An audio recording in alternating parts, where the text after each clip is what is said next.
Recording. Okay. And also, if we take a break, I can pause the recording without stopping the recording. So, good Cool, sounds stuff. good. All right. Everybody, welcome to session 32. Yes. Last time that we were all together on this very lovely adventure of ours, you had continued your ship. Your ship sails all the way to the Imperial region. Along the way, you met with the wave. You managed to calm it down as it was aggressively coming towards you, and eventually speak with the shark-like humanoid creature, learning that the Titans of Orlais have this human-esque avatar that people are able to converse with. The wave mentioned that its sister, the Sky, was in pain, but couldn't really spread more details aside from that. You all continue to make your way. You made a promise with the wave that once you got the information you needed from the Imperial Library, you would tackle the wave's trial to prove that you were capable and worthy to help use it. On your way to Imperia, you would dock at one of the offshore areas away from Chestertown that is still being guarded by Codric, Evelyn, and Gooseplant, alongside Samarillion still being there. A couple other NPCs still kind of keeping that town safe. You then split between Brug and the group, as Brug went to Chestertown to check up on said NPCs. You all made your way to the graveyard, where Bonili got quite a bit of her memory back and retrieved some of her gear. After getting that, you decide to head towards the actual capital of Imperia itself, to find a very ruined and rubbled city. During this point, a mysterious woman with black hair and a scar over her left eye would take Michaelis away from the group, making it only the four of you instead. Not really sure how to proceed, decided, well, no matter what just happened, we should keep moving forward and continue on with the goal.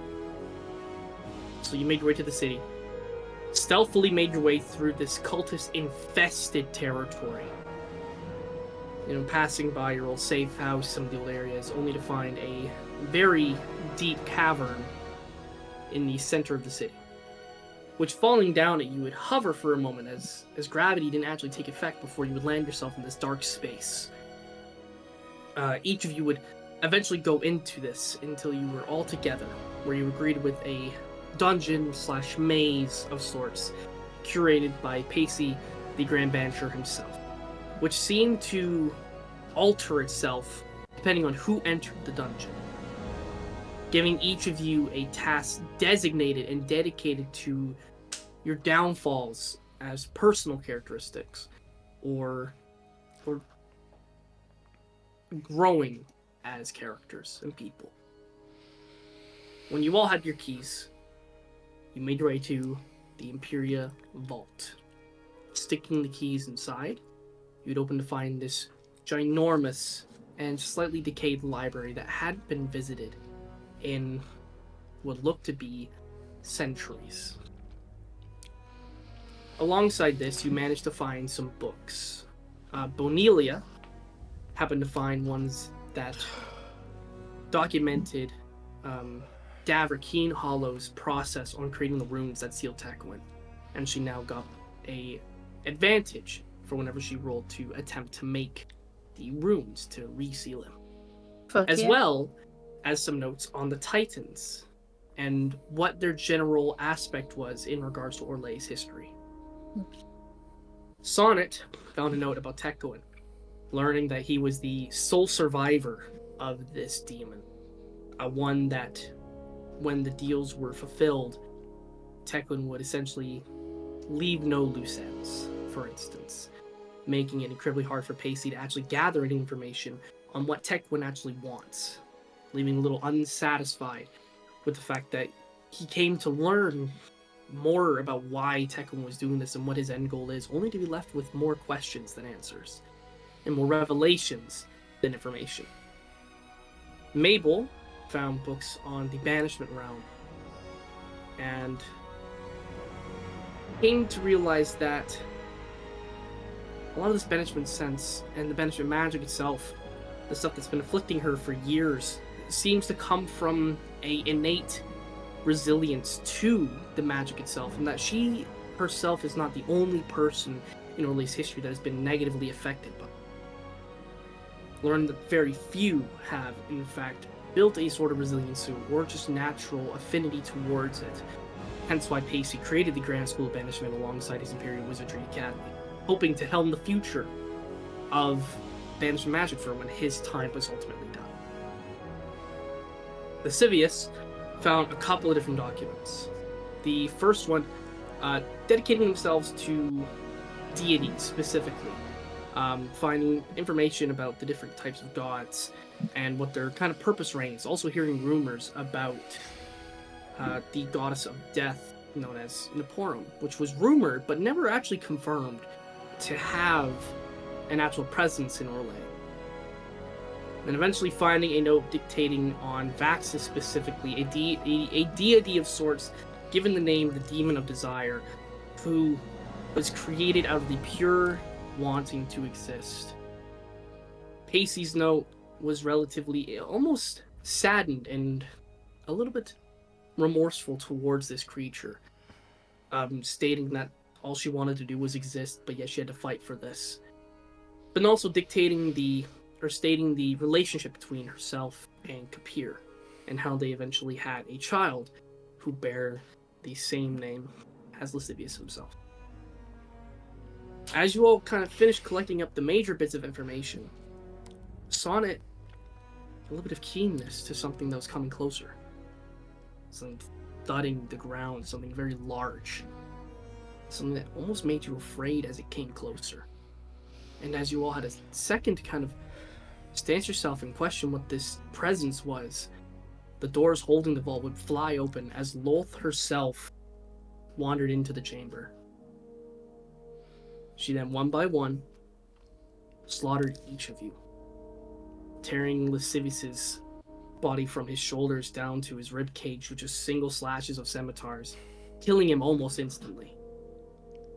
There was Bonelia, who, even though she tried her best to help maintain her friend's vitalness and their health, was inevitably crushed beneath the tarantula-like legs, completely shattering the lower half of her body, similar to the spider from the Crystal Caverns. Sonnet and Mabel were the last two, and while Sonnet was trying to do a good deed in helping Bonelia and Mabel get away, only cost him quite a bit, as he was very mortally wounded, laying down on the ground, bleeding out, leaving Mabel the sole active survivor until Lolth would eventually bring her down as well, stating that she would give the poeticness of killing them together, but thought it was more interesting and fun to have one die before the other.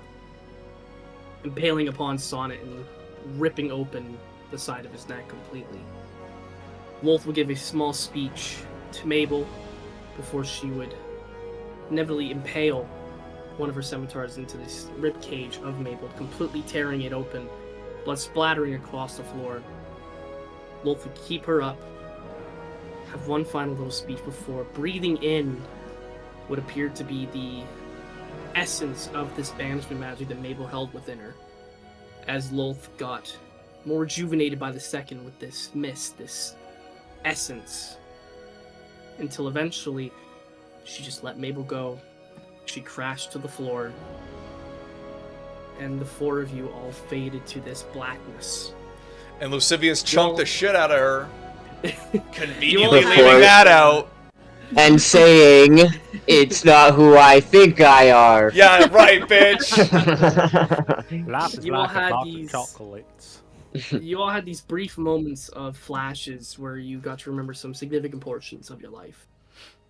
As this visage came to blackness, Lascivious, you felt a little bit of a warm embrace for a moment as some light appeared, and a person with an angelic figure reached out their hand and brought you back up to a standing position in this void, the light only being given off by the person itself.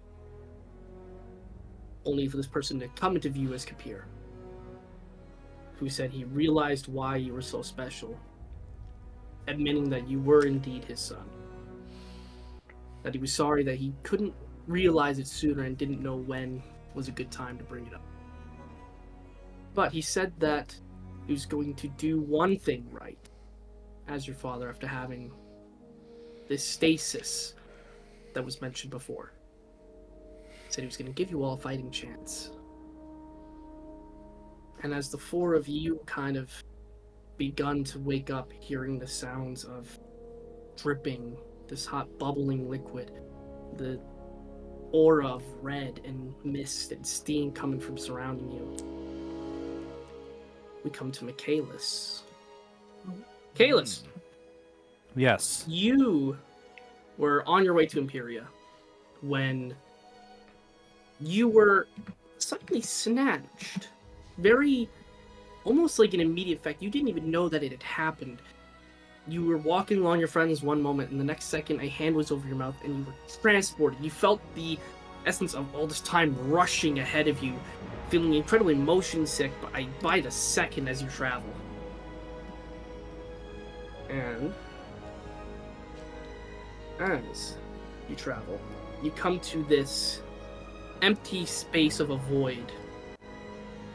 You find yourself kind of floating there, and there's this little wisp of a black and gray shadow kind of floating in midair, kind of going towards you.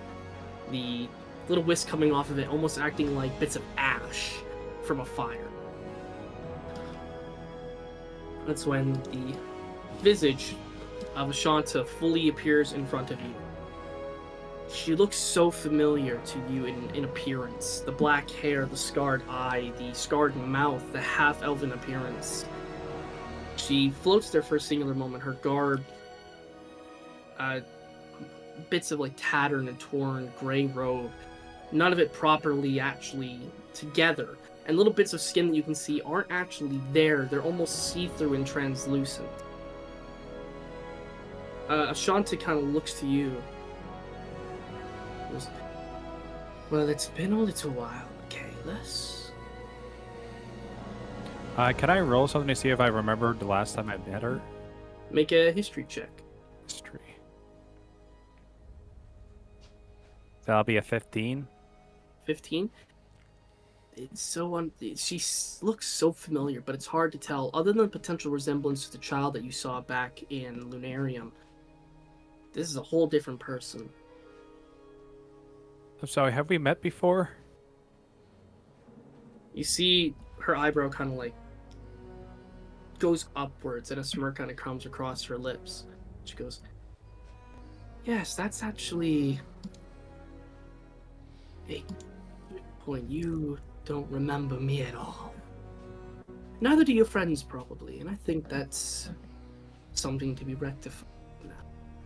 I'm gonna look around and it's like, speaking of which, where are they? Like, where did he take me? Or where did he take me? Well, obviously they're not here. Mm-hmm. And you are nowhere, to be exact. This is my domain. Are you a god? You see she does a little gesture with her hands, and you kind of float a little closer to her. She goes, I am more than a god, Michaelis. What are death. you? Oh. You see, she breathes out this kind of like this little bit of like this gray, silvery mist coming from her mouth. And it goes to you and it kind of envelops your head for a little bit. And in this moment, the mist kind of goes and attaches itself to your skin. It's so cold. It could give you frostbite in a second. And then it's gone, and you remember her. You remember the arena, you remember the combat, you remember the time freeze. You remember her taking each one of you for a single stint. It all flashes back to you in one brief moment. You! Yes!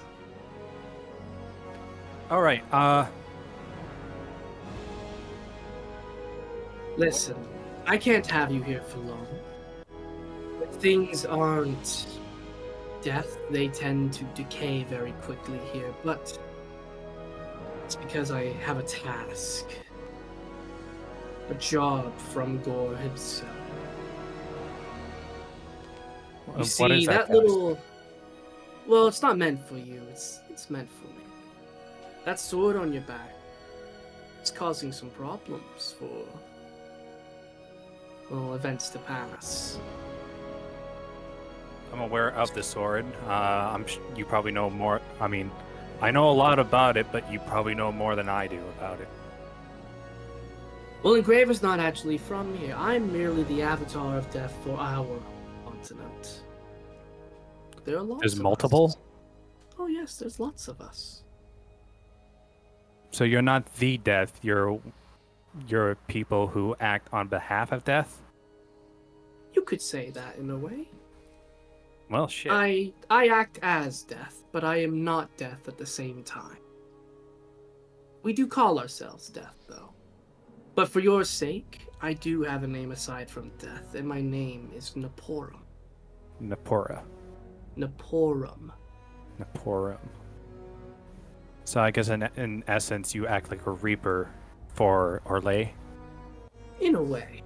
I don't usually actually interact with people, I more simply guide them, without actually having much interaction, but that sword on your back's causing some problems for what was going to happen to you. Unfortunately, your friends are dead. What? We just left them. It was what happened? That was like a minute ago. Well, your friends were gaining some information. They were following their path, and Loth was following hers. And now the four of them are... Let's just say that this isn't exactly the history that was meant for you and your group. I've never heard of a deity sacrificing itself to give mortals a second chance. Okay, what are you talking about? I just left my friends. Your friends and you will be reunited here soon. I cannot fill you in on all the details, as that is not my place. My place is to get you there, because you have a new course. Something that will change it back into the timeline, or the thread I'm supposed to follow, or something that will be a deviated path further that will loop back. Well, now, thanks to a certain god of truth, history is being altered, and now I believe that the five of you have the chance to rewrite your own destinies in a way that you perceive to be correct. Not some elder being, not some other deity, not anybody, really. You You're all the have one a that's chance given that nudge. Well, to you. Because you, the sword on your back is causing some issues, like I said. But that's okay, because as an avatar of death myself, I can steer you back on the right course. And you see, as she says that, more of that silvery and gray mist kind of comes out to her. And it begins to kind of surround you, and as it twists and turns and kind of engulfs you from the legs up to about shoulder height, she goes, unfortunately, it's not going to be painless, but you're going to be given the same chance your friends were. And who knows? So, wait, you're killing me? Yes. I'm killing you. Well, at least you're forward about it, but I still don't know. Was my path supposed to be that I was supposed to die a long time ago? No, you were supposed to die with your friends, but that sword is causing some issues. So unfortunately, I had to take it into my own hands. But that's all that I can divulge for you, Michaelis. It is not my place to tell you what your history was supposed to be. Only what it is going to be now, and that is that you are going to die. I'm not sure. I mean, I can't really do anything about it. This is your domain. I'm not gonna beg. I just need to know one thing. Like, if I do get sent to my friends who are supposedly dead, or in limbo, heaven, hell, wherever it might be, your domain, what's going to happen with the sword? Is it coming with me? Or because the last time I left it, where it caused havoc. I cannot say. For your physical form is still out there in the world. You are simply here for me to finish the job on your eternal being, in a way. So what, I'm a spirit now? Right now, in an essence. So where's my body? Is this lying down face first in mud on a trail somewhere? I don't know. That's not for me. That's not my job. Well, somebody's gonna be very unlucky if they decide to try to take that sword from my body and for a rude awakening. As you mention that, you feel your veins begin to kind of tighten up as like the life force is kind of being sucked out of you. Your muscle mass is staying, but each part of your body begins to get incredibly sore by the second. You see Ashanta pulls out this very small, almost looking like an incision needle, but just the blade portion itself. She taps it onto not your septum area, or your sternum area, sorry, not your septum, your sternum. She goes, That would hurt. and she looks to you and goes, like I said, it's not going to be painless, but you're given a chance, and that's rare. Do make good use of it, Michaelis. Do it. You see she takes one of her fingers and just tings off of it. And you feel the most burning and searing pain that you've ever felt in your entire life surge through your entire chest as from your chest downwards begins to kind of disintegrate into these ashes and embers that kind of spark off. Jesus Christ! Eventually this mist kind Who of is comes that? up to you, covers your face, and you are reduced to ash. As you, no death saves, no nothing, your health points go from your maximum straight to 0 as you die. Now, Jesus Christ! Who is that? Kabir's dead, you motherfucker! You son of a bitch! How dare you? Listen, she could have just said that. No, you no. all begin to wake up, kind of one by one, as we're gonna start off. Oh, shit.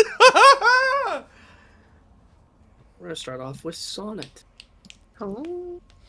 Sonnet, you begin to have your eyes kind of awaken. You're in a very cold and dark area. The ground is very dark red in color. It resembles dirt and mud and what you would typically expect to find like a red sandy area. The rocks are very crumbled and they look like they have this little singe in it, almost as if they have veins. But the veins aren't reminiscent of blood, it's more reminiscent of magma as it kind of clusters around in all these different shapes. The area is incredibly dark. Do you have dark vision? Yeah. Okay. With the help and assistance of your dark vision, you're able to kind of see little bits and pieces of this cave area. It's very, very primitive. Like, there's no signs of any kind of human touch to this area at all. But you can hear and get the sense that you're not alone in it. As you kind of peek around, trying to be quiet, just in case, because you're not entirely sure where you are.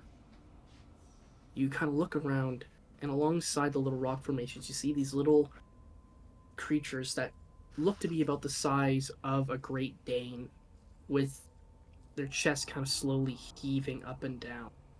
Getting a little bit of a closer inspection, you recognize that these are hellhounds. You are in a den surrounded by a dozen or so of these creatures. When you get a full grasp of yourself, you feel physically weaker, you feel vitality weaker, you feel like you are about like as little of what you usually feel. Like level 1.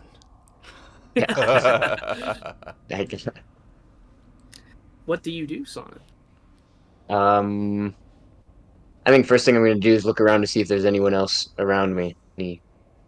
people In your that I general recognize. vicinity, there's not a single human form in this cave. It is just you and these dog-like creatures. Do I get the sense that they are like sniffing me out or anything? Like how close or far away are they? Make a perception roll, and you can do it with advantage as well. Uh, I'm so close to a nat 20. Oof. Level 1. Um, so that's a dirty 20. This is level 1, right? Yep, Dirty 20. dirty Okay. 20. You recognize that these creatures aren't sniffing you out. They're asleep at the moment. Hmm. I will say as well, looking down, you recognize the clothes that you're wearing is not what you were wearing earlier in the day. Like these are very like almost rags that are around you. Like your shirt is more akin to a muscle shirt or a tank top. Sorry, a tank top with all these different tears, and there's no Hmm. patterns. There's no nothing. It's just plain gray, and you're wearing these plain gray shorts that are completely torn and like bits of fabric kind of dangling out from the bottom of it. I think upon seeing that, I'm going to check to see if I still have a necklace of fingers. Mm-hmm. Putting your hand just around you, you have nothing on you at the moment. I think from his like when he first wakes up, he a little bit panicked, and once he feels that he has like no, the necklace is gone, he's gonna take like a deep breath, and then I'm gonna look for a, I guess like a way out of this den. Look for a path that Yeah, I could possibly sneak by with these. the area being so dark, you do see a very small area of light coming from a very far end of the cavern. I would like to try and sneak. Okay, yeah. So you're gonna make 3 stealth checks for me. Okay. My stealth is only +5. Damn Right. Yeah, I gotta check my stealth for level 1. Where's my? Ooh, not the best. Okay. Uh, 18. Okay. That should Do you good. want me to do them one after another, or do you? Yeah, just do them one after Okay. the other. That's 18, 20. That's 21. Okay. I don't know which dice to use. I feel like one of them out of the two left are gonna let me down. It's a They're gonna give you a 50-50. nat one. Yeah. Okay. I'm gonna go with the wood dice. Ooh, wood. That's cool. Okay. 13. Ugh. Come on, they all have to be level 1 You too. get So get the sense as knowing that you should be as quiet as possible, because feeling how you feel right now, you know that these creatures could rip you to shreds in an Mm. instant. So kind of getting yourself kind of stood up, you very carefully walk around. Thankfully you're in bare feet, so it's not like there's any material kind of clacking along the ground or along these rocks. You get a very bit of discomfort as you're kind of walking on what is essentially rubble and gravel. The ground itself is incredibly warm, and you're tiptoeing your way around, making sure to avoid any looking like they're loose patches or anything along those lines. And towards the exit of the tunnel, you just have one of your toes kind of just tink off of this rock just ever so slightly, and it kind of tumbles around into the cave, just making this very faint echo. And you freeze for a second and kind of turn around, and you see a couple of these creatures have kind of like raised their heads very groggily and not really notice too much. And a lot of them put their heads down, but you see one has its head just peered right at you. Just one out of this pack of what appears to be, now that you're more in the light and can kind of see into this cave with a little more ease, looks to be around a pack of 20. Just My one of them God. is staring at you very intently. I think in my head, I'm like, I think I'm not supposed to look away when it's looking at me for animals. Feel like if I turn my back on it, it attacks. I've never dealt with that. What do you do, Joe? I'm just going to continue staring at it as I back away from Dave Okay. slowly. Maintaining eye contact, this hellhound has its eyes like piercing on you. Like it's not dissimilar to as if it were sizing you up, but it is also have this look of more a little bit confusion and a little bit of curiosity about it as well. But as you kind of keep your eyes locked with this creature, you do eventually make your way out backwards without gaining any more attention. Being outside of the cave, looking around, the moment your back kind of hits the openness to, you're hit with this heat wave that is almost unbearable. Mm. It like you immediately kind of begin to sweat. Your breath kind of begins to quicken. It's almost a little hard to breathe. But looking around, you see just these mountain peaks, these empty crevasses, these almost looking like meteor impact zones, and these small little pools that have a liquid dripping from the top down onto it. And looking up to kind of see where that source of that dripping comes from, it's almost endless in expanse, but you see lots of little droplets of this magma like liquid kind of going and making these little puddles. The area is almost endless in expanse.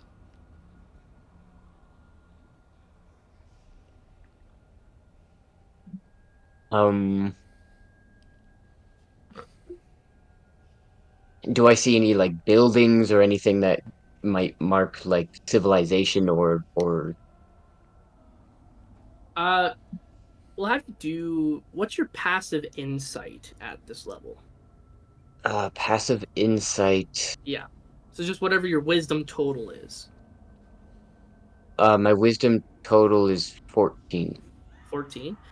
There's no real cases of civilization in this immediate vicinity, but you do happen to know that even if like there is oddities in waters or anything like that, you know that kind of following the liquids typically does lead to some kind of society because perhaps it's useful as a material. There is no real landscape showcasing like human structure or anything like that, but you do get the sense to perhaps follow where this liquid could be coming from, which the little drops are kind of leading forward a path down into this very open valley of carved rock. I think I will go towards it. Okay. And we'll come back to you in a little bit. Next up is Mabel. I knew it. I knew she was gonna be next. Mabel, Yes. you kind of feel yourself surrounded by this intense heat right from the moment you have your eyes open. The smell in the air is so acidic and smells like gasoline and just all these mixtures of awful smells. Kind of like getting yourself up to a seated position and kind of getting your bearings a little bit. You notice that you are surrounded by these massive lakes of magma. You're on this platform that is only about 3 to 4 feet wide. Not a whole lot of wiggle room for you to make any kind of movements or anything like that. There are small little mounds of earth kind of poking out of these many different lakes of lava. You realize that you could potentially take some steps to try to get across it, but you'd have to be incredibly carefully. Looking around, you see all sorts of different types of life. You see up in the air where there's this endless expanse of just red mist.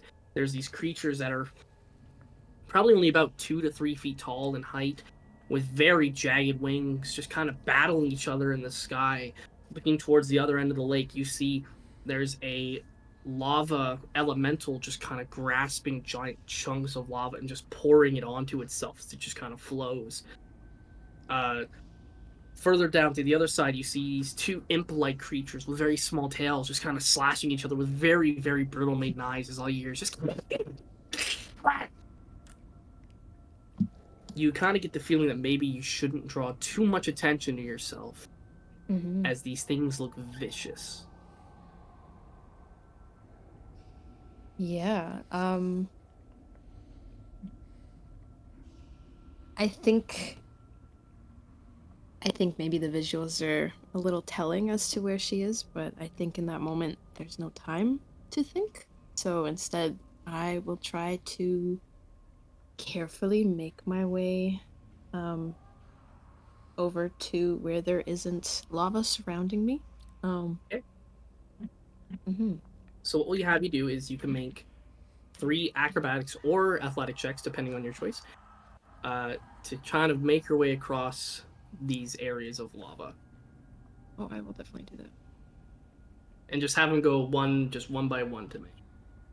Or like, one after the other, sorry. The first one is a natural 20. Oh, Okay, shit. okay. We'll just say with the natural 20 that that's all you really need.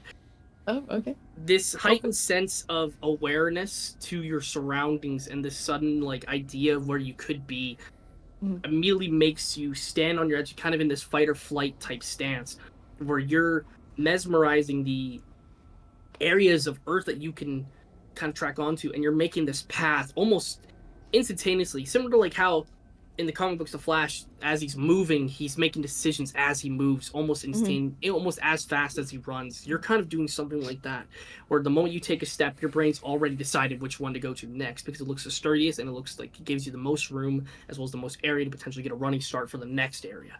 And you just swiftly kind of hop from rock to rock, almost reminiscent of you and William potentially hopping rocks at a river to get to the other side. All these different types of visuals kind of come across, and your experience from playing as a child is aiding you in crossing this much more dangerous environment. And you make it to the other side completely okay.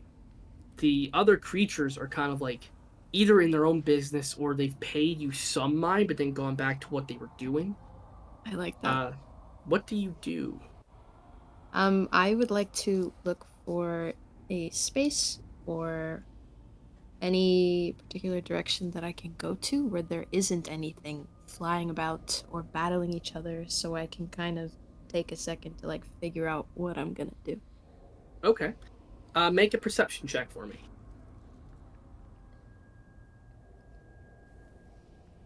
Okay, what is that's only an 8. An 8? You get this general sense that perhaps over one of these, there's a lot of different hill type areas that have different types of creatures, but you do notice one area off to the left that doesn't have any creatures around it, but you'd probably have to get over the hump that is this little jaggedy hills-like area to potentially get a little peace of mind to yourself, with everything that's happening all at once. I will go there and try to be quick about it, but careful about it as well. Okay. As you kind of climb your way up this rubble and kind of carefully make your way around, you notice the garbs that you're wearing as well is more akin to a very torn dress that only comes up to just below your kneecaps.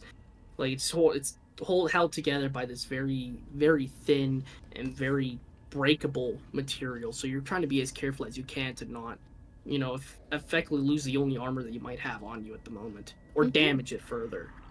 And we'll come back to you in a second. Okay. Next up is Michaelis. All right, what do I see? As you kind of, as everyone else is kind of slowly beginning to wake up, you wake up in an instant, almost gasping for breath. You find yourself atop a very, very large mountain. There is all these different jagged rocks and crevices and caverns and ravines that look like they could be incredibly dangerous if you even lose your footing for a second. Looking kind of abound, you also find yourself in this endless kind of expanse that stretches for eons and eons.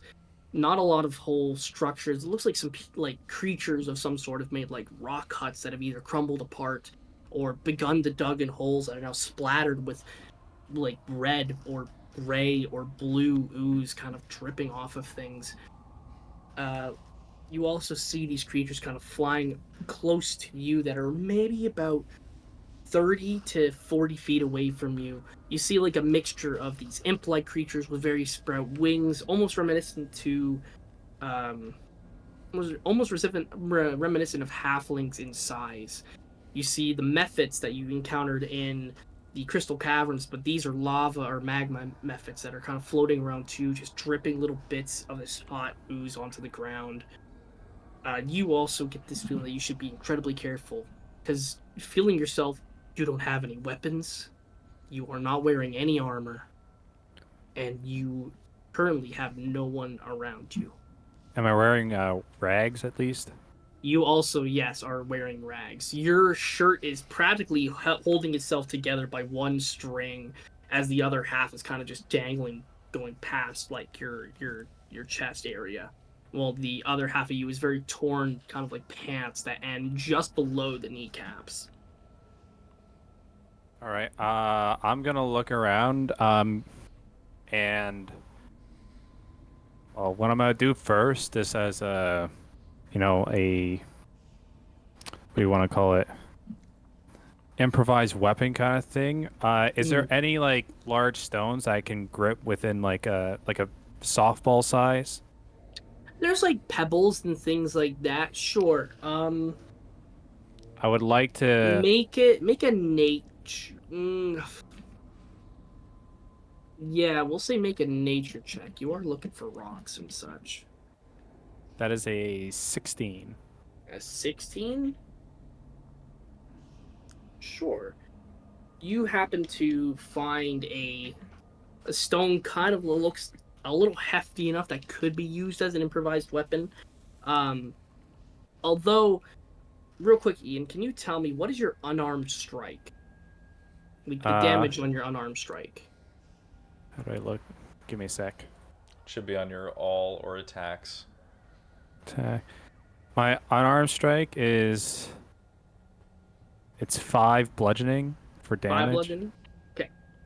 So that probably means you roll a d6 for damage on it, I imagine. Knowingly picking up this rock, you kind of get the feeling that perhaps a rock isn't your best friend in this moment, and perhaps maybe your fists are probably better suited. I'm thinking that's a hint that says that I attack worse with a rock in my hand. Yes, this will only deal 1d4. Oh, okay. Well then, I'm just gonna shuffle around, pick up the rock, heft it, and then like chuck it over. It's like whatever. There's a fucking mind flayer down there. What the hell? Terminal velocity boulder, just like straight through the dome. Okay. All right. Yeah, kind of just chucking this rock off to the side. What do? You have a couple of different options. You can attempt to climb further up the mountain to get a better view. You could attempt to make your way down the mountain. You could try to find any kind of civilization like Sonnet has. I'm gonna try and climb up just to see if I can see anything farther out. For sure. So we'll have you make a athletics check because you're climbing, to see if you can get up there. So you're gonna make 3 in a row and just tell me the total of each one by one. All right, 17. Okay. Damn. All right, 21. Okay. And unnatural 20. Unnatural 20. Cool. As you're kind of, gripping onto these rocks, you're trying your best to kind of maintain a good and sturdy position, because falling at these heights would probably cause not only just a landslide from you bumping into all these rocks, you could possibly get impaled from all these jagged edges and all these things. These rocks in the mountain are kind of going in all these different directions, almost like a tree trunk in a way, and how these rocks form and just go up and sharp. None of this area looks prohibitively hospitable at all, so you know for a fact that if you fall, it's donezo for you, even with this second chance. So you're climbing with this expertise and this kind of survivalist instinct to make sure that you get the best grip before you move.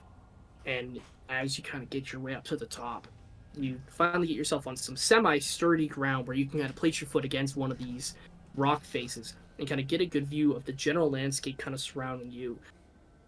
You're nowhere near the top of this mountain because this mountain bit looks like it's expanding up until what you could, no pun intended, would assume could be like the heavens in terms of length and height.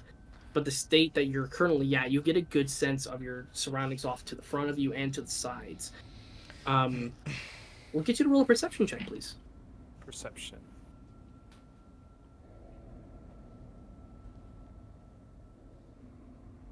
That's a natural 20. Natural 20, okay. You, from this area, just kind of begin to hone in your fight or flight instincts as well, knowing that you need to be as careful and as thorough as possible. You're not only able to find a pathway that would lead you safely down this mountain, not safely in the stance of, oh, this is just a clearly walked path, but safely as in, given your surroundings, this is the easiest way and not as dangerous way to make your way down. Not only that, sorry, Shanti, you've been here for too long.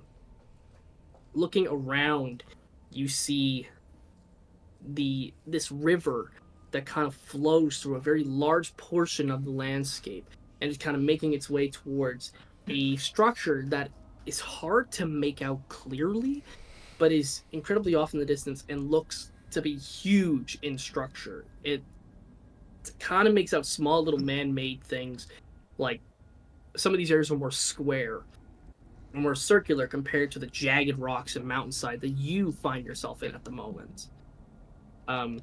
You also happen to find a area that has like a pool of lava. It's like multiple different pools and small little sections kind of curving up and going out, almost reminiscent of a giant meteor crash site that has melted that meteor into a lake of lava.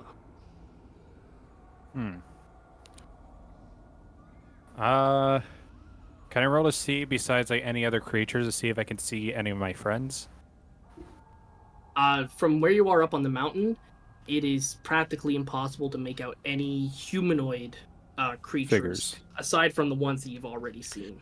All right. I'm gonna find the best path down that goes towards that structure then, while being sneaky. All right. Oh wait, Yeah, I got one more question though. Yes. Those creatures at the bottom, are they right beside the base of this mountain where the jagged rocks are? No, they'd be off towards a little bit more into the area, kind of where the river's kind of beginning to flow. It looks like they're almost reminiscent of following the river in a way. All right, so that's what I'm gonna do then as well. Like go down and I'll follow the river towards the structure. Trying to stay out of creatures' ways, I assume, from what you mentioned. Yeah, earlier. I don't want to fight any of these things right now. Okay. All right, so yeah, you make your way down this mountain ever so carefully and kind of get closer to the base, and we'll come back to you in a sec. All right. Next up, we have Bonelia. Bonelia! As for the first time since your resurrection, and aside from the time the Kapir gave you the ability to sleep, you found yourself in complete darkness, but almost in an instant you are reawakened with this familiar sight of just, can't close your eyes or anything along those lines. Almost peak perception, you could say, as you kind of sit up and kind of look around. Feeling about, your hands can't find anything structurally sound to kind of get their weight onto. And as you kind of move, you feel things shift below you. And they're hard, but they're not staying in place. Looking around you, it's this field of just an ever expanse of white. And I'd like for you to make a perception check, please. Oh, God.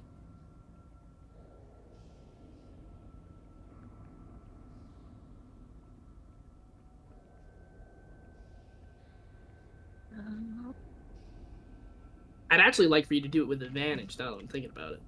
Well, sure, I got a 23, but I'll roll it again. Sure, maybe a nat 20? It's another 23. Okay.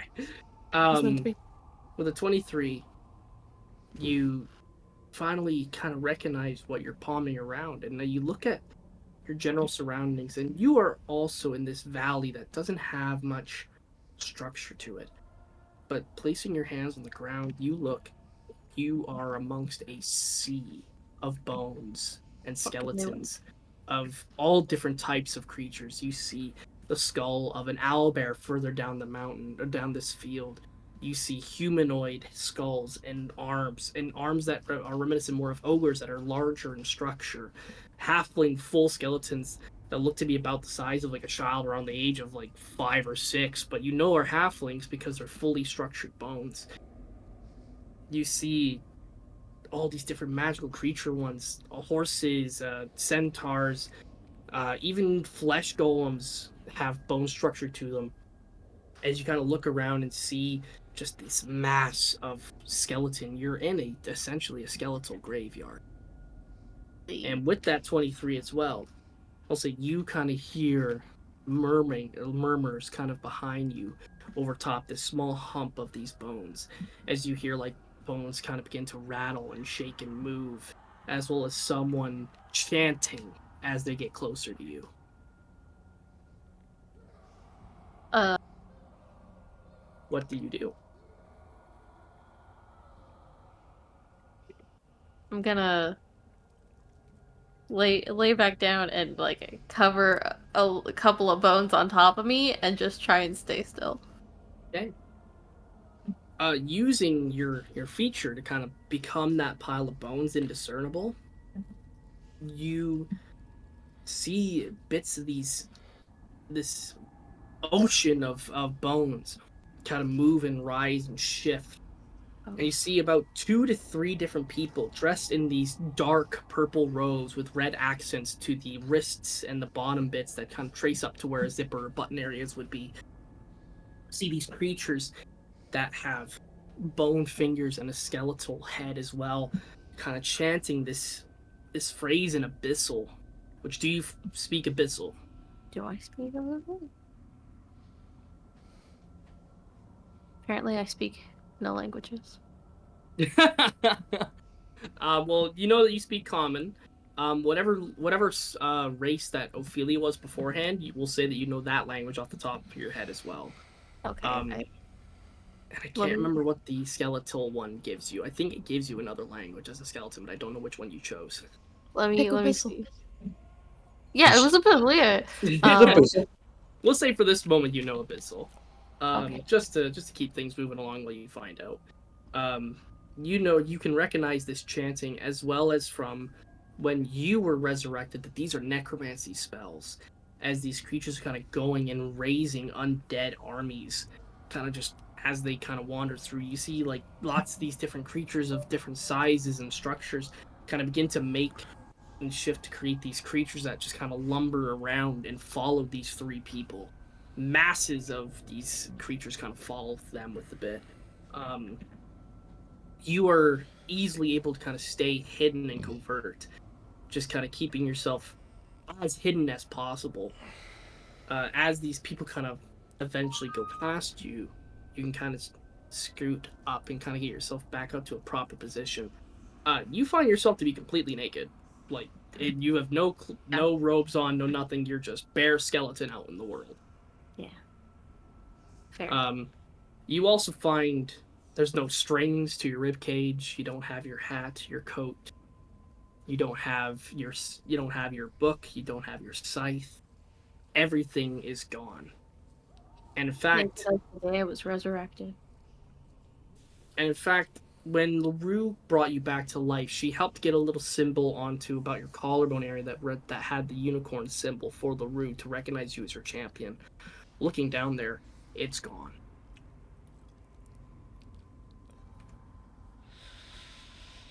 Microphone picking up how much I am astonished by this. God damn it.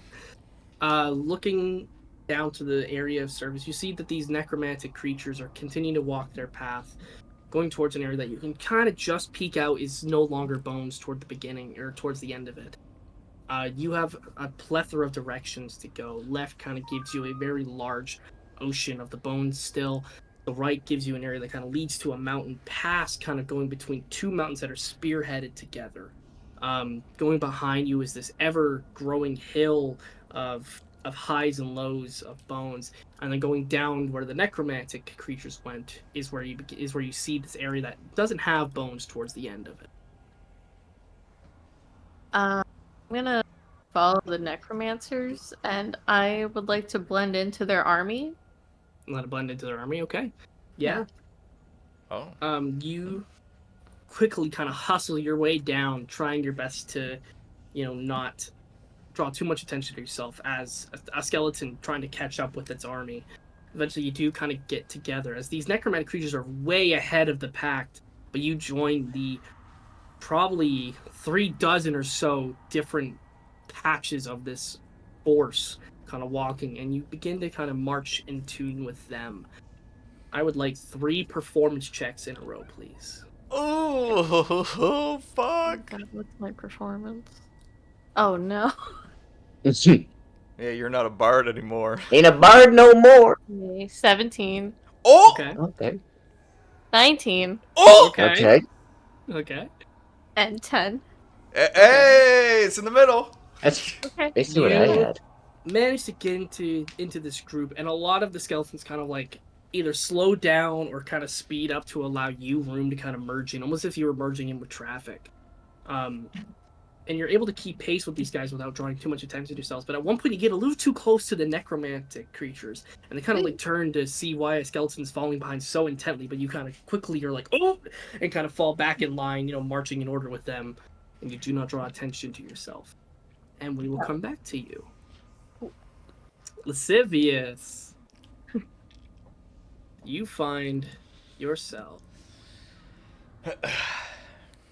as your eyes kind of begin to crescent awake. You find yourself in a forest filled with dead trees, no leaves in sight. The ground is incredibly soft to your touch, but red in hue. The trees have these incredibly humanoid-like faces to them that resemble a scream or a yell or a pained expression.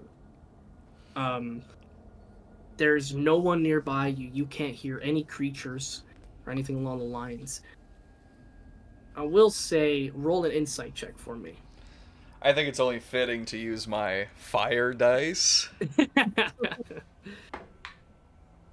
Not actually bad at all. That's gonna be what is it? Insight? Yes. Only a 14.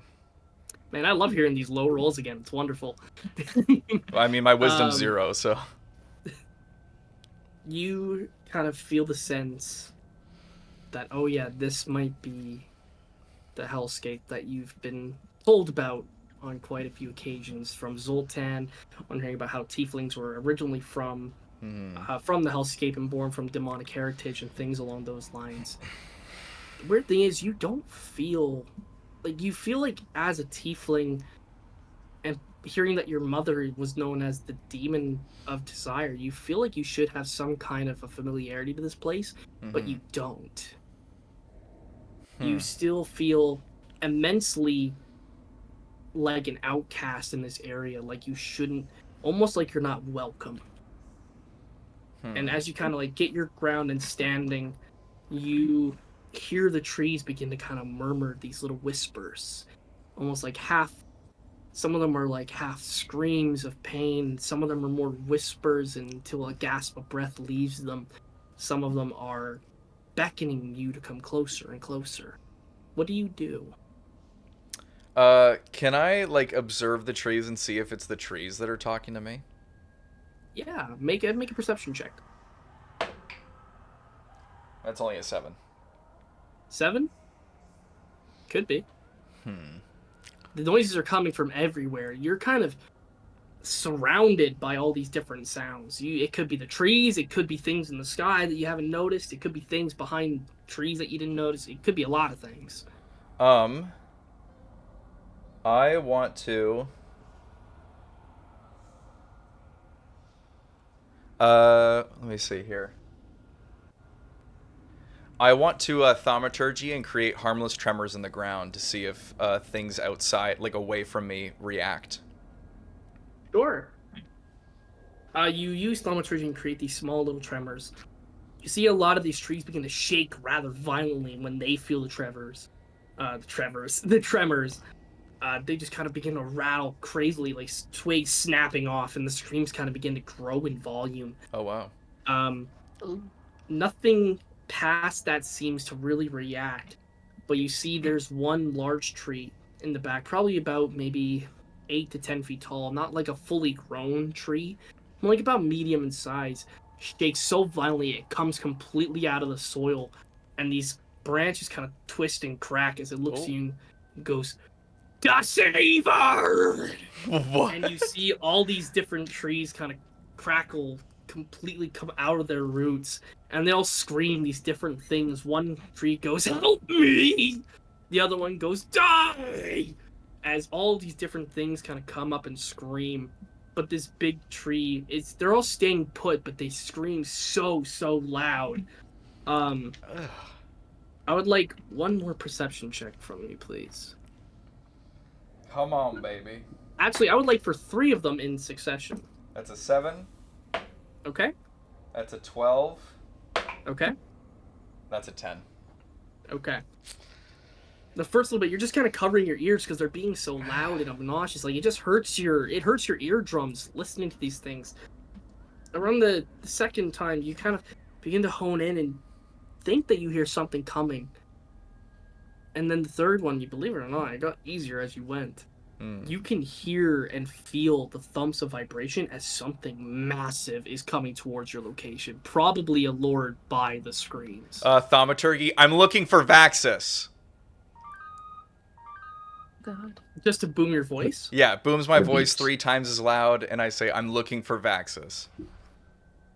Ooh. You feel these thumps stop. And then they continue, but they get faster and faster, almost like something is running. You hear thump, thump, thump, thump, thump, thump.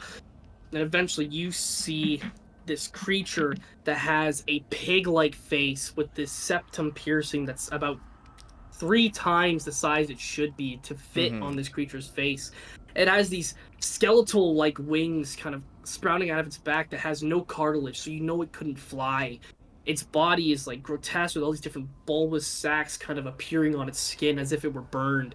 And you see it carrying this giant club as it looks to you and goes, Vaxis, die! As it just kind of lifts its club and goes to swing at Oh you. shit! Okay, Michael, tell me, does a 14 hit? it just hits. You kind of mention Vaxis, and this creature so angrily swings down this giant club that looks, now you kind of, as it get closer and closer, you realize is a part of one of these trees. Okay. And you are going to take 6 points of bludgeoning damage. I got 3 hit points left. 9. You're just absolutely swatted, kind of send flying throughout these woods, kind of crack. You're almost like that anime type thing where you just tumble and roll. Oh! Kind of cracking your back against a tree. Jesus. You see this thing smack its club on the ground and just goes, Vaxis, die! I'm As just it gonna continues disengage to- and run. Okay, perfect. We're gonna come back to you. Jesus, already.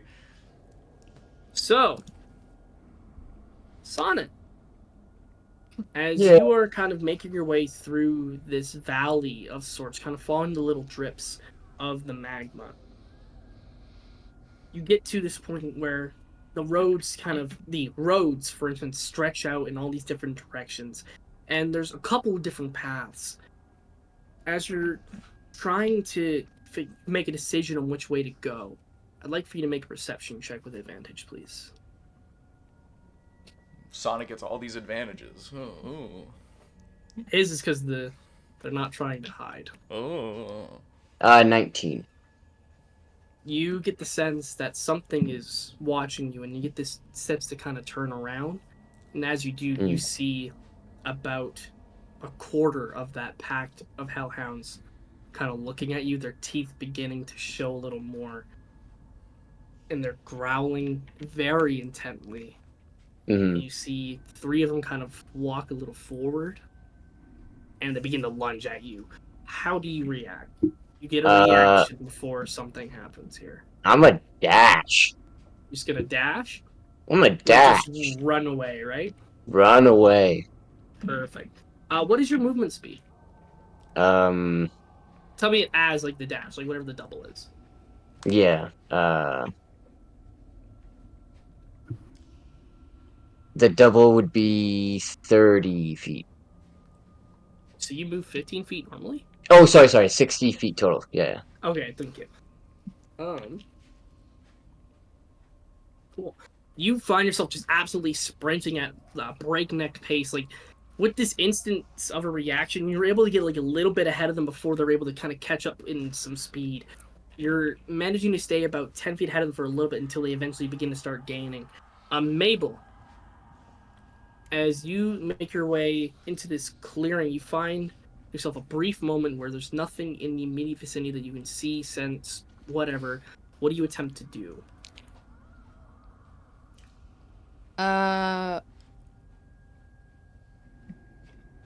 In this space that I have found where I can kind of get a moment, what does it look like? Like, am I like at the top of like a hill kind of thingy? Am I in open space? You're similar to like you're on the decline of a hill that faces towards a almost like a. Have you seen the images of the deserts that have like the cracks all around them because they're so dry? Mm-hmm. It's that, but they have like this red hue emanating from beneath them. So is it just like a vast It's a space? it's a giant, vast, flatlands. Okay, if we're in the flatlands, is there anything that isn't flatland? Like, what are you looking for? I'm looking for anyone I recognize. I'm looking for a structure, a direction that isn't just what I came from, that looks like it would be okay to go there. Okay. Yeah, so from kind of just quickly looking around, there isn't really much other than this flatlands aside from the direction that you just came from. Mm. Kind of like getting a little bit closer to it, you can kind of make out small little things that could be like far off in the distance, but this is talking like 100 feet away. Yeah. Okay. I will just keep moving then, trying to like, For sure. keep it quiet. Yeah. As you place yourself onto like the flatlands and kind of making your way, you get about not three quarters, I think a quarter into it, so you're a good like 30, 50, 60 feet perhaps into the actual flatlands as you feel like the ground kind of begin to rumble with each step. And behind you, you see these geysers just open up like one after the other. They're clearly coming from each point that you would took a step from. And they are coming towards you fast. Okay, then does it look like they're like popping up in a certain pattern? Like, can I move to the side and then I'll be fine? They are erupting from each footprint that you leave behind, as well as somewhat from around the area surrounding it. Okay. Fucking run. Yeah, I'm gonna run. I'm gonna book it. Okay. Run. Onelia. Run. As you kind of find yourself marching in tandem with this undead army, a couple of them kind of like begin to kind of crumble apart as the necromantic magic kind of fades away. You see there's another pile of bones coming from a portion up ahead, but as you're getting closer to this pile of bones, I'd like for you to make a perception check, please.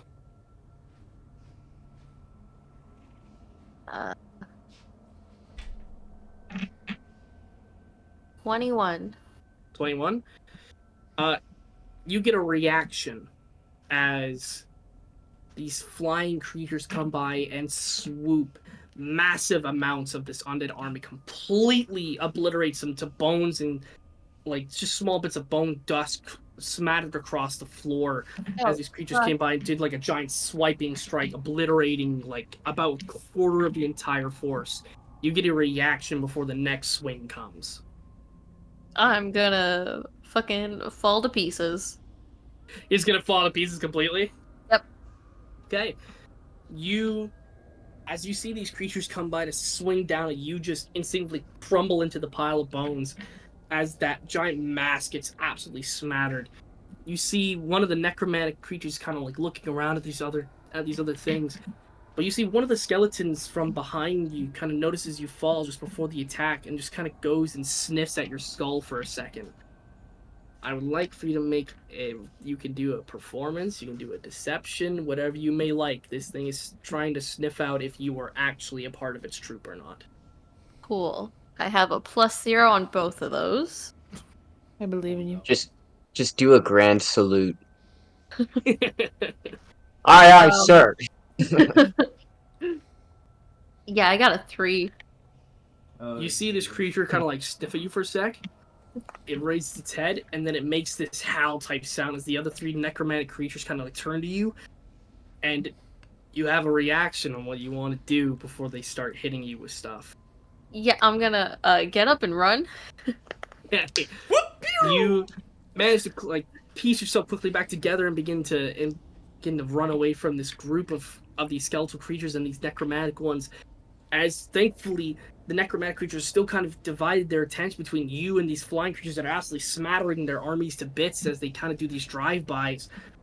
And you manage to kind of keep your pace away, but you see this one necromantic creature kind of raises its arm to you and squeezes its hand together in this fist as one quarter of its army kind of goes to chase you, and you now have all these sorts of different skeletal creatures chasing you through this hellscape. Michaelis. I want to flip off that one skeleton that called me out. An absolute narc. Take a middle finger and throw it at him. Absolutely. Michaelis, Yes. making your way down the mountain, you Walking are able fast. to you're following along this little lava river as these other creatures ahead of you are. You see like a couple more creatures kind of coming in throughout, and they're beginning to make this mob of monsters kind of making their way closer to this egregiously large tower-like structure made out of rock and bits of bone and metal and things kind of breaching into the mist up in the sky. And as you kind of get closer, you see these almost reminiscent of bats kind of keep flying around. They're incredibly small. They're not necessarily like the Mephits, where they were these dragon-esque creatures that have really long pointy noses and beaks. These creatures are more round-faced, and they have this, like, they're just purely a skull, and they just kind of keep batting around, like, chattering. You hear, like, the clattering of teeth kind of going, like it was cold outside, but it's so warm. What do you do noticing that you're getting really close to where all these really aggressive monsters seem to be kind of congealing together? I want to super concentrate and see if I can sense my sword or engraver or any of the voices that I guess am or was connected to. This. Make not. What do you say? So I'm gonna say like, this is Michaelis to engraver, and the voices within. Can you guys hear me? Question mark. Copy. Over. Roger. This is Blue Beetle. you send out this thought out into the Hello. world. As you kind of do, I'd like for you to make a wisdom save, please. Wisdom saving throw. Yes, a wisdom Who wrote that? save. I'm not the wisest man. Please. 16. 13 plus 3. 16. You see a 16 plus 3? No, 13 plus 3. 13. I thought I was like, that's definitely not 16. Idiot. You send these words out and you feel this immense pulsating in your head. You're saving against it, but you can sense that about 6 to 7 different creatures is trying to pry into your head at this moment.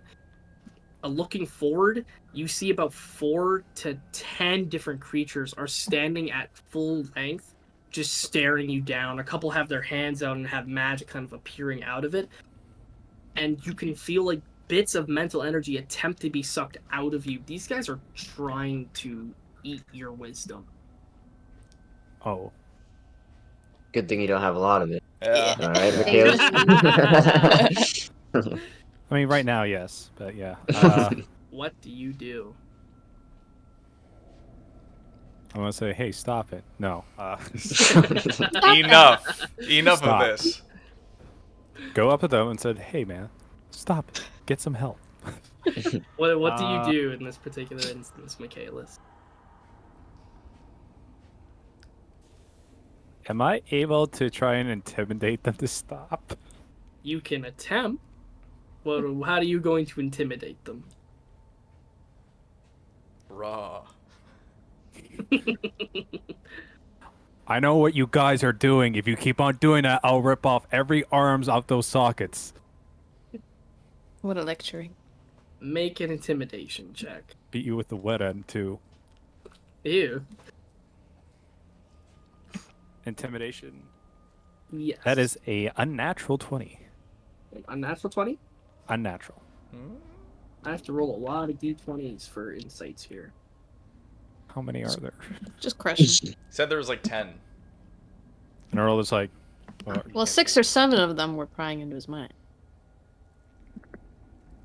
He's got a chance. oh, I'm fucking stupid. I thought it was like 6 or 7 voices from the store that are trying to reach me while these things are doing the same thing. No, Nope. okay. I'm dumb. Sorry. No. I thought it was 2 separate things, but it's one and the same. It's like the Demetriers or something from Harry Potter. Dementors? Dementors. Dementors. The Dementors. The Demetriers. I forgot the name, okay? I'm not a fucking Harry Potter, like, aficionado. I've never Okay, watched so, it. Fine. You see a few of these creatures kind of back down and kind of like slump themselves back, but you see a couple different creatures kind of like stance themselves up even further, almost as if they were like black bears. And you see a couple of them have pinpointed right down onto your eyesight. One of them looks to you, and do you speak Abyssal? Yes. You did in the very first. Yeah. Mhm. You hear a couple of these creatures go, I'm not even sure he'd be good enough for a snack. Well, another one kind of peeps up and goes, oh, but an appetizer. Until another one kind of looks at you and goes, ooh, but the flesh. The flesh. Oh god. And you see the other 5 of them kind of begin to take more steps towards you, and you begin to feel them continue to try to eat at your mental fortitude. I'm gonna reply to them to Abyssal, and you're gonna shout it. It's like, how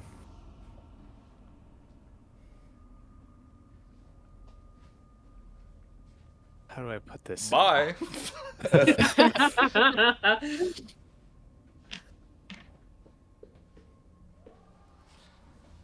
The only meal you will enjoy is the teeth you will be swallowing down your throats. You see they're still coming for you. I'll need you to make 3 wisdom saving throws, please. Fuck a duck. Please. 15, Okay, guys, I'm really gonna be mad if you keep going. 16, Okay. and a 13. Okay, so you're gonna take some damage, Ian. Fuck, please, not a lot. I don't have that much health. First one is gonna be 3 psychic damage. Okay. Second one is halved, so that would be 4 psychic damage. Okay. I'm getting close. Fucking get out of there. And last one is 1 psychic damage. You did not roll very high. Okay, groovy. I'm gonna dash and get the fuck out of there. You see these you feel like bits of your mental fortitude kind of being gnawed away, almost like there's these little things kind of eating at your brain. And just with this quick, like, as you feel yourself getting weaker by the second, just go, not a good idea, and just kind of begin to run. I would also like for you, Ian, because 2 of them were failed saves, your wisdom is going to go down by 2. So my modifier is down by 2. Yep. Your wisdom stat goes down by 2. The stat, Which not means, the. yeah, not the modifier. Your modifier should only go down by 1. Yeah. Yeah, Yeah. it'll be get down by 1 now. But yeah, you permanently lose 2 wisdom from these attacks. Permanent? Permanent. Oh, Yeah, fuck. these are permanent stat changes. Oh, Well, fuck me. How do I change Wait, that what are now? you at now? I'm at a 14. Oh, I mean, that's still pretty good Still for pretty a good. barbarian. Better than me. I need to fix that. How do I fix that? If you click on it, you can actually you can adjust it like manually. If you click on the actual number, and it will say other modifier or override score. So override then? Yep, override. You just make it a 14. So that 14. was Mabel Geyser, Son of Hellhounds, Bonelia Necromantic, Lascivious, Giant Pig Monster, and Michaelis, Mind Eaters. Well, everyone's gone Ah. twice. This will be my second time. That is right. So, you being chased by this Yeah. giant pigmatic creature, you are trying your best. You're effortlessly dodging as it kind of like smashes down at you. Like it's just piss poor aiming. Like it's like trying to hit a whack-a-mole. So as you're just effortlessly kind of weaving in and out, what do you do? So I just want to quickly, as I'm running, I go, I know your queen, Lilith, as I'm running, just to see if he reacts in a positive manner. If it reacts to a positive manner? Or just like, if like the mention of Lilith calms it down potentially as I'm running. But if not, I have a... Make an insight check. Damn. 18. An 18? You mention Lilith, and you see its face kind of scoff. Okay. And you hear this thing as it kind of beats down to the ground while you keep running. As it goes, Queen Lilith no more. All right. Long live King Vazeldan! As it Vazeldan! kind of keeps smacking down to the ground towards you. Fair enough. Okay, so what I want to do, this is what I want to try and do. I want to try and do something, 2 things at once. I want to sneak away, like get just out of view of like basically as I'm making my distance, I want to try and like veer off and like hide away, but at the same time I want to thaumaturgy sounds in the opposite direction, like of where I turn to see if like so he'll follow it and then I run off so it's not following me anymore. Okay. So what we'll do is for you going off, so we'll have you make a stealth check to see if it sees you kind of veer off first. So you have to beat its perception. If it beats it, if your stealth roll beats its passive, it'll have to roll a perception check. Okay, that's not bad. That is going to be 18. An 18K, it has to roll a perception check. He's a dummy. He's a dummy. Oh, it It's a just stupid fucking pig. It just made it. It just saw me? It Fucking just hell. made it. Wait, hold on a sec. You I just kinda I have lucky. It's not an attack Do roll, you? though. I could make my I could try and use lucky to roll again and get a higher number. Maybe? For your I stealth think check? It's just for attack thi- rolls and stuff against you, right? No, it's for any roll that I want to make. The only thing about attack rolls is if something's making an attack roll against me. I don't know if you can do it after the results have been determined, though. I'm just gonna quickly check. To roll, you can choose to spend before the outcome is determined. Yeah. Oh, great. I'm going to die. The creature kind of like as you like swiftly kind of go around the corner and just quickly try to catch your breath. You just see this thing like Oh, I'm still running. I'm still running. for flavor. Okay. You see this thing kind of like as you kind of quickly get around like a corner to try to catch your breath. You see this hulking creature, probably about 3 times your size, like go to make that same turn you did, but just slip and fall on its ass. So it just Oh. kind of scurries up to get up. Oh, Still Jesus giving Christ! you the chance to run. As you begin to run, you sense this outer presence kind of come closer. All of you do, in fact, as each one of you are running through this hellscape, being chased by all manner of things. You all see this dark red and green and gray Oh, okay. Here we go. mist kind of appear beside all of you, kind of like almost like the smoke monster from Lost, where it's just this absolute smoked essence, and you all hear in your heads, this voice that kind of rings out and echoes, kind of bouncing around. Goes, "You all need a hand right now, don't you?" Yes, please. Oh God, yes, please. Every No, single thank you. one of you I'm fine. hears this. Yes. I say, yeah, oh fuck. I'm drooling, just. Son, did you actually say no? I think just out loud, if he doesn't know who it is, he's like, no thank you, demon, I'm fine. You see I'm fantastic. this smoke creature kind of go and envelop or get closer to each of you. You see a more humanesque figure kind of comes from as the smoke kind of begins to dissipate. You see this ever so blurry and static image of this creature with horns kind of going far backwards and these wings that kind of spread out behind. You see it kind of reach out its hand to anybody who agreed to take the creature's hand. You hear the voice go in your head. It goes, "This is your one chance to decline or say yes.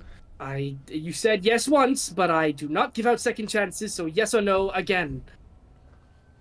Yes. I look behind me as these, like, hellhounds are getting closer and closer, and it's like, okay, I guess, I'd much less rather be ripped apart, and I'll just grab the hand. Yes, literally yes. I did not say no. Come on, please.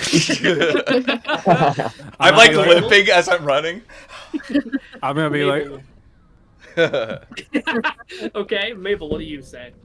Just yes, I'm just grabbing it. And Bonelia? Yes. Yes. Okay. You all kind of grab on to this creature's hands, and you feel yourself be lifted up as you're kind of flying throughout the hellscape. You find yourself gliding over these vast amounts of different landscapes. Mabel, you find this cracked wasteland of this plains kind of goes and dissipates into all these other different types of areas. Some are meshed with this red wood-like structures. Some areas are denizens with tons of these little imp-like creatures. Lascivious, you find yourself flying over what was about to be oncoming into an encampment of about 4 or 5 of those same size creatures, Oh, all chowing down jeez. on this roast-like thing. Michaelis, you find yourself kind of running away as all the previous creatures still kind of just desperately trying to lash out and get you, as you feel like little bits of magic twinkle in your head, but they dissipate as you get out of range. And you feel like your headspace kind of become normal again. I can Sonic, think, I can fight. You Not you really. feel these hellhounds kind of like snap and try to get at your feet as you're just dangling just about their reach until eventually you're swept off the ground and completely out of reach for these hellhounds. But nearly all these skeletal creatures are getting so much closer to you and closer to you. They're almost World War Z-ing each other, where they're just collapsing onto each other, and it's just an absolute pile of skeletons like coming at you.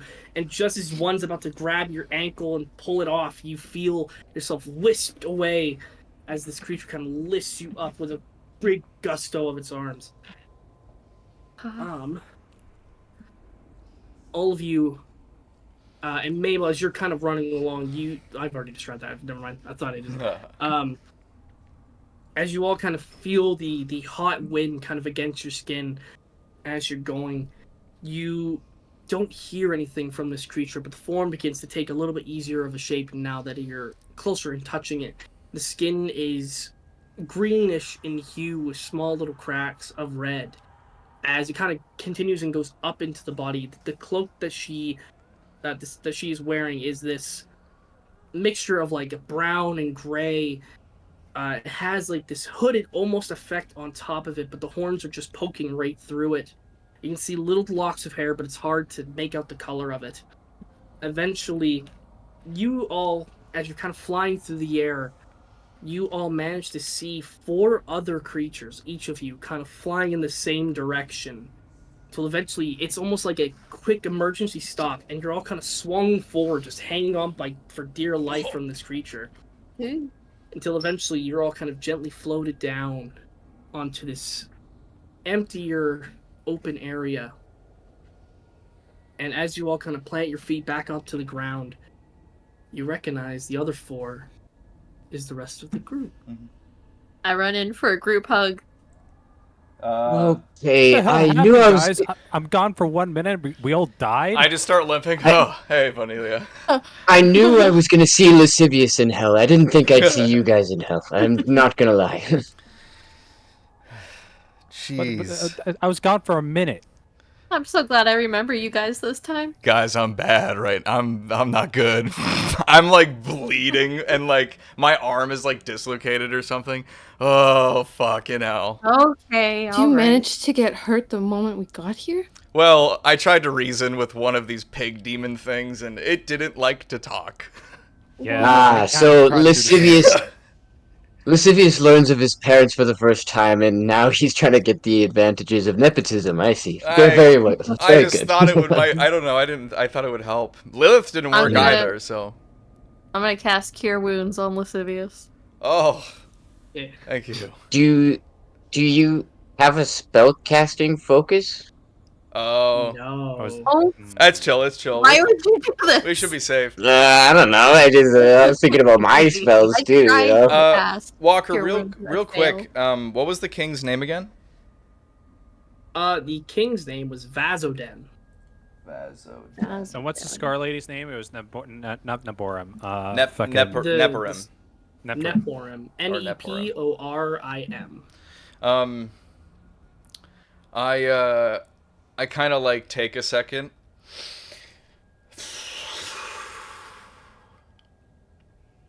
You see Yeah. the creature with this very blurred and staticky effect. The 5 of them, all exactly the same height, build, attire. You see, she goes to each of them, and they all kind of put their hands on top of the one, and they all kind of just burst into this fiery ember of magic. The creature kind of stands there and goes, "This is surprising. I will not lie. Yeah. This is disappointing at the fact that I am not able to stay immediately, but you're all in grave danger as long as I am within reach. We're kind of We already know. in danger beforehand, so you Yeah. know, it's not More much danger change. if you're in my surrounding area. Might I Oh. just add?" Ah, You see she goes to her side, she kind of pulls out this backpack and opens it up. It's like a little satchel to her side. You see she flicks it open, reaches inside of it. She goes like straight from her elbow, like all the way up to her shoulder. And you see she pulls out 5 orbs. She goes, let's see. Who likes blunt objects or bladed objects, particularly large ones? that would probably be me. No, it's, Big You weapon. see she chucks you this orb that's about the size of a basketball. She goes, spellcasting focuses. Who here uses magic? Me? I do. Oh. I think I do, but I don't know if I can right now. You see she reaches into the pouch, kind of like goes in even deeper. She goes, skeleton. Interesting. Cool. And you see she chucks you a orb on the side of the basketball. Same thing to you, Mabel. Same thing to you, Sonnet. I don't know if you use one in the city, but Not right if you now. I'm do, not Arcane Trickster up until level 3, so. That's Well, right. So you don't use actually- magic right now. Oh yes, this'll do. You see they're all rather mundane objects. Mabel's is just a very poorly put together spellbook. It's like keep it together by like little small stitching. It's like only about the size of a very thin school notebook. Sonnet, you see yours is just like a small little, almost like a finger tip musical instrument that you can kind of play. Like putting your fingers together plays One this sec. soft little like grass whistle like tune. Yeah. But Nearly, she hands you yours, and yours is similar to a staff, but it's only about like chest height, so you kind of have to keep your arm rather low to it. Let's see. Who else uses bladed weaponry? I have two other things. Does anybody else, who would do well with a very long item? A long item? Yes, you see she kind of takes this orb and kind of smashes it, and you see there's a scythe in her hands. Oh. We all, I think, point to Bonelia. Oh. Oh, I would take that. A skeleton using scythes. How I- on character. That's her See, thing. she hands you this scythe, I know, stereotypes, And but she you know it can- works. and she reaches into her bag for one last time and goes, and who's good with small blades? Me. And you see she chucks you one from like chest. Poof. Jesus. As you all kind of get these into your grasp, everybody who uses a spellcasting focus now has a spellcasting focus. Lascivious, you find yourself with a dagger +1. Oh, okay. Mabel, yours is a spell book +1.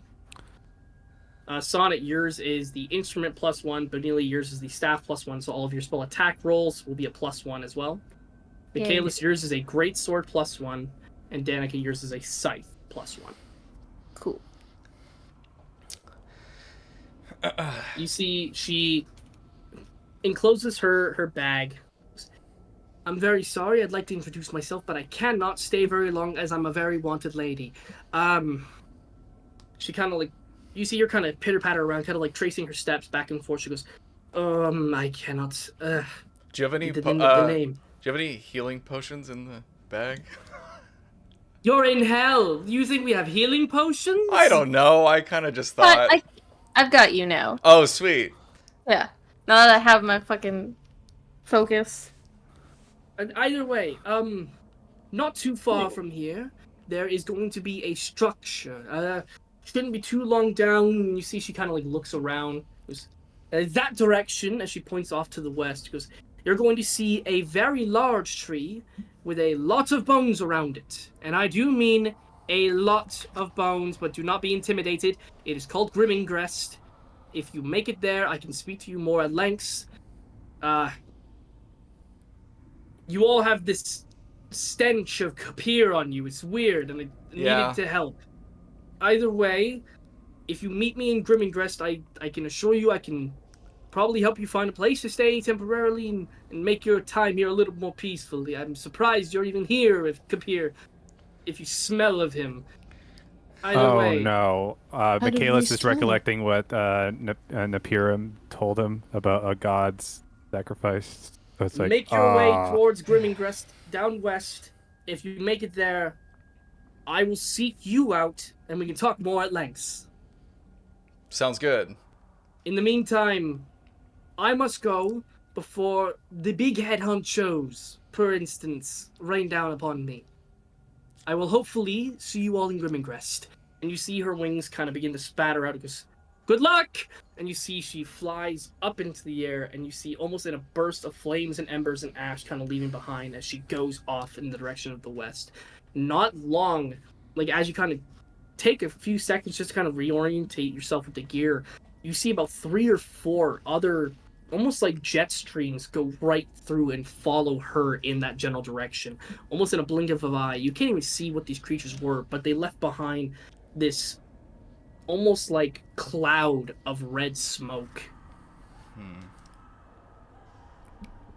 And as you all collect yourselves together, we're gonna take a quick 5-minute break. Oh, I should have just We're gonna waited. take a quick, we're gonna take a quick 5-minute break. I'm gonna Everybody pause. can, use the. Yeah. Unpaused. Okay, so you find yourself in a very flatlandish part of the hellscape. There's no immediate danger in your vicinity, from what you can tell. This area seems to go on for quite a long time. You just know the general direction of what the figure told you to go in. So, what do you guys do? Thank you, Bonelia. Yeah, no problem. Is everyone okay? Yeah. I'm wondering what the hell happened. Like, you guys fought Lulth? Yep. Yeah. She ambushed us. On the trail? I fucking got her good though. I got her real good, and then she got me No, really good. We made it into the vault. Oh, so it's that fucking time transference thing then. I don't know if you guys remember this. I got abducted by the same person that abducted us before. What? What on earth are you What's talking the about? person? Okay, this is gonna sound strange, but it was only revealed to me this last time, and then she killed me in order to get to you guys when you guys died by Lolth. Who killed you? What? There's this Reaper, or like she's like a goddess of death, but she's not the goddess of death. Naporum? Yes, Naporum herself killed you, is what you're yes, saying. yeah. Now she did that because she said that my sword was causing some sort of imbalance or something, and so that's why she picked me up. And then when she did pick me up, I guess during that time I was transported to her and such. In the minute I was gone, I don't know, it was like hours or days for you guys, but in that time you guys died, and so she said the only way like I can go and see you guys again and get the second chance is if I died. So she zapped me, and I'm here. But also, she apparently this happened a couple times before. We fought in an arena. We like she was like testing us. I don't know what, but now I know she was a goddess of death, and she's been, I guess, She's kind of like killed us before? no. She's like she blinked me, like how I disappeared. She's she did taken that us to all of before. us. She's taken us Oh. before.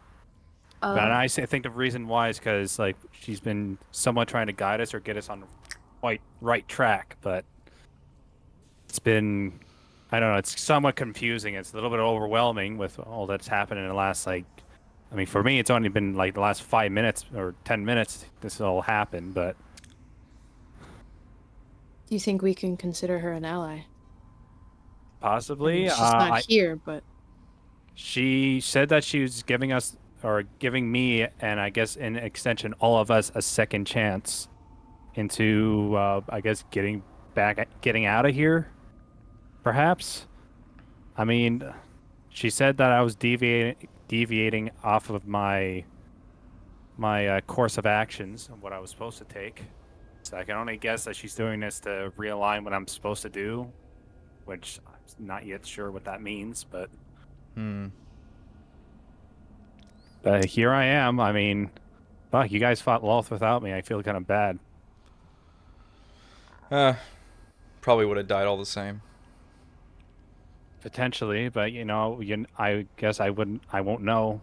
I wouldn't know. But yeah. So that was like my mom, right? Pardon? So we it's official. Kapir and Vaxis are my mom and dad. Oh, I should. That reminds me. Probably from that statement of the creature that saved us. I think Kapir's dead. We don't know that for sure. No, wait, okay. Let's rewind a second. She said she smelled Kapir's scent on us. Probably because we've been around him. Naporum told me that a god was willing to sacrifice itself to give us all a second chance. Considering that she just said Kapir's name, I think I could put two and two together that it's possibly Kapir gave his final essence to save us all. Or to give us his chance. So Maybe not his final essence. Perhaps not, but I'll say this right now, based on what she told me, is that I don't think he no longer exists in his physical form anymore. Like maybe his essence is out there. It's a part of you, as we I guess know now. But I don't think he's out there in Orlais anymore. I think he's all juiced out. So. But then again, we still have your other half here, so hopefully she can help. Best keep positive, right? Looking on the bright side of darker days, so yeah. But that's all that's happened to me in the last bit. So, were you guys able to talk with Elias and get to the records?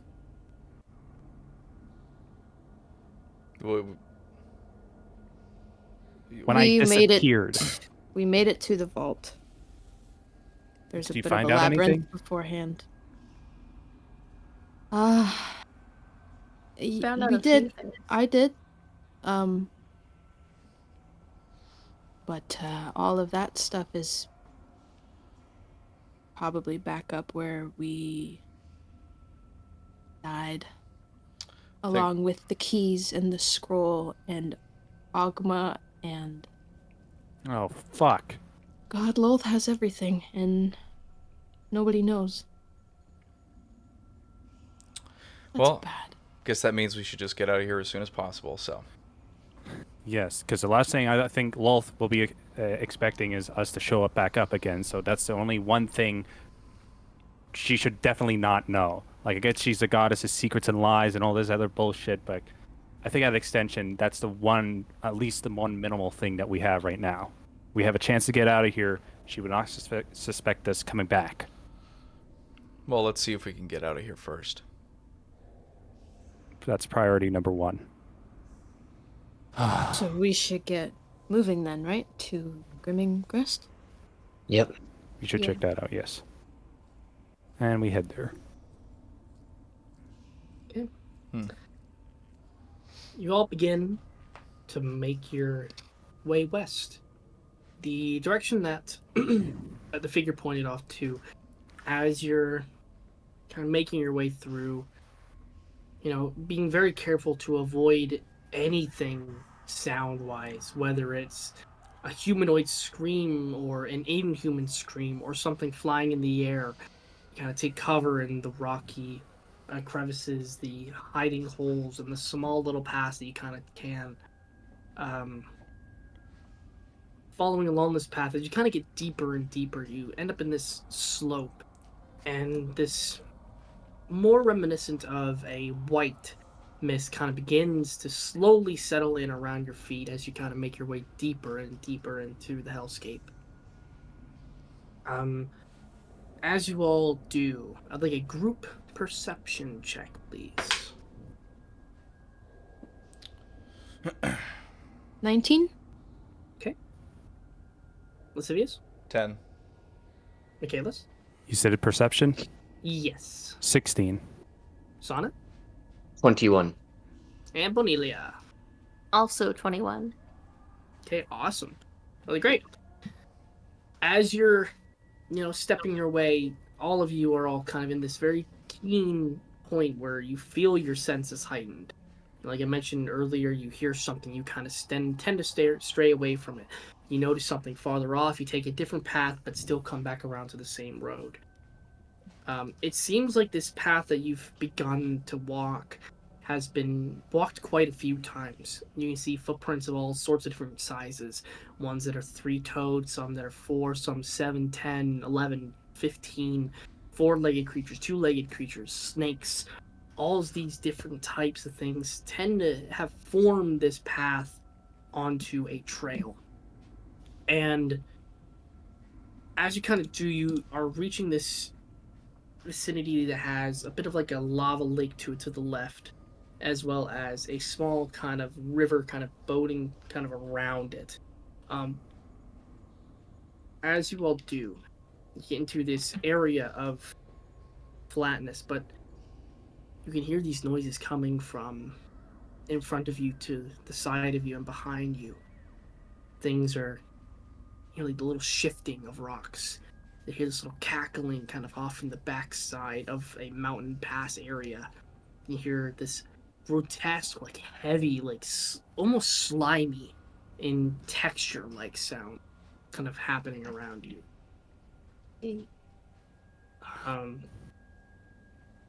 What do you guys do with hearing these things kind of beginning to surround you? What do you guys do?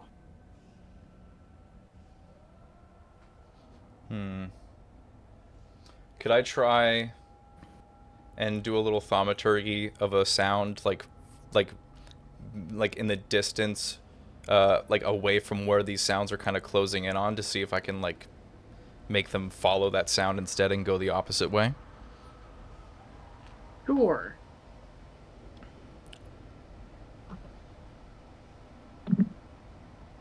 All right.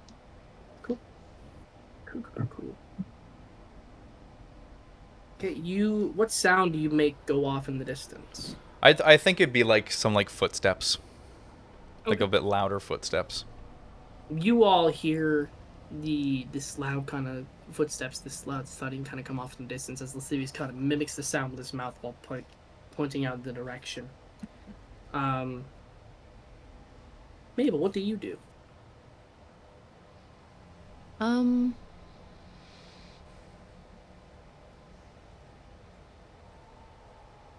I think I'm gonna look up to Sonnet. How is he looking?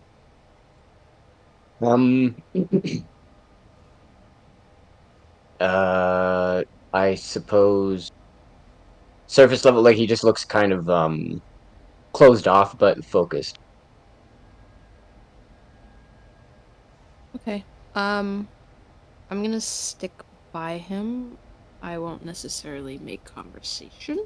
Okay. And I'm just gonna kind of keep treading forward. For sure. Michaelis, what do you do? I mean, I'm ready my sword and just like be ready to protect any of these guys from this whatever this fucking nightmare is gonna come. Mm-hmm. Sonnet, do you do anything?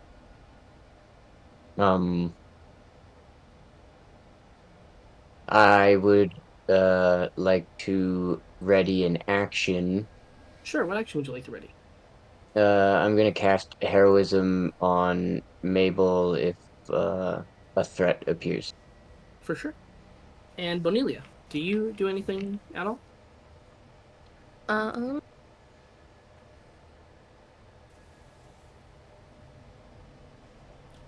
No, I'm No? just I have my scythe.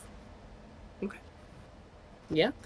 So, you all kind of either minding your business, either kind of keeping up with each other, checking on each other, kind of just with a glance or two, or readying some things after let's say you kind of popped off the distraction far off to the end. A little while after, you kind of keep walking a little further down the lines. You hear the same cackling, but there's less of it. You can definitely tell your distractions work for a certain amount, but there's still things kind of shifting, keeping their eyes on you.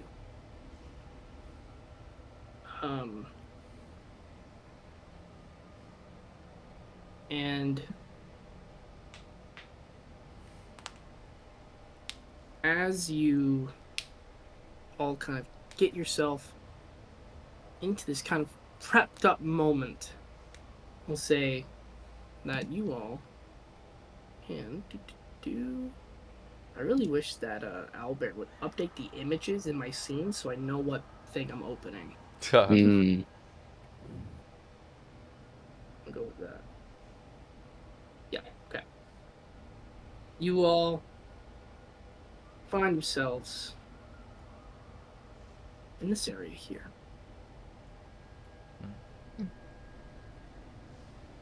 And so we know Wow, that that's a lot of nothing. this map is very small for some reason. There we go. Please use the actual grid that's on here instead of the one that they put in the map, please. Yeah. Please place yourselves wherever you feel that you would kind of be. Whether it's kind of back a little bit, just off to the side. I'll be a bit forward. Perfect. As you kind of get this sense of like, oh, hey, we're still keeping together, everything's kind of going strong, this cackling kind of keeps getting closer and closer. Until Sonnet, your spell triggers. Mm. As just out in front, you can hear like the sliding of some of the dirt trail as you see this grotesque figure with a very open snout and very like prolonged off to the side ears. Its body is kind of gray and it's dragging itself similar to an ape, but it looks like it's dragging itself so weakly. As you see a Dretch appear out in the front, you see this creature kind of like shuffle and stop, stare to the 5. You kind of do like a little sniff. Kind of looks around. And it's kind of eyeing you all up for a second. Still, you see the Dredge kind of like smack his hands down on the ground, kind of shifting the dirt around and kind of picking up, kind of chucking it off to the side. And eventually kind of picks up this small little amount of dirt and it kind of like pours it on itself, just kind of like this weird little fashion. And it kind of looks to Lascivious. After it does this motion, it just kind of stares at you intently. Past everyone else that's in front of you, it just kind of stares at you with this almost blank, childlike expression.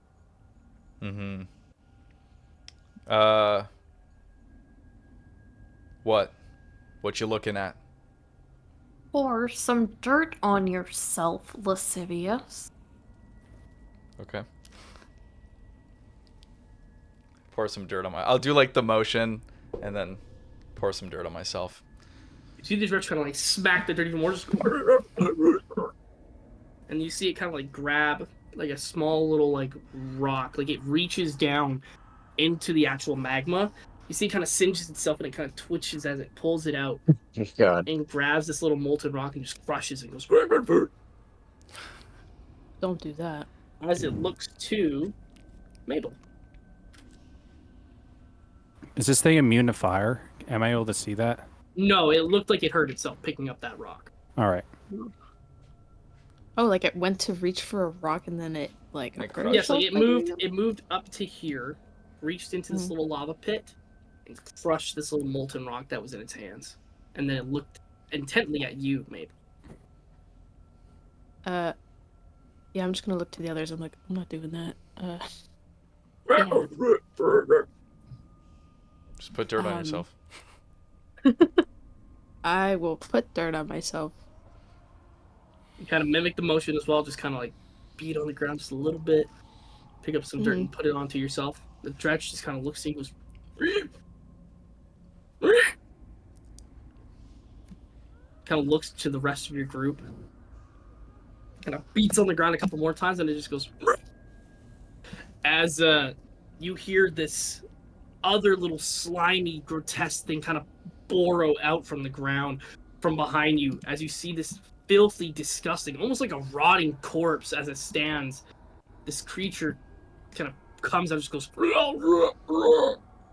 And then eventually behind a couple of rocks over the end, you see this little, almost like a gremlin just kind of hops onto this rock.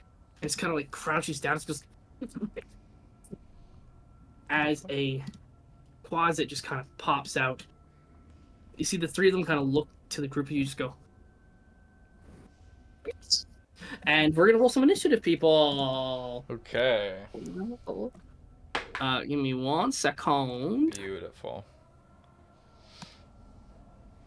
That is That's not a thing. It's pretty good. Where is...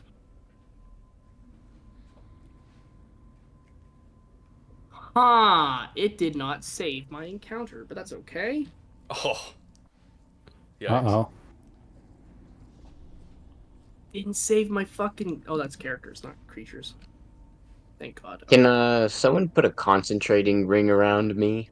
Yes, Mike, could you do that while I quickly get Sure. the stuff back together? Thank you. And then link it. And then I need characters. I need Bonelia. I need Lascivious. I need Maple. I need I'll Chaos. think. I need Oh wait, yeah. Here we go.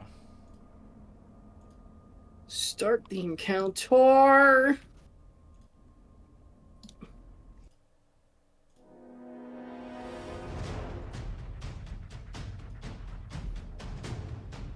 And I think it's linked to you now.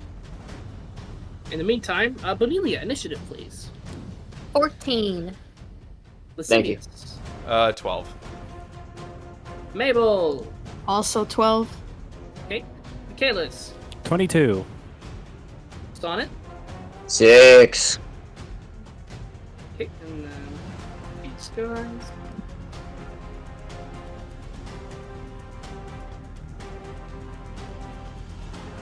Oh. that.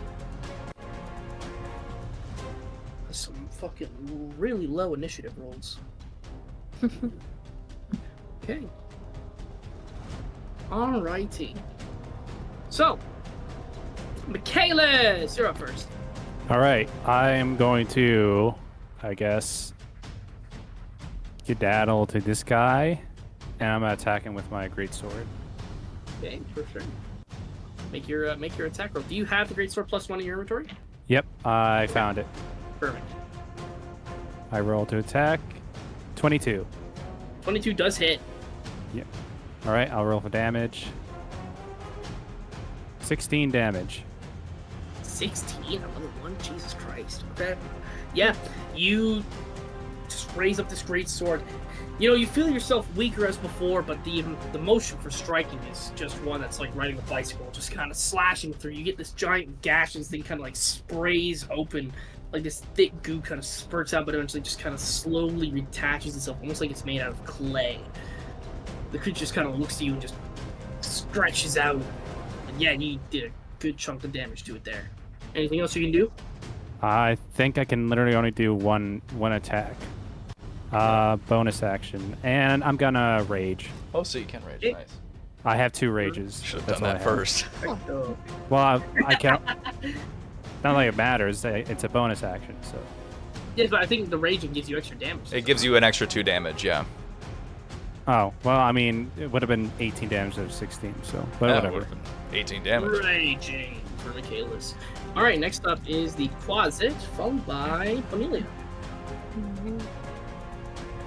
The Quasit is going to...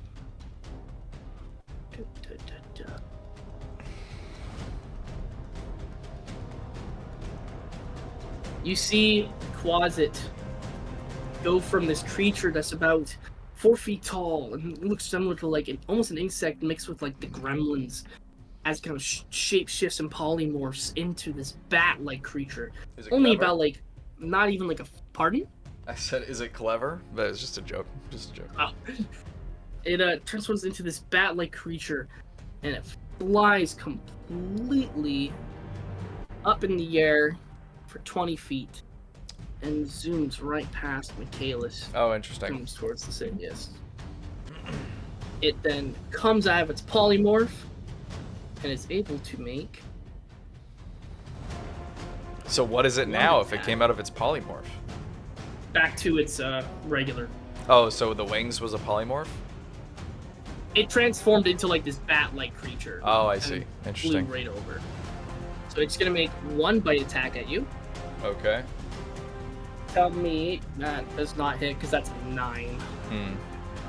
You see the Quasit, like, as it's like above you 20 feet in the air, you see it transform back into this insect-like creature, kind of leg go down to chomp at you, just like sidestep, and it just kind of lands.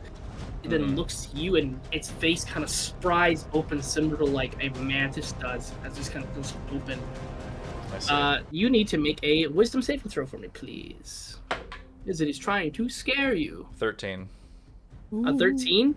You see this thing like pry open the jaws of its face to try to scare you. You just shake it off. Okay. This thing's not. Your very breath scary, stinks, dude. You see the creature like close its mouth, goes. Rah! Next up is Bonelia. Right. I also rolled a 12. Oh, I got a yes, right. 14. I never. Oh. What did you get, Danica? I got a 14. So she was 14? supposed to go before Michael then? Yeah, because I We got a both 12. got 12. Yeah. Oh, I haven't Oh. gone yet. I haven't gone. Yeah, that's him. Oh. Because he had to make a saving throw. Yeah. So it's Bonelia, Yeah. and then I guess I'll have Yeah. to get Michael and not Danica, Michael and Nat. I rolled a 5, so Nat probably goes first. Now Well, roll So a let's weird. see. Yeah. Well, 5 don't plus know why. 3. That's a nat 20. Yeah, there Okay, you go. yeah. He Oh, what keeps, a waste of a nat 20. I know. Yeah, I'm sorry. Bonelia.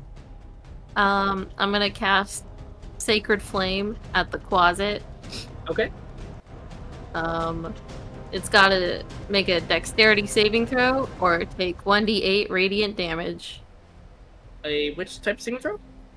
Dex. Dexterity. Dexterity. Yeah. What does it need to be? What does it need to be? 14. Yeah, it definitely does the save. You see Benili kind of use his staff, kind of pounding against the ground as this little bit of this sacred magic kind of appears out beneath the quads and just kind of shoots up through it. The quads kind of gets a little singed. Roll your damage, please. It takes 8 damage. Oh, damn. 8 damage. Do you have a spell see this attack bonus, closet- like, for damage, too? That's saving throw. Mm. Not for this one, no. Oh, okay. You see this closet just get encased with these flames, and eventually you see it trying to like pat itself out, but it just kind of falls to the ground. That is a dead closet. Oh, shit. Okay. Fucking right. Oh, really good. Any bonus actions you take or movement that you'd like to do? Nah, good. That's good for you? Yeah. Perfecto. Next up is gonna be Megs. Okay, yeah. first thing, she gets 4 temporary hit points at the start of each of her turns. Nice. For heroism. Beautiful. Yee. Yeah, by the way, because Bonelia got a 14, I for some reason thought that was lower than a 12. That's why I was like, but yeah, ignore because that. you didn't get your wisdom sap. What the fuck? Yeah, so I am immediately going to attempt to I'm gonna move in front of Sonnet, and I'm gonna try and do Ray of Frost on the Dretch. Okay. That is a 17. 17. 17 to hit? Yeah. Absolutely. Thank you. Okay. It's gonna be 5 damage, not bad. 5 damage. Okay, cool. You fire this ray of frost. You use the spellbook is so unfamiliar, but you do find some familiar spells to yourself. As some ray of frost erupts from the page and shoots out from your fingertips. You see this Dretch get hit, and you see that bit of Make a perception check for me for free. I would love that. Perception. That's a 16. 16. You see that ray of frost that hit the Dretch, that area almost melts immediately. It looks like it barely did anything. Yikers. Okay, I tried. That's the end of my turn. Okay, next up we have Vesuvius, followed by Sonnet. You already know. Boom. You know. You got it. Nice. Just like That's a 17 on the die. 17 hits. So, stab. yikes, that's not great damage. That's only gonna be, 7 damage. 7 damage? Okay. Yeah, you, as Michaelis kind of gets this massive slice into it, you kind of like shift around and quickly just kind of embed that blade into the shoulder. This thing looks incredibly hurt, but it's not dead yet. Any bonus actions at all? Unless I can do 2-weapon fighting, which I can't, then no. So the next up is Sonnet, followed by the mains.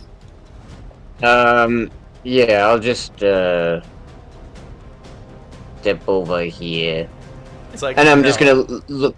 I'm gonna look at the dredge, and then I'm just going to cast Vicious Mockery, a cantrip. What kind of a save does In- it need to make? Vicious Mockery is a Wisdom saving throw. Wisdom? Uh-oh. Yep. Wisdom saving throw, and I'm just gonna say in Abyssal, like, I swear to you, if you come over here, I'm gonna maul you to death. Okay, yeah. Wisdom saving throw. Yeah, it fails. That's a 2. Nice. So it takes 4 psychic damage, and it has disadvantage on the next attack roll it makes before the end of its next turn. Awesome. You see this Dretch kind of like hear the words and its ears kind of like pipe down a little bit as it kind of like looks to you with a little bit of like a reluctant gaze. What was the additional bit? It has disadvantage on the next attack roll it makes before the end of its next turn. Perfect. All right. Bonus actions or movement. Nope. All Alrighty, next up is the mains then. Mains is going to take its claws, and it's going to I was gonna kind do of a claw me. little. It's gonna do its spinning claw. So you and Lascivious are the only people within the 5 feet range. So it is going to attack the two of you. So that's a nat 20 on Aw. Michaelis. Lucky. Oh shit. Oh wait, it has to be against me, right? I think so. Yeah. Hmm. So Fuck. nat 20 against Michaelis, and then a 11 towards Lascivious. Doesn't hit me. Okay, so I'm enraged, so whatever you damage I get is half. yep. And you actually get to have it because it's not magical. That's what I said. He's saying like if it were magical, it would. I'm It was like agreeing with magical. you. No, it was If magical. it were magical, yeah. Yeah. Yeah. spell claws, then So that is, you can take half of it, which is yeah. Please. that's 4, that's 7, that's 9, so 5. Is that 1 hit point? You see the How much? mains kind of like quickly as it's like getting just slashed between the two of you. You see it go into like this desperation mode as it kind of like shifts its feet into the ground, and you see it kind of morph as it just spins around and just grabs at kind of whatever's within reach. Lascivious, you kind of easily just kind of duck past a little bit. And Michaelis, you just get this barren scratch like from your neck down to like your chest. Ooh. Ah! Bitch. Next up is the dredge. Bring it. But The don't. dredge is going to Bring it away from plus here. 5, But don't. 10, 15, 20. Oh, good. Go for him. Go for it. Mabel, is this revenge?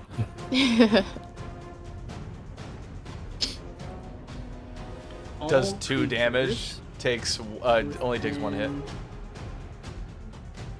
Oh, everybody. This is an everybody Yeah. thing. Oh, fuck. Alright, what do I roll? So I need Mabel, Michaelis, not Lascivious. Oh, okay, sweet.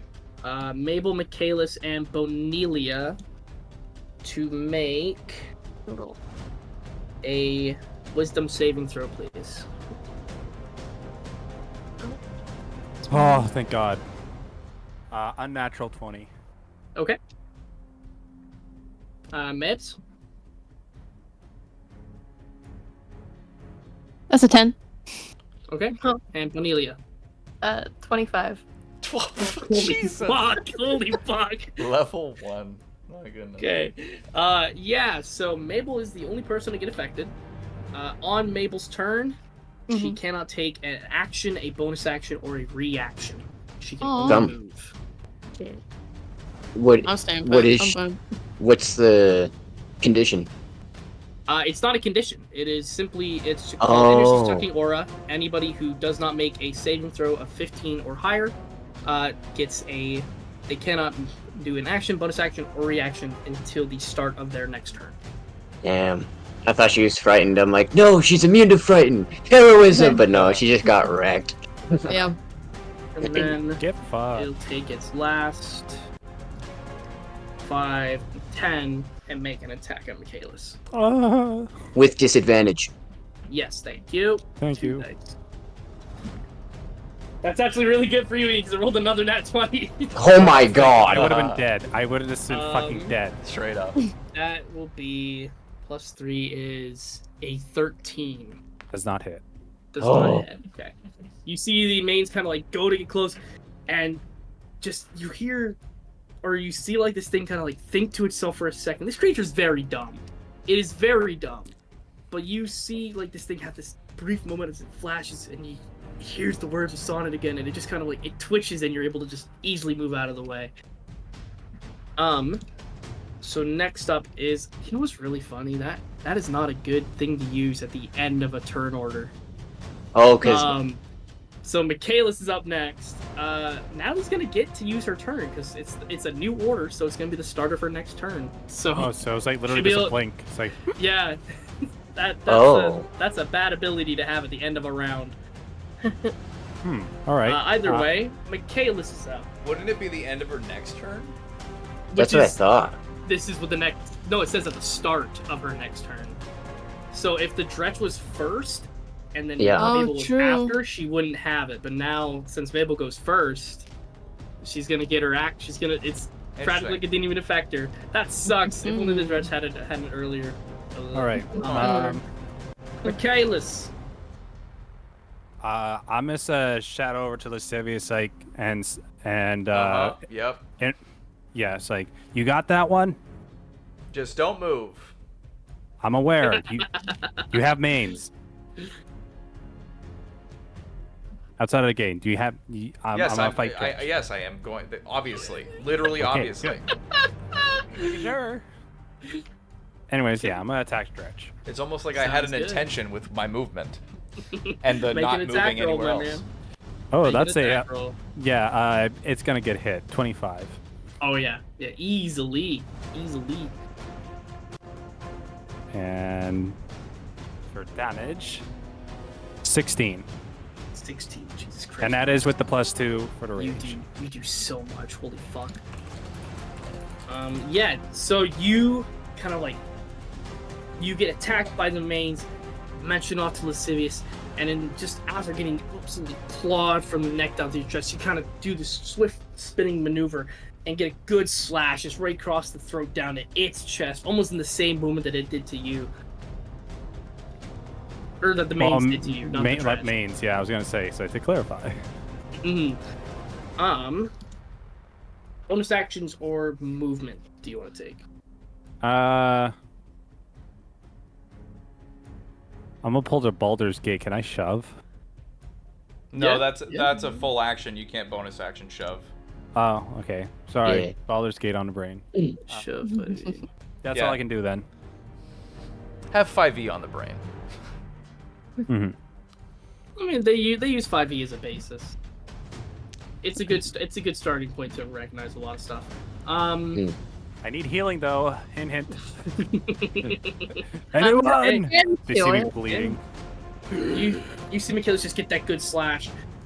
You see the closet. You see its chest begin to kind of bubble up. As eventually it explodes, and you see What the fuck? 1, 2, What the fuck? 3 I forgot they do that. We gotta throw it in the fire. little tiny baby versions of the closet pop out, and they'll skid around like mice. So that's going to be 1, 5, 10, 1, 5, 10, Maybe it's indiscriminate. Maybe it just will attack the dredge. 15. It'll Thought leave I was her so attack range. It's gonna go for Mabel, but Amelia, you can make an attack of opportunity against the baby closet if you'd like. Yeah, I fucking will. Hit the Stab baby insect. Hit the baby insect. Kill the Yeah, baby. how's a 4? Oh. You know what? You just barely miss. Oh my Oh, god. Even with your modifier, Jesus. Yeah, that's what What did you roll? I rolled a 3. And I got a +1 on the scythe. Yikes. You also used your proficiency bonus because you're proficient in this weapon. Yeah. That's +2. So grand total of 5. Grand total 6. of 6. So you hit this thing. Yay! Thank goodness. Alright, cool. That's Dab. what, a D4?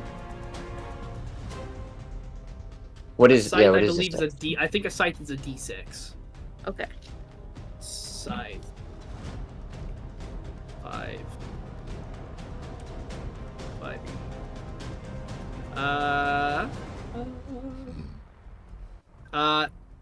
Yeah, D6. Alright, 5 damage. 5 damage. This little tiny creature kind of scares past you, and you just kind of like, "Ah!" and just impale this thing into the dirt. I'm not. Stay dead this time. This is a dead baby closet. Thank you. It Dead will baby. make. The one will make an attack against you, and the other will make an attack against Michaelis, though. Is that Yeah. gonna explode into even smaller closets? This is infinite. So the first attack against Bonelia is going to be... Danica, is a 15 on the die enough? Yeah. That's pretty high. And then for Michaela, just so I can know damage at once. No, nat Wow. 20 for the love of fuck. Okay. Gets It was taken the out by a little fucking It was the bug. opposite. That'd be so funny. Nat 1? That one. You see this closet like skitter over to Michaela's, like so eager to take a bite, but it just trips and falls down onto the ground. And as Michaelis hits the dredge kind of leans back and then leans forward and just squashes it. Ooh. So let me guess, I rolled a nat 1. It did roll an out. Yes. Quasit does make its attack against you, though, Vanilla. You see this Quasit kind of latch onto your leg, almost like a termite, and just start gnawing away. Ow. That will be 5 points of piercing damage. Jesus fuck. And then that is the end of the Quasit's turn, the baby Quasit. And that's Bonilia's turn. Alright. Get him. Yeah. Fuck. This changes everything. What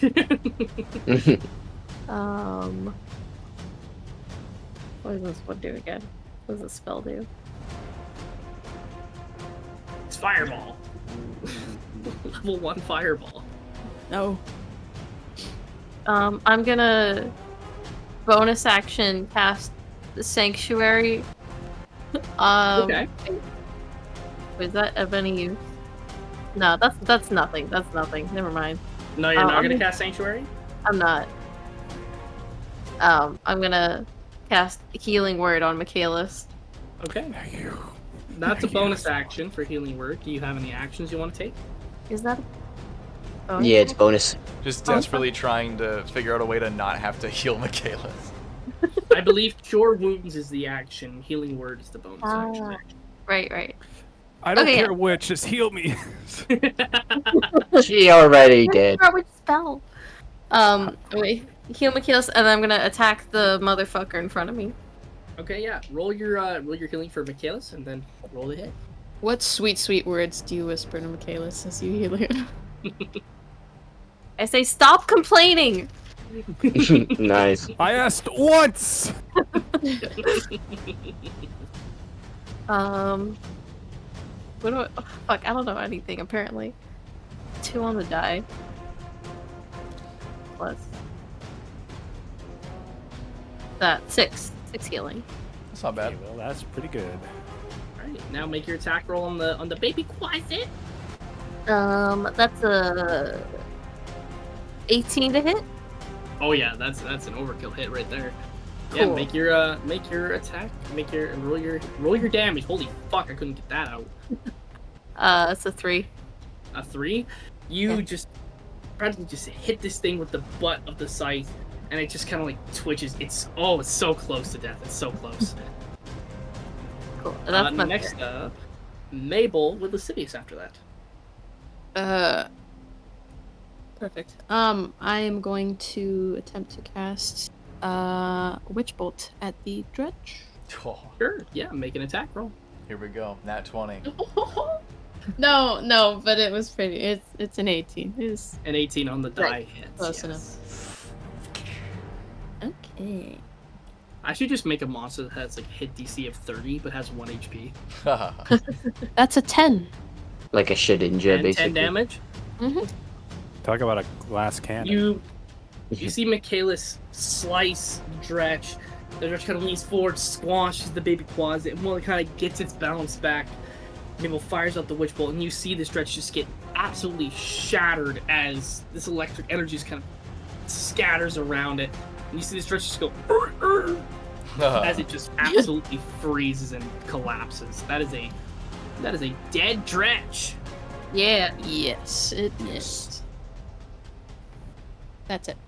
Alrighty, next up is Lascivious with Sonnet after that. The 19 on the die.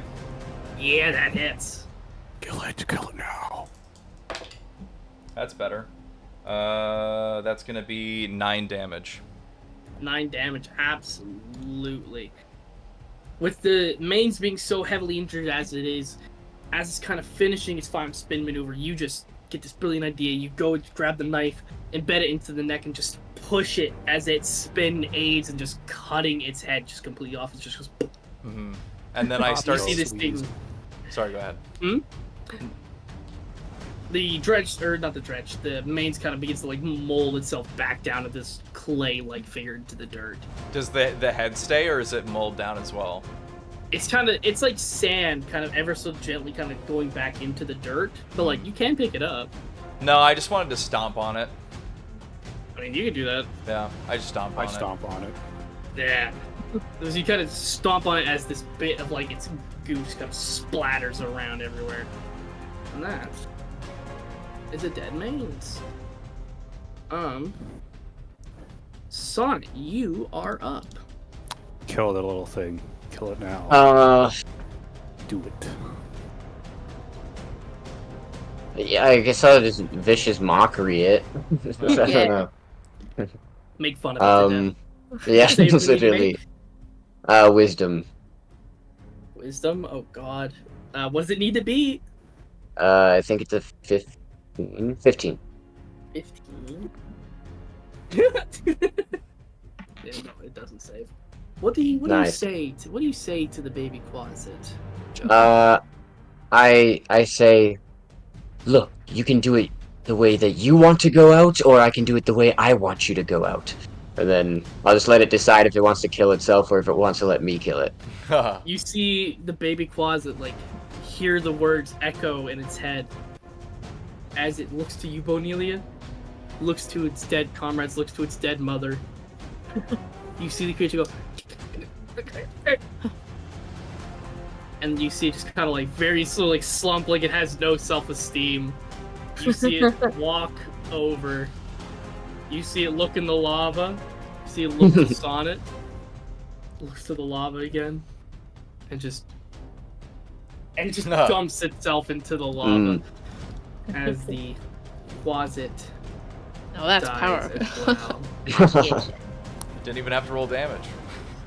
I rolled max anyways. Oh, you did? Oh, shit. It had 2 hit points. Oh, I see.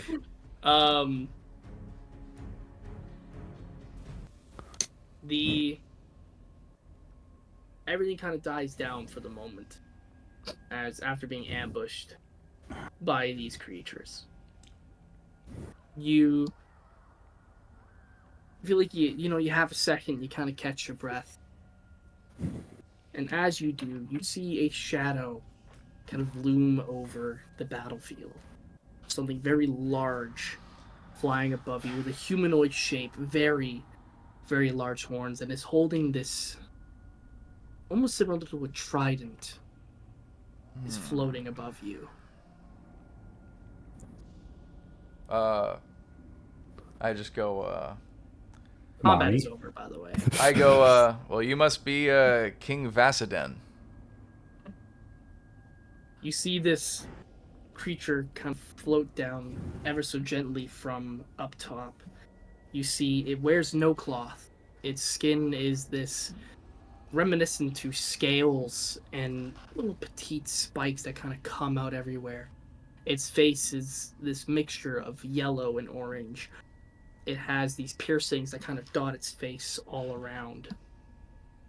Creature kind of stands down. Its frame, very lean, like it has a very clear muscle definition towards its stomach and its chest and towards its shoulders. This creature lands down in front of you. Its trident kind of sticks into the ground. Right, I'm not that piece of shit. Oh. Who the fuck do you think I am? I saw Trident, I saw Devil, just assumed. Oh, so you think we're all the same? You think we're all the same down there? Yeah, honestly, yeah. Who's a racist now? Lascivious. Mm-hmm. That's strange coming from you. I mean, you'd think, with the horns and stuff, you'd have a little bit of the structure of this place. Yeah, sure. You can tell he's not from around here, but... Who are you, sir? You don't remember me? Lots have happened. I find that incredibly offensive, Michaela. See, I can't. Wait, Roll a history check for me. this is Bane. Roll a history check for me. Literally couldn't be. I'm dumb. I'm really dumb right now. History check. That is a 22. 18 plus 4. 22. You kind of recall his back dad. to creatures of this kind of size and reminiscence. And you can only recall one time that you found a creature like this. Back in Terragold. You remember Evelyn, or not Evelyn, sorry, but Faye used a scroll and summoned a creature in order to fight on her behalf. The Horned Devil. You see the Horned Devil kind of land himself down and goes, I can't believe you just forget a face like this. I mean, I thought we had a connection. You know, I gave Gooseplant my scroll. Like, what happened here?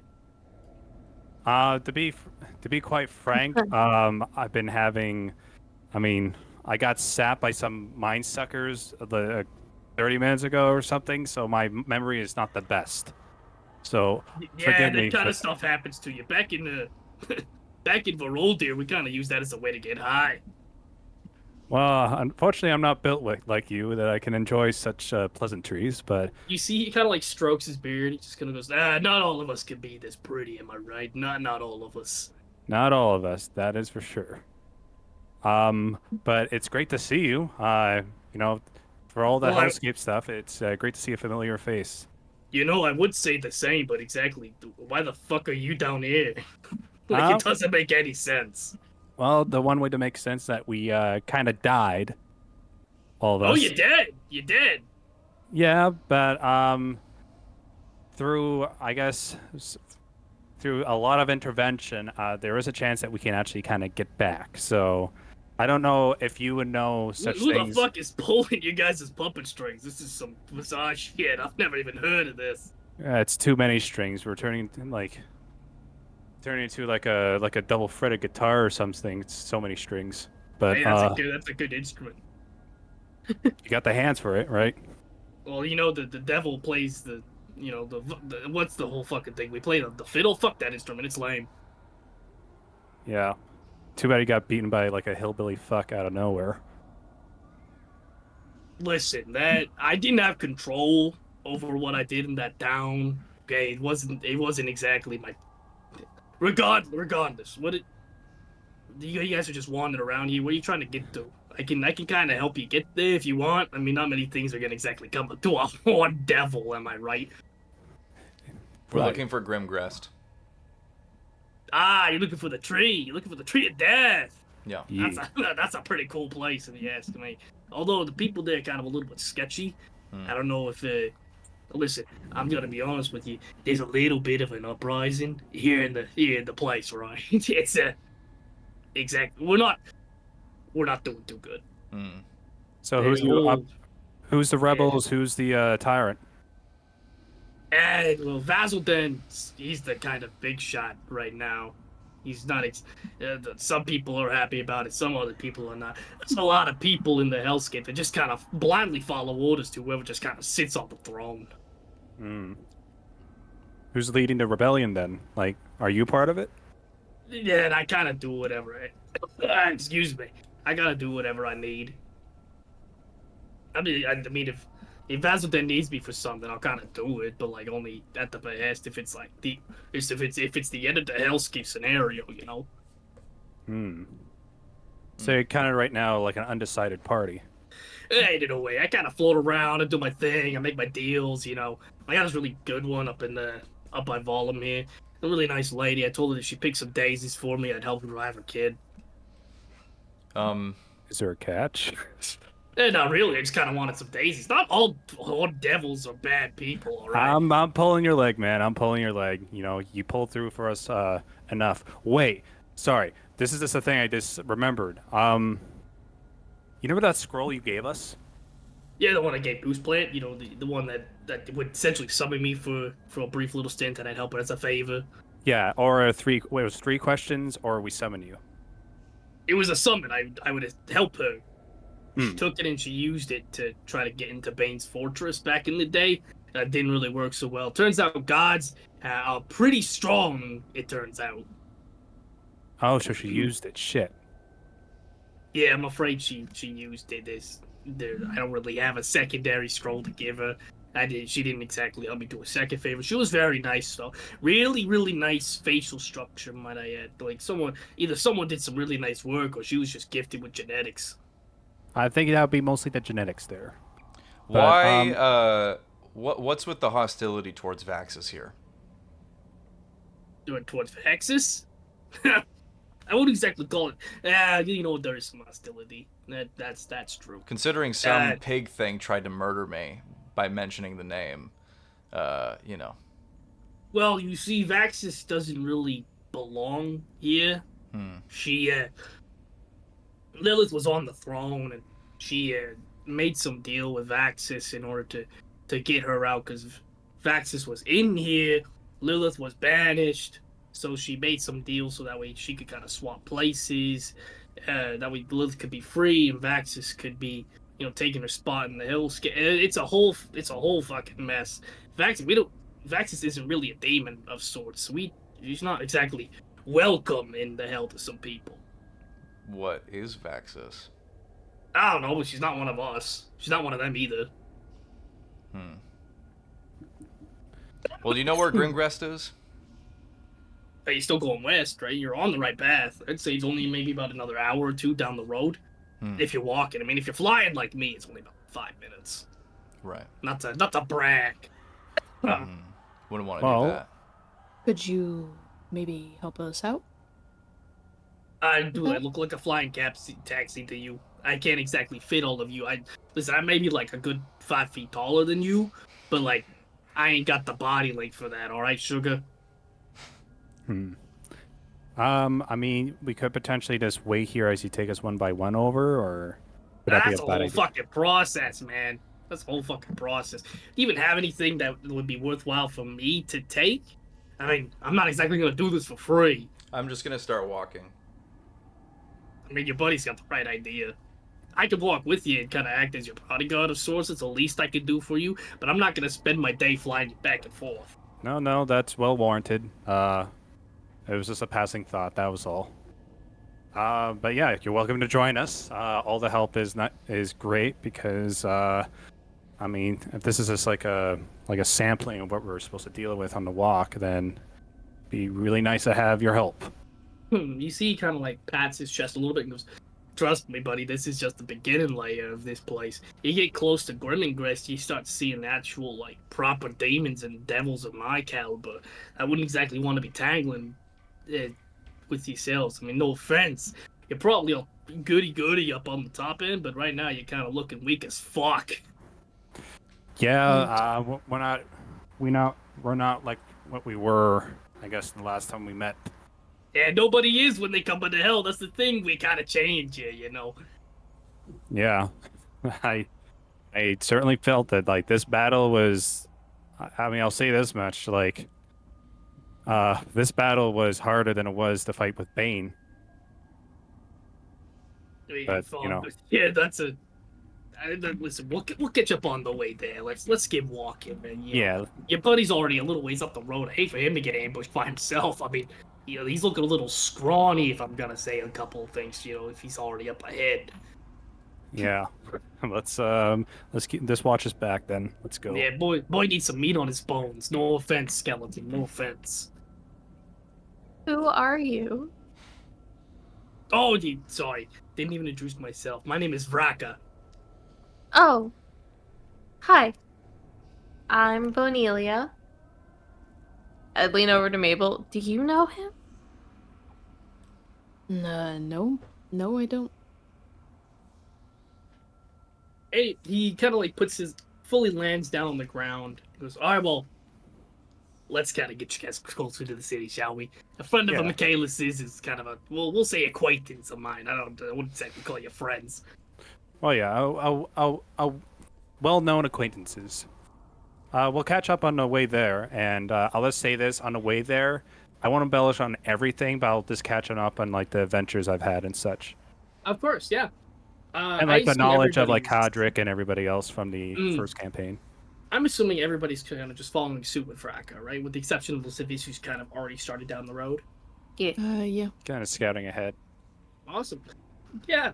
Following, just going on alongside, kind of down the road. Vraka very candidly just kind of speaks to you in this one. Yes, perfect. As you're all kind of coming down the road, you Ooh. have this very long path with the river that kind of twists and turns. Vraka kind of like shooing off like a lot of the imps and some of the lesser kind of the little demonic entities as well, like the dretches and more mains and other little hellhounds and the such.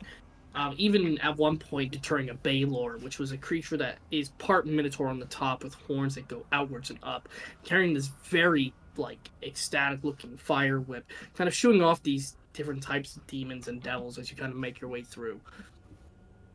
Vraka kind of enlightens you all on the basis of the Hellscape's landscape.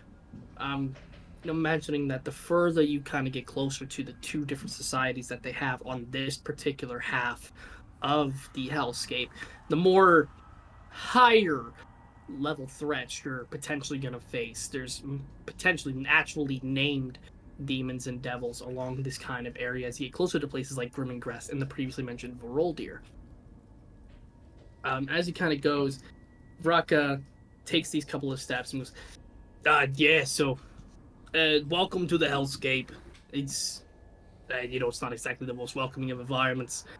Currently, we just have the two settlements on this side. We're kind of trying to expand, but, it's a very hostile place. You can't really exactly set up settlements here and there. Currently, we've got Grimmingrest, which is the Tree of the Dead, they call it. It's a giant tree with a bunch of bones and dragon bones kind of scattered around it with very little actual housing on it. Houses a lot of the lesser demons to kind of go there for their general shopping purposes, get the horns scuffed up and stuff. Then you've got Voroldir, which is the capital of this section. Voroldir has tons of surprisingly, they got shops, even though when you come here, you kind of don't necessarily come with your money. You sell your soul for stuff. Yeah, or souls that you've acquired. Yeah. As well as it's got the transporter to kind of get you wherever you need to go, although you need permission from Vazaden for that. You used to need permission from Lilith, but, that's kind of the way the bygone for now. As you kind of get closer, kind of catch up with him, mentioning the adventures that you guys have kind of gone on and how you got to this point. You see, as you get closer to the actual city of Grimmingrest, you see this tree that goes up into the sky, branching out to be somewhere between like the hundreds to thousands of feet high, with this very shoddily built kind of walkway platform that kind of snakes around it going up, with all these different types of platforms and homes on the top of it. Some small, some semi-large, some are longer. You see even like little things kind of dangling off it. You see methods kind of go into and leaving almost as if they're nests. Vraka kind of brings you closer. Hey, but listen, in all seriousness, I wouldn't get too close to Voroldir if I were you, unless you got something to do about Vazadan, really. It's just not exactly the best place to be. Lilith was at least a little bit kind when she was ruling here. The moment she got banished, though, this dude's been a fucking asshole. Like, complete dickhead. If you want to, you can seek an audience to see if he'll let you use the transporter to get out. Because I'm assuming you all want to get out still, even after being killed by Loth herself and this fucking deity of death thing you're talking about. There's a transporter? It's that easy? Well, you gotta get permission from the Archdevil at the time. It's not exactly something that just any good old canoodle can walk up and be like, take me to the moon, please, and you'll just go. Right, right. Is there an exchange that has to be done in order to use it, or do we just have to talk with him? You gotta get approval from the guy. Either, you trade a soul, it's gotta be a pretty valuable soul, though. You can't just be just any good old canoodle. You gotta have something of value, something of weight. If if you wanted to, you could just kill him, but killing an archdevil is a lot more, conceptual than actual literal.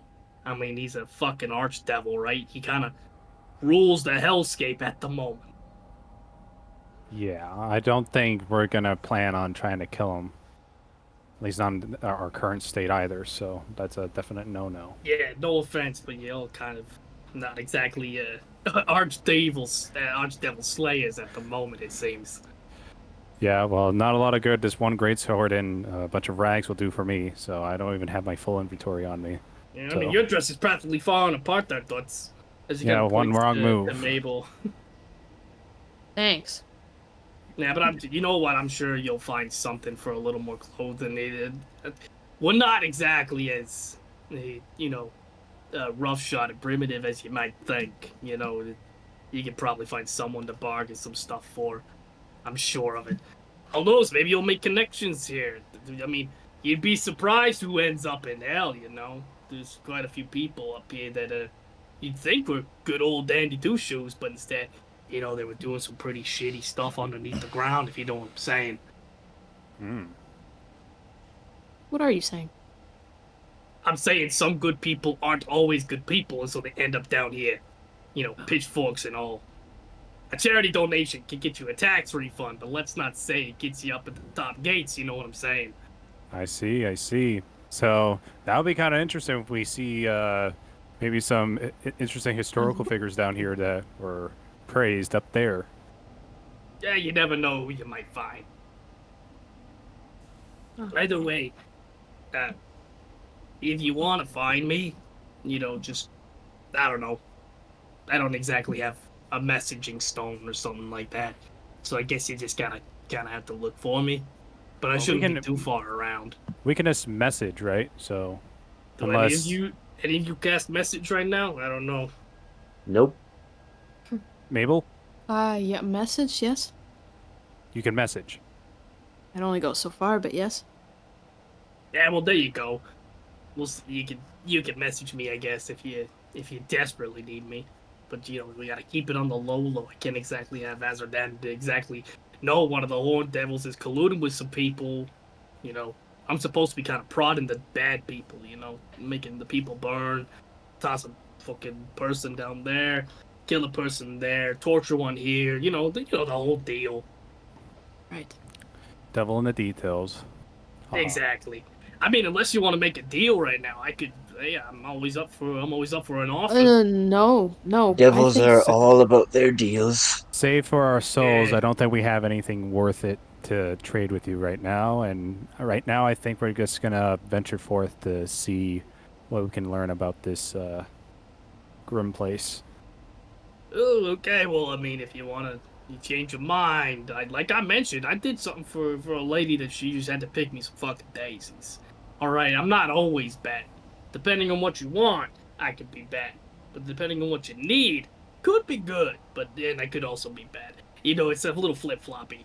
I got one last question though. If that horn scroll that Gooseplan had was still intact and was on a person, are you able to sense it if it's on them in the other Oh plane? no, it's like a little thing. Like once she uses it, it burns up. No, I know, but are you personally able to sense where that scroll is in the plane? It's burned up. It doesn't exist anymore. I know that. I'm saying that if it was still here, like if Gooseplan had not used it, would you have been able to sense where it was? Like if if it wasn't used, if it wasn't used, I could sense that it was still available on the plane, not to be used, but she used it. So like a general location, or are you able to pinpoint exactly? oh, I know. Michaela Spy, are you- I would know exactly where that fucked up thing is, but it's gone. So it doesn't. I don't know why you ask, because it's gone. It's just general knowledge to have, because if Gooseplan had not used it or something, we'd be able to, ask him if Michaelis, the scroll is gone. There's no use. yes, I know. This I is mean, like I will say, though, information if that could be useful later. You I never mean, know. although I will say, if you're looking for certain items up on the top floor over there, not exactly, the tippity top, but the material plane, I could potentially find a certain item. Or hell, if you don't know where your bodies are, I could potentially pinpoint that. And that is exactly my point, Maeve. So We know where our bodies are. oh, we can tell him. Well, I can't. Well, my body, I don't think so. But your body's like, did. Oh, Well, I you know guys- where your body is, Michaelis. I know exactly where your body is. I know where his body is. He points to Michaelis, points to Sonic, points to Mabel, points to Bonilla. He goes, "Your body's a strange one because you're kind of already dead. So like, it's kind of wherever you are is where your body is. That's kind of strange. I don't exactly know how to tell about that one." Oh, So where is my body? I thought I disintegrated. You see, he kind of leans like a little close. His smile kind of creeps up. Goes, "How badly you want to know?" Michaelis. I'm not gonna make a deal. I Baraka, mean, you gotta have some. Listen, I'll beckon you guys a little bit of an exchange. If you have something really worthwhile on your person that you're willing to part with, maybe I can entertain it instead. Where's the city? You see, he kind of like points behind you, and there's the giant tree. I just walk towards it. I leave. We best be on our way, but we'll keep that in mind. Thank you. Yeah, I'm always looking for trinkets, so keep your boy Vreka in mind. I'm gonna think about it, Baraka. But I mean, I might have something on my person, possibly exchange for something. But I'm gonna have to think about it because devil's always in the detail. Haha. Of course. No pun intended. I mean, because if you did, I'd have to poke you. Haha. Well, it's a reason why it's a saying, right? Either way, have fun in the city. I'll potentially see you around. I'm sure you'll see me floating about. Yep. We'll see you around. Take care. Alrighty. As you guys kind of get closer to the city, the trees branches kind of branch off. You hear the different cacklings of different types of creatures, all sorts, wandering around you. You're actually not too outstanding from the rest of the people here. You find that there's like some tieflings, there's a couple of regular races like halflings and half elves here that probably deserve to be here. Alongside that, you do find your typical hellscape creatures, your mephits, your lava golems, your necromantic people, along those likes. People that weren't exactly the best do-gooders in life. Kind of wandering around, you see there is a actual kind of like a hotel space. There is some shops here or there. There's some back alley type spots. And from there, we're actually going to take another 5-minute break. I'll pause. So, you come to the city of Grimmengrest. The area is caked in this thick kind of smoke Oh, damn. That's badass. as this tree, like I mentioned, spans upwards into what would, no pun intended, be the heavens of this location. All sorts of torches of light, very primitive in its actual structure, using materials that are in the hellscape. It's actually surprising that a tree this large would grow. All the different skeletal bits around it from very, very large creatures. Some you would recognize as dragon bones, others you'd recognize as naga bones. Things that are just very massive in scale. Kind of going up and around, you find a couple of different things, like I mentioned, the hotels, your very limited shops. What do you guys do when you kind of walk in, noticing that you're not exactly out of place within the people of the society? I think Lascivious is just going to go up to the first person he sees and goes, "Do you know of access?" Just up to the first person he sees? Yep, first person I see. For sure. Let's roll a roll a d20. 11. 11? Mm-hmm. Give me one sec here while I get my thing up.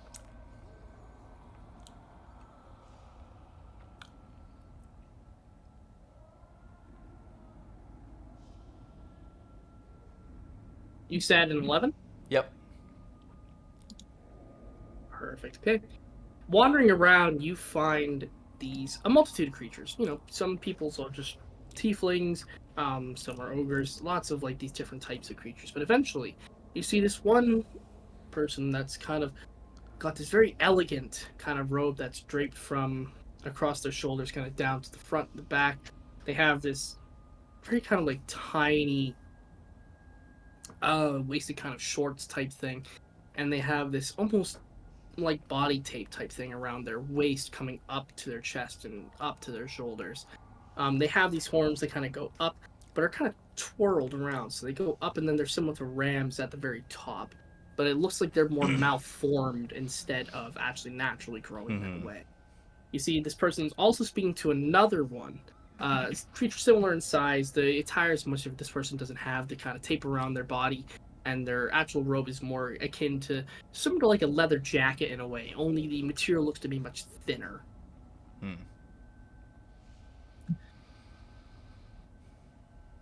What do you? I literally went up and was like, "Do you know of Axis?" Or someone named Axis. You see these two kind of like look to you. They scoff at the name, but then they kind of look to you again. Oh. Sorry, you saying Vaxis? Yeah, I am. What's the information to you, love? I just want to know where she is. Well, that's not exactly easy information now, is it? What, do you want something? Well, it's kind of the thing around the hellscape, isn't it? What do you got to offer? I have a dagger. Marilyn, look at the dagger, please. You see this woman come up. She takes the dagger from your hand, kind of twaddles it around. It's not too bad. What's a... Kind of sniffs it for a moment. Why does it smell so awful? You see the man. What do you mean? Kind of grabs it. Oh God. Why does it smell of angel? You see the man kind of like gives it back with like his fingertips. Kind of goes, You're not from here very clearly. No. Is this your first time in Grimmingrest? Yes. It kind of like points to your group, to the four of you behind him. They're all with you, I assume. Yeah. I wave. Vaxis told us to meet her here. Ha. That's interesting. Maryland, can you quickly find the little fella? The little fella. He's got. I think he's got what we're looking for, right? Right? And you see Maryland just kind of like turns and goes, the little fella. Oh. Yes. You see she kind of reaches for and takes the dagger with her fingers again. Goes, we'll be right back. Okay. And you see the two of them kind of wander off with this dagger. You see Marilyn's kind of like holding it just off to a bit. I'd like for everybody to roll a history check if they'd like.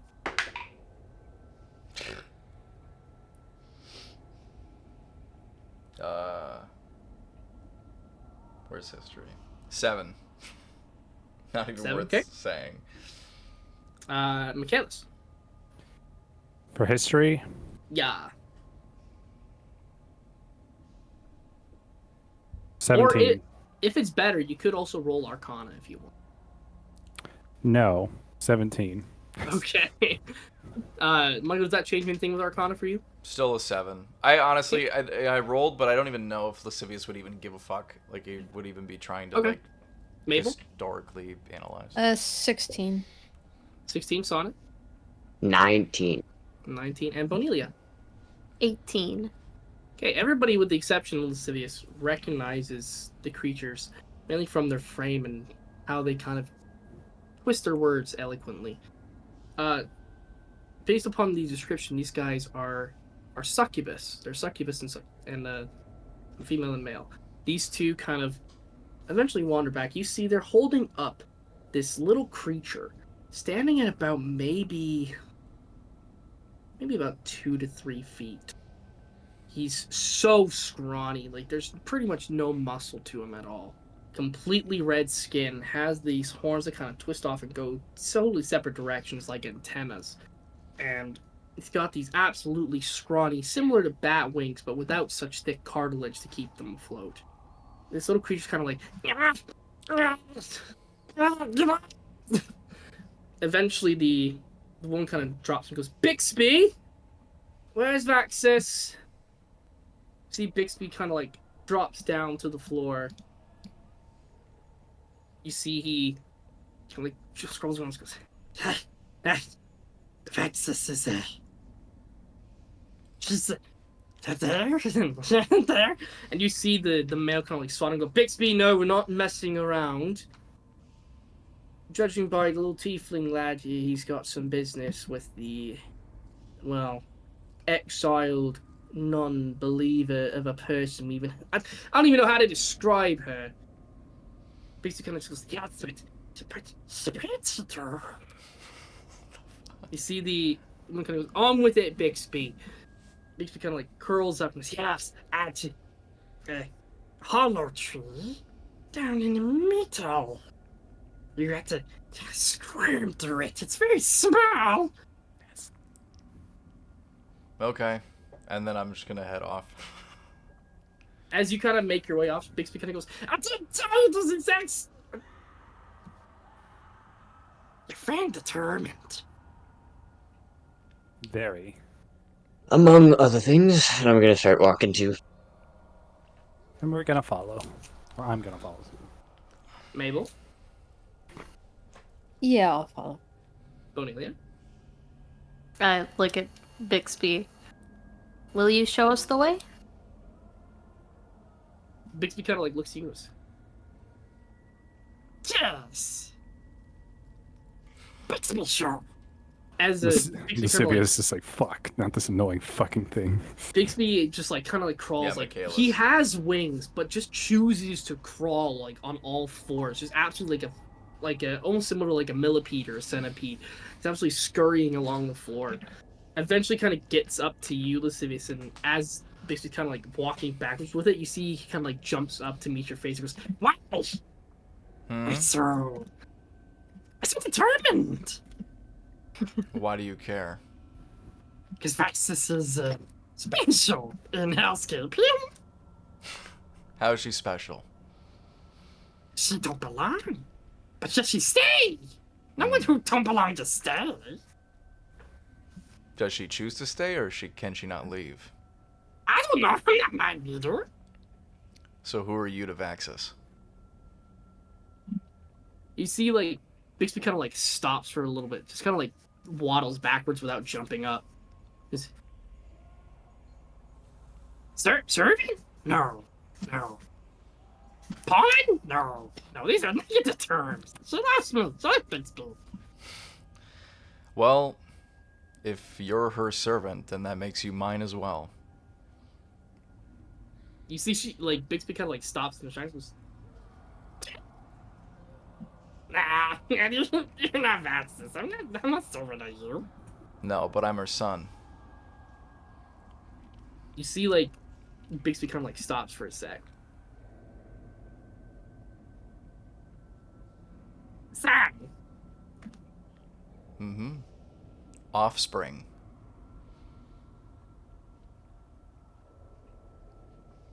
I would like for who's paying attention at the moment. Me. All of us, I guess. Like, is anybody kind of just absent-mindedly following at the moment? I mean, I'm kind of getting annoyed by the creature, so I guess I am kind of listening too. So I'm absent-mindedly following. Okay. So I'll ask who is paying attention to the absolute surroundings? I guess I'd be paying attention to surroundings. Okay. I'm not Whoever paying attention feels, to whoever the feels scene. like they would not be distracted by Bixby's annoyance can roll a perception check for me. Well, Oh, I'm talking to him directly. Mm-hmm. I also, I'm not expelling this out into the world. I'm just talking casually No, to absolutely. him. Ask Bixby to lead us, so I'm just watching him talk to Lascivious. Like, is he gonna get distracted and lead us the wrong way? Like, Well, I rolled an 18. Okay. 16 for myself. Okay. Anybody else roll? 14. Okay. The three of you can notice that Bixby's kind of the moment that he mentions like offspring and stuff like that, Bixby has this look of like non-recognition to it, like believing that that's just absolutely a complete fallacy. But then also, secondly, who rolled over a 15? I did it. Me and Michaelis. You two happen to notice that the two succubus from before are kind of just walking absentmindedly, not too far off from the group. Oh, they were coming? And Fuck, I didn't know. And the moment that you guys notice them, they stop and go the other direction. Oh, interesting. I'm just gonna like tap Mabel on her shoulder, and I'm just gonna look at her and just try to whisper to her, "We're being followed. The others know." I'm gonna mouth that to Lascivious. Just like give the side eye, just like, just like, I'm not really looking at Michaelis. oh, Okay. Does anybody feel Bonelian as well, or? Uh, no, I'm telling Mabel so she can message people in their heads. yeah, yeah. Got oh, good. I'm gonna message Lascivious. We're being followed. Be careful. And And I'll do Bonelli as well. okay, good. thank you. Okay. As the five of you six of you keep walking, you see Bixby kind of stop, kind of look at the surroundings, go, this way, and kind of leads you off to the right until eventually you come up to this very elongated trunk area that has just a very, very sliver of a crack to it. Bixby kind of like gets up and just crawls into it with ease and kind of like pokes his head out of it, just goes, that might be a little tough. Yeah. Let me go get her and see if she can come by. And he kind of pops his head back into the trunk and skitters down. Once he's gone, I'll turn to Sonnet. Followed by who?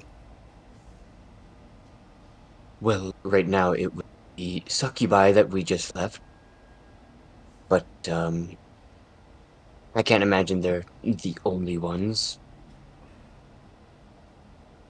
I think Vax is a name that can spell trouble, and I think utting it out loud to a public of people that we don't trust is a little foolish. Yeah. I have my head going 360 slowly, constantly. Like a keeping an little eye Oh. eye watch. Yeah. Mm. Okay. Just Yeah.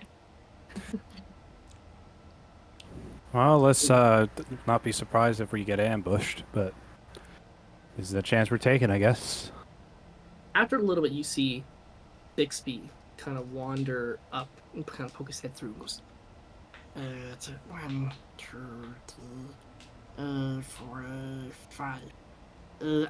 Vexus only has 4. I just have 4. One of you will have to stay behind. Oh, kind of a group. That is just what she handed me. And you see Bixby kind of brings out these little bottles. These are bottles of incorporeal. They allow you to kind of walk through the wall. This will work for about a minute, but they have to be fully drank, so you can't split them. Well, I take one, pop it, and I say, I can't figure it drink out. anyways. And I go in. I'll stay behind. Are you sure? Cornelia, I can't drink think- anyway. That's alright. well, I didn't really think about that there's no way you could like smear it on your bones and you could go in? We can try that another time, but I don't think we should waste it this time.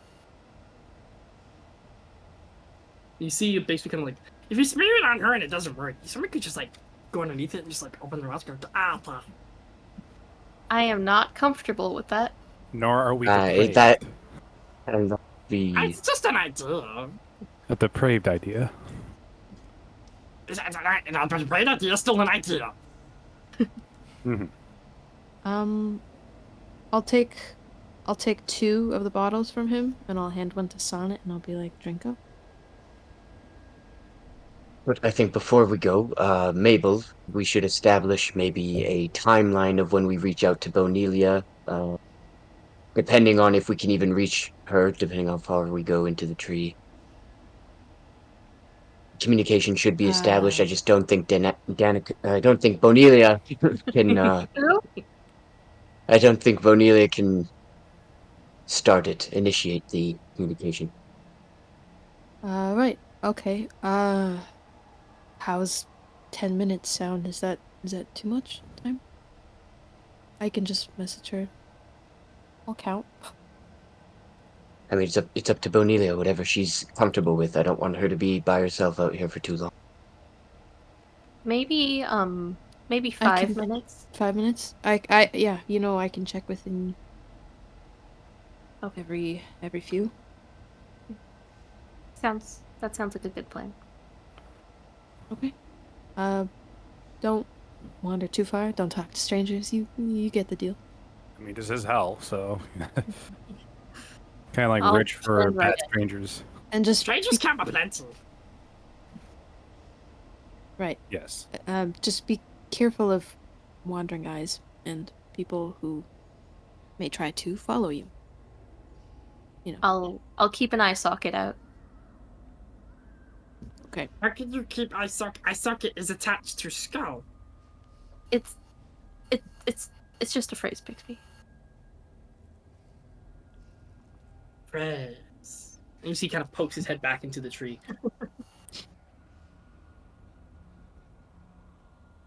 Well, get going. Righto. I'll drink. Going. Okay. I'll drink and go into. The 4 of you make your way into the tree.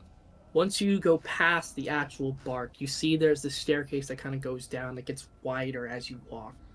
So you've been down here for a little while now, as the others are kind of debating who's going to go in.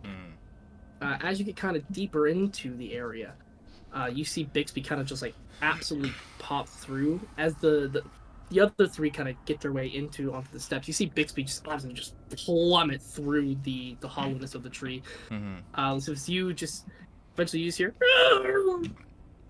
as he just absolutely falls. Walking down, it takes about a good 5 minutes to actually get down the steps. Eventually you'll come to this very large open area that has flasks. There's vials along the wall. There's all these different types of minerals attached on shelves. You see a lab coat kind of draped and torn, attached to one of the many different hooks and chains and things that are kind of decorating this particular space. See, there's a singular bed made out of this very rough-looking wooden material, as well as this very, very poor fabric. You see there is the figure with the horns going up. With the hood down, you can now see this very basking and glowing, vibrantly red and dark hair. As this creature's kind of working towards it, you can see Bixby kind of like standing at her side and kind of like peeking over to what she's doing. Actually, Bixby kind of sees you walk by and kind of tugs at her coat. Eventually, you see she kind of like shushes him off just for a quick second. Bixby kind of runs over and goes, Don't say a word. Just focus it." See, she kind of mixes something together and kind of raises it up till eventually she kind of brings it back down. See, she smashes it down on the ground. It's like we're trying to like flows throughout. It's a little aggressive.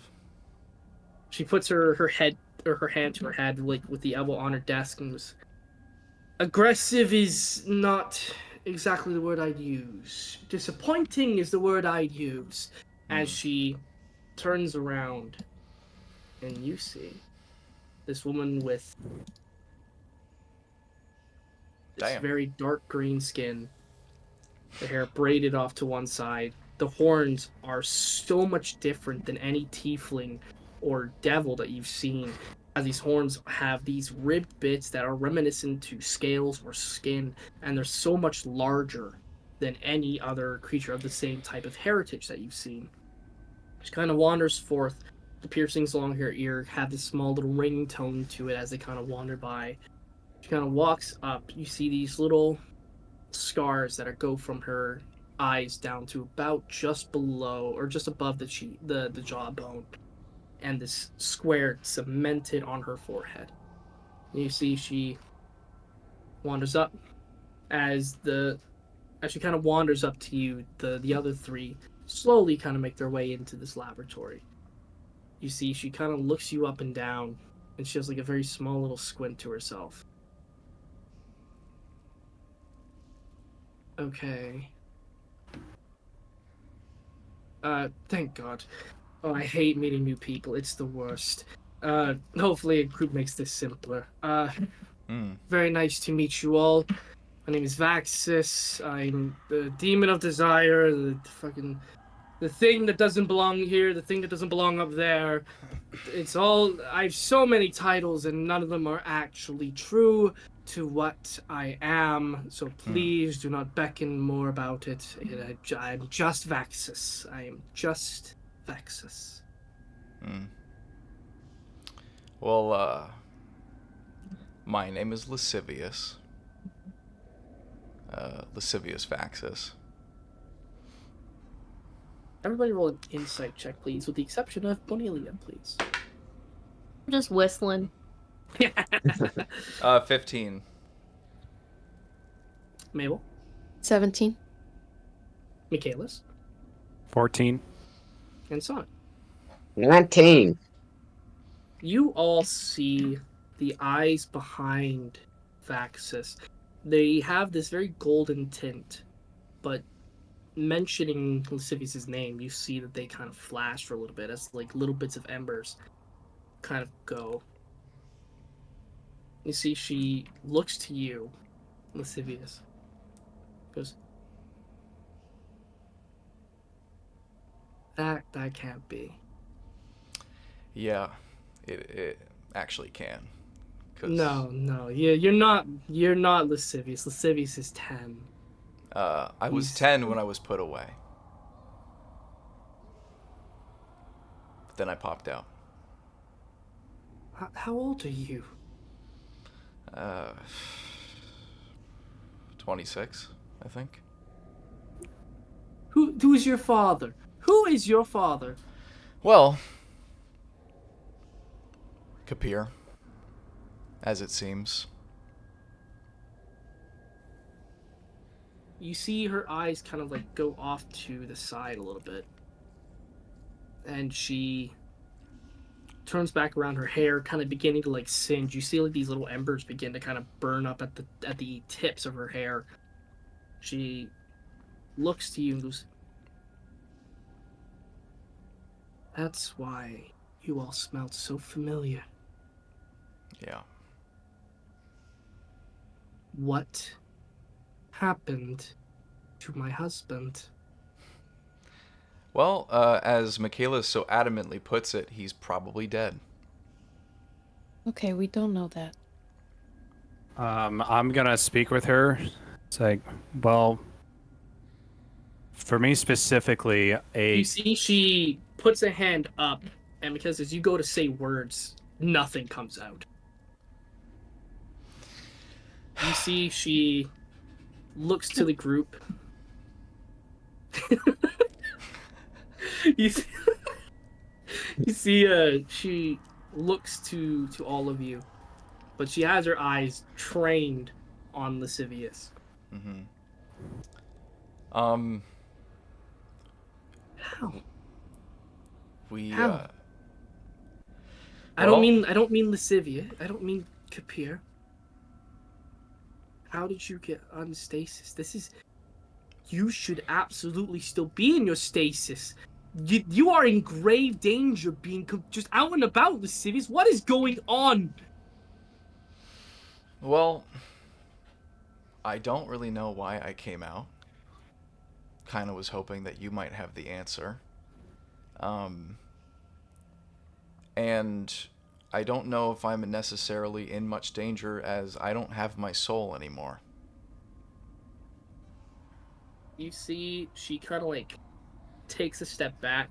See, she kind of like rubs her forehead a little bit, and just kind of puts her hands to her eyes, and like rusts off a little bit of like tiredness to her. She goes, "This entire time,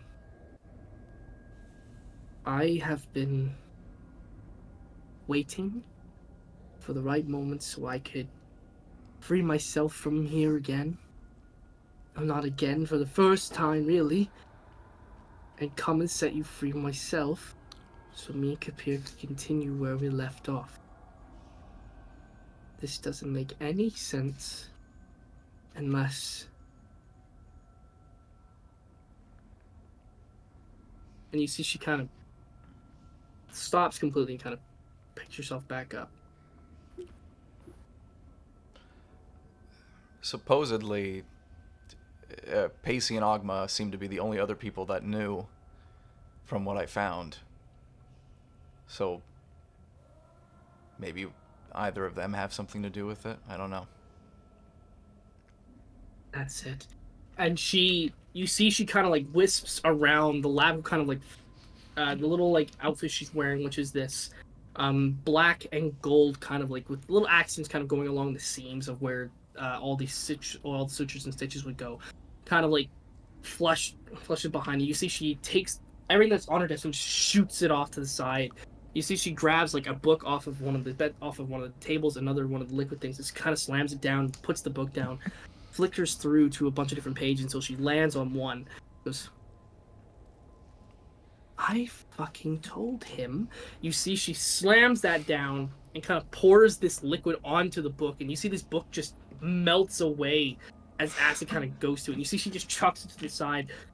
She comes up to you, literally just kind of gives you like a small little slap across the face. What the fuck? I told that man that that spell wasn't perfected yet and that it would wear off after a certain time, but he did not listen. That man did not listen. Neither did my heart. I'm so happy. She grabs your face and just gives you like a giant kiss on the forehead. Okay. Until she eventually kind of breaks it and goes, "I am so happy you're free, but this was not supposed to how this was not. This is not supposed to be how this was supposed to happen. None of this was." Yeah. Where is Pacey? Presumably dead, but apparently went He missing. disappeared. He's just gone? Happened Happens a lot. a while back.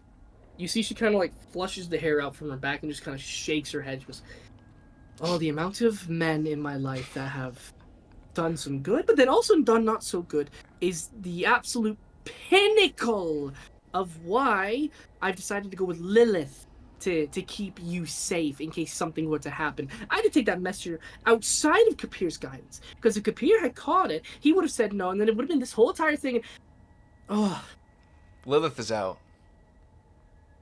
I would assume so. Yeah. I tasked her with watching you if you were to ever be free." Yeah, and then, wow, okay, well that explains that. Yeah, she certainly protected us. Well, that's good to hear. The queen of the underworld, the queen of the hellscape, actually followed through on her deal. Yeah. That's incredibly rare. You see, she kind of like pokes around and like looks at your clothes for a little bit and goes, "Oh, but this isn't worthy of my son. Come on." I would have chose something better, but, you know, dead and stuff. Yes. That's right. What can I?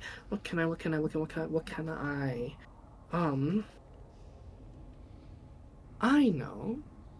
Just Give me a second. And you see she kind of wanders off to a closet. And you see she absolutely opens this thing, and this tiny little wardrobe like thing that's very like reminiscent of like a traditional. I can't remember what they're called for the life of me, but you know they're a very large wardrobe thing from Right. Wizard of Oz, whatever that's called. A wardrobe. There's another word for them. I'm trying to use a fancier word. Okay. She opens it up, and you see she just walks right inside of it. Oh, like a walk-in closet. She eventually comes out, and you see she has 5 little beads that are about the size of like your average pebble. Kind of comes and goes, I don't have a lot of these, and I stole them.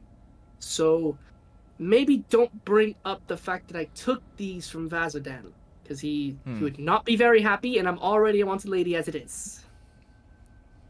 Lips are sealed.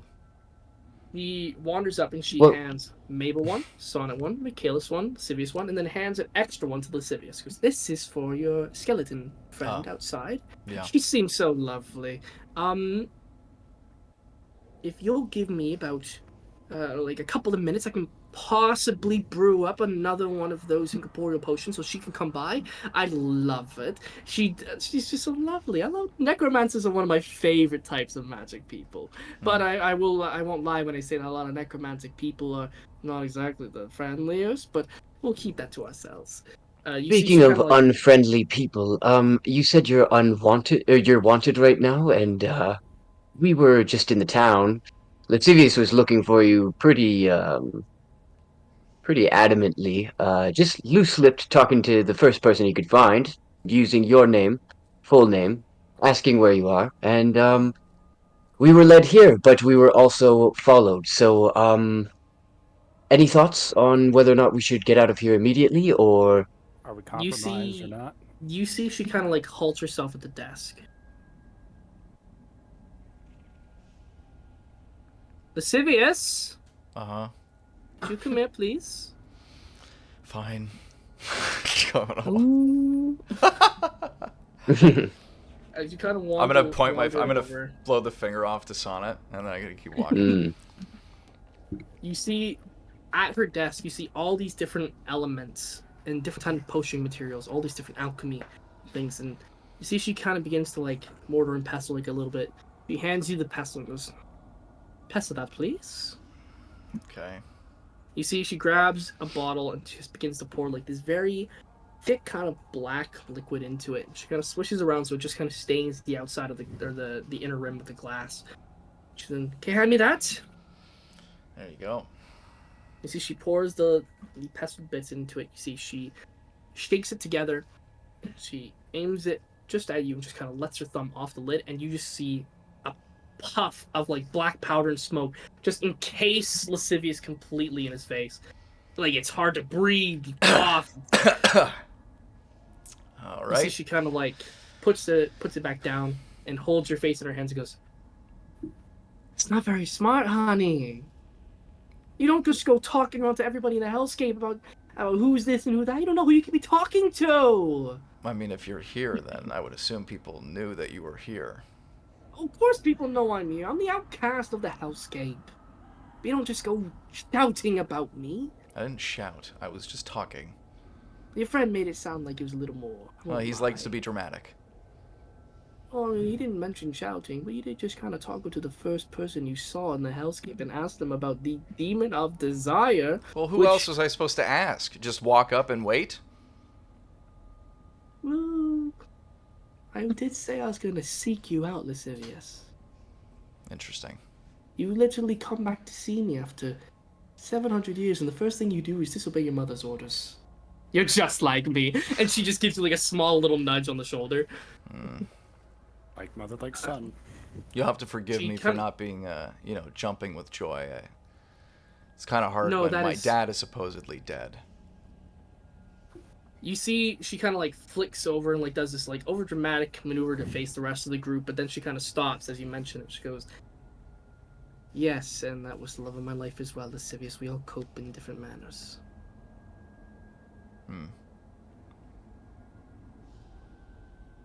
But your friend is correct.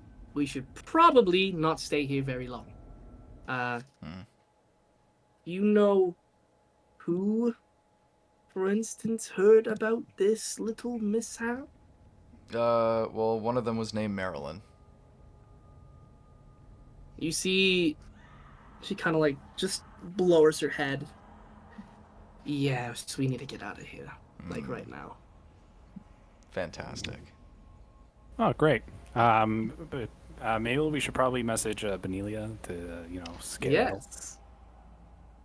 We're Yeah, compromised. yeah, for sure. To put it lightly. I'm gonna cast message and we're not like too far away from her, No, you can still cast message to her. Yeah, so I'll message Bonelia and be like, "Hi, just checking in. We are kind of compromised and we're going to be leaving, so be ready." I message back, "Oh my god, you're okay. It's been so long. That was way more than 5 minutes." You see, Bonelia, as you get that message and you respond back, you see a couple of people beginning to make their way towards your location at the base. You see the two succubuses are kind of in the back area, but you see this. I can't remember the name. I just said it earlier. You see this creature that has a minotaur-like face, this very hulking body. They carry this whip that has the actual rope area made out of flames to the side. The horns just kind of going off, and you see these embers kind of bursting out of its nostril as it kind of breathes. This thing looks incredibly mad, and it looks like it's on a mission. Oh shit. Well, I did the counting. I have let's see. 12 words left.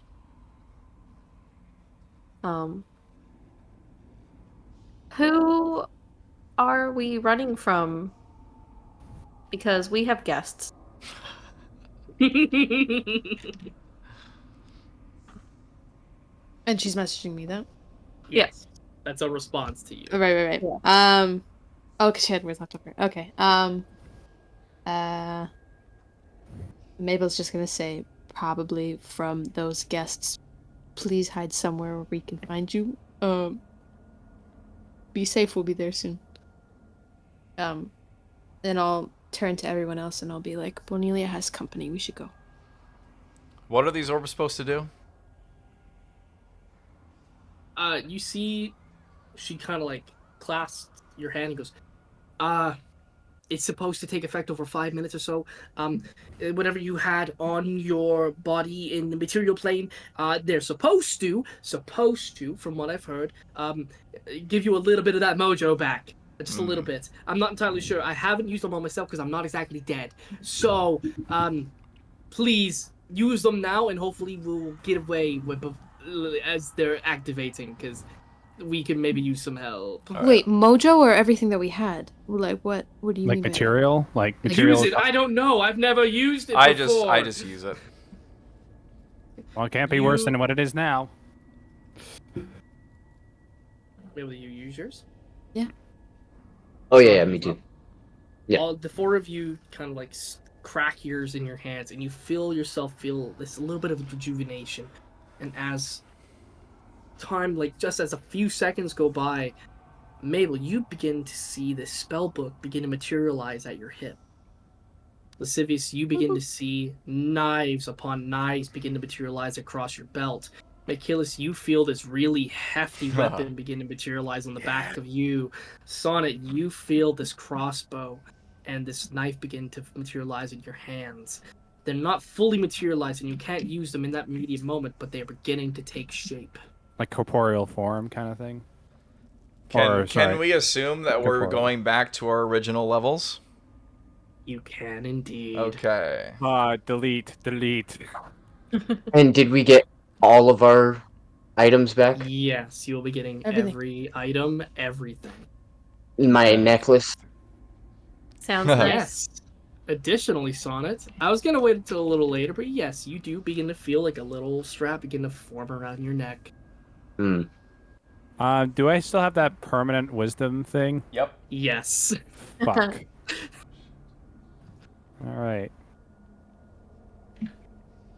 In the meantime, she kind of like clasps her senses. It's gonna take about 5 minutes to fully take effect. We should go rescue your skeleton friend. Yep. Let's do it. Yeah. Bonelia, as they're making their way up, what do you do when you see the Baylor and the two succubuses and a couple little imps kind of following behind? I go to the other side of the tree. Oh wait, just like Like I you just kind of circle around it. yeah. I actually probably not that far because it's a big tree, but I just go a little ways and hide behind something. Okay, yeah. There's plenty of places. There's like little alleyways and like things kind of stacked up all over the place. Let's have you roll a stealth check, please. You, however, still have to do it at level 1, unfortunately. Lame. Let's see. This is gonna be good. 10. A 10? Yeah. Okay. That's something. Vanilla, you kind of like duck in behind like these barrels and these little crates that are kind of just scattered about, just trying your best to make yourself not be seen. As you kind of like begin to peek over, you see this Baylor look at the entrance to the entrance to the crack to the tree. And you see kind of bash its head against it as it kind of begins to crack even bigger. As the Baylor is occupied doing that, you see the little imps that are kind of at its side that are only about maybe like a foot or two tall, kind of like look around and they see just like a little bit of you poking out. And you see they turn to the succubuses and they kind of like begin to start pawing at them like, and you see them point over to where your crate is currently. Do you speak Infernal? No. No. You hear the succubuses say something that you can't quite understand. It just kind of sounds like this garbled, fiery sound. And then you see them begin to make their way to you. I'm gonna jump out. And do what? Is there anything you're doing, or is it just jumping out? I jump out and I look at them directly. Mm-hmm. I go, hey! Hoping to also get the Minotaur guy's attention. Okay. Yeah, you easily grasp the succubus's attention. You can roll a persuasion check to see if you can gather the Baylors as well. Yeah. Oh, hell yeah. Oh. Oh, hell yeah? That's a bad pun. Ooh. Yeah, you exclaim outwards, and the Minotaur kind of bashes its head against the entrance as it cracks once more. But as you kind of speak out, the Baylor just kind of like whispers. The succubus kind of looks at you and go, hello, we never quite caught your name, darling.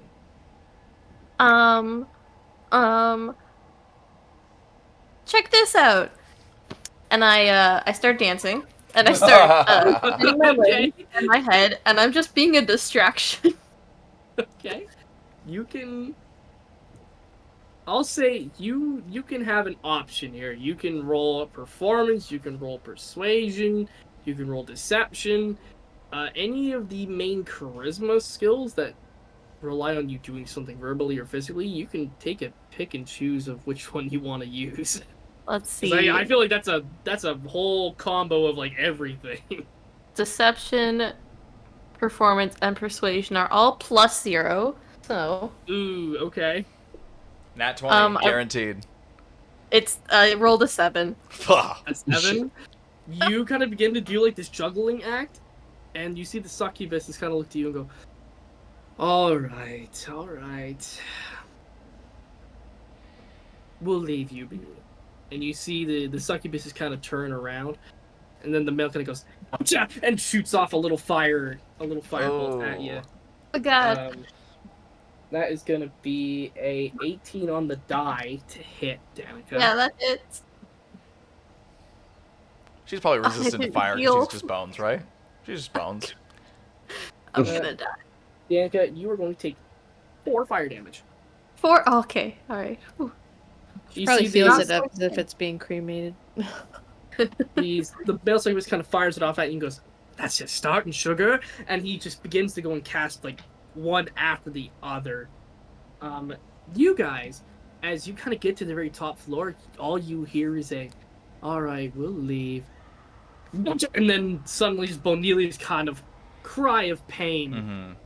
Can I Immediately use one of my ghost step charges and smack Bonelia with her orb, and then do a stealth roll to hide. It does take 5 minutes to get it to the top of the stairs, I said. So, absolutely. Oh, sweet. Yeah, using your corporeal, you kind of go, and you can walk through your wall, absolutely. Now, what are you doing again, sorry? I'm gonna hit her, like, I'm gonna put the orb on her and, like, I guess, like, make her break it, essentially. Just by, you're like, just gonna smack it on her so it breaks, and then it goes into her. And then I'm going to do a stealth roll to hide real quick. For sure. Okay, yeah. Bonelia, you kind of see the very bits of, like, air and surroundings kind of begin to kind of move just ever so gently as you can kind of recognize Lascivious is using his incorporealness. But eventually you get this pat on the back and you feel yourself rejuvenized a little bit as you see your coat that you normally wear on your casual occasions begin to take place and form and materialize. You see the succubuses kind of look at you and go, "What the fuck was that?" You can make a stealth roll, Lascivious. Can I make it with advantage? Do I have my boots at this point? You do. You have all your items and such. That's a nat 20. Yeah, with a nat 20, I'll say you can do like an action. Bonus Sweet. action, How dense is that group? They're all within like not even like 6 to 7 feet from each other. Okay, so I'm going to go up while they're all together, and I'm going to cast Thunder Wave at my second level. They all roll with disadvantage because I'm hidden, and Okay. if they fail, they fly back and take 3d8 damage. Oh, they might fly off the tree. I don't know what the hell is that. It's a Oh, the cat. cat just jumped on my foot. They like your toes. Apparently. All right, so that is the Baylor, the 2 M's, and the 2 Psychic. That's 5 saving throws. Oh my gosh, what do they need to beat? They need to beat a 14 at Constitution at disadvantage. At disadvantage. Okay, so the imps. Well, first imp definitely fucking fails. That was a nat 1. Second imp also fails. Male succubus also fails. Female succubus also fails. Baylor? No, Baylor's got, what is it? You said Constitution. Yeah.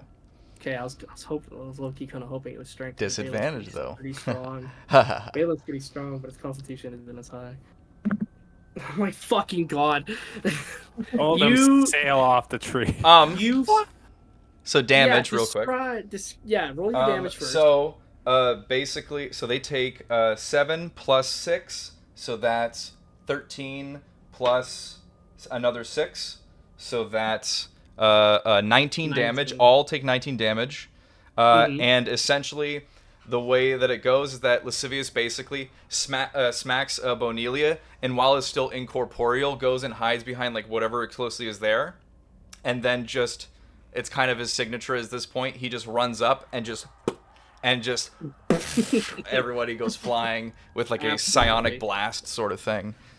You all, the 3 of you that are still up there, without the incorporealness or anything like that, you see Vax just kind of put her hands against the tree trunks and just blasts it out with a thunder wave of her own. As like shards kind of go flying outwards, and as you see the shards fly out and this opening is now revealed, you see Lascivious become unincorporeal in the middle of this group of succubuses, of the Baylor, and of the imps, just kind of finger pistol down at the ground and kind of shoot outwards. As all 5 of them, the imps are completely blown off of the platform. Like they just kind of fall just crazily far. The male succubus is blasted against, the female succubus is blasted against the wall and kind of gets this, like, practically just falls down, grasping her head as she kind of, like, screams out in pain.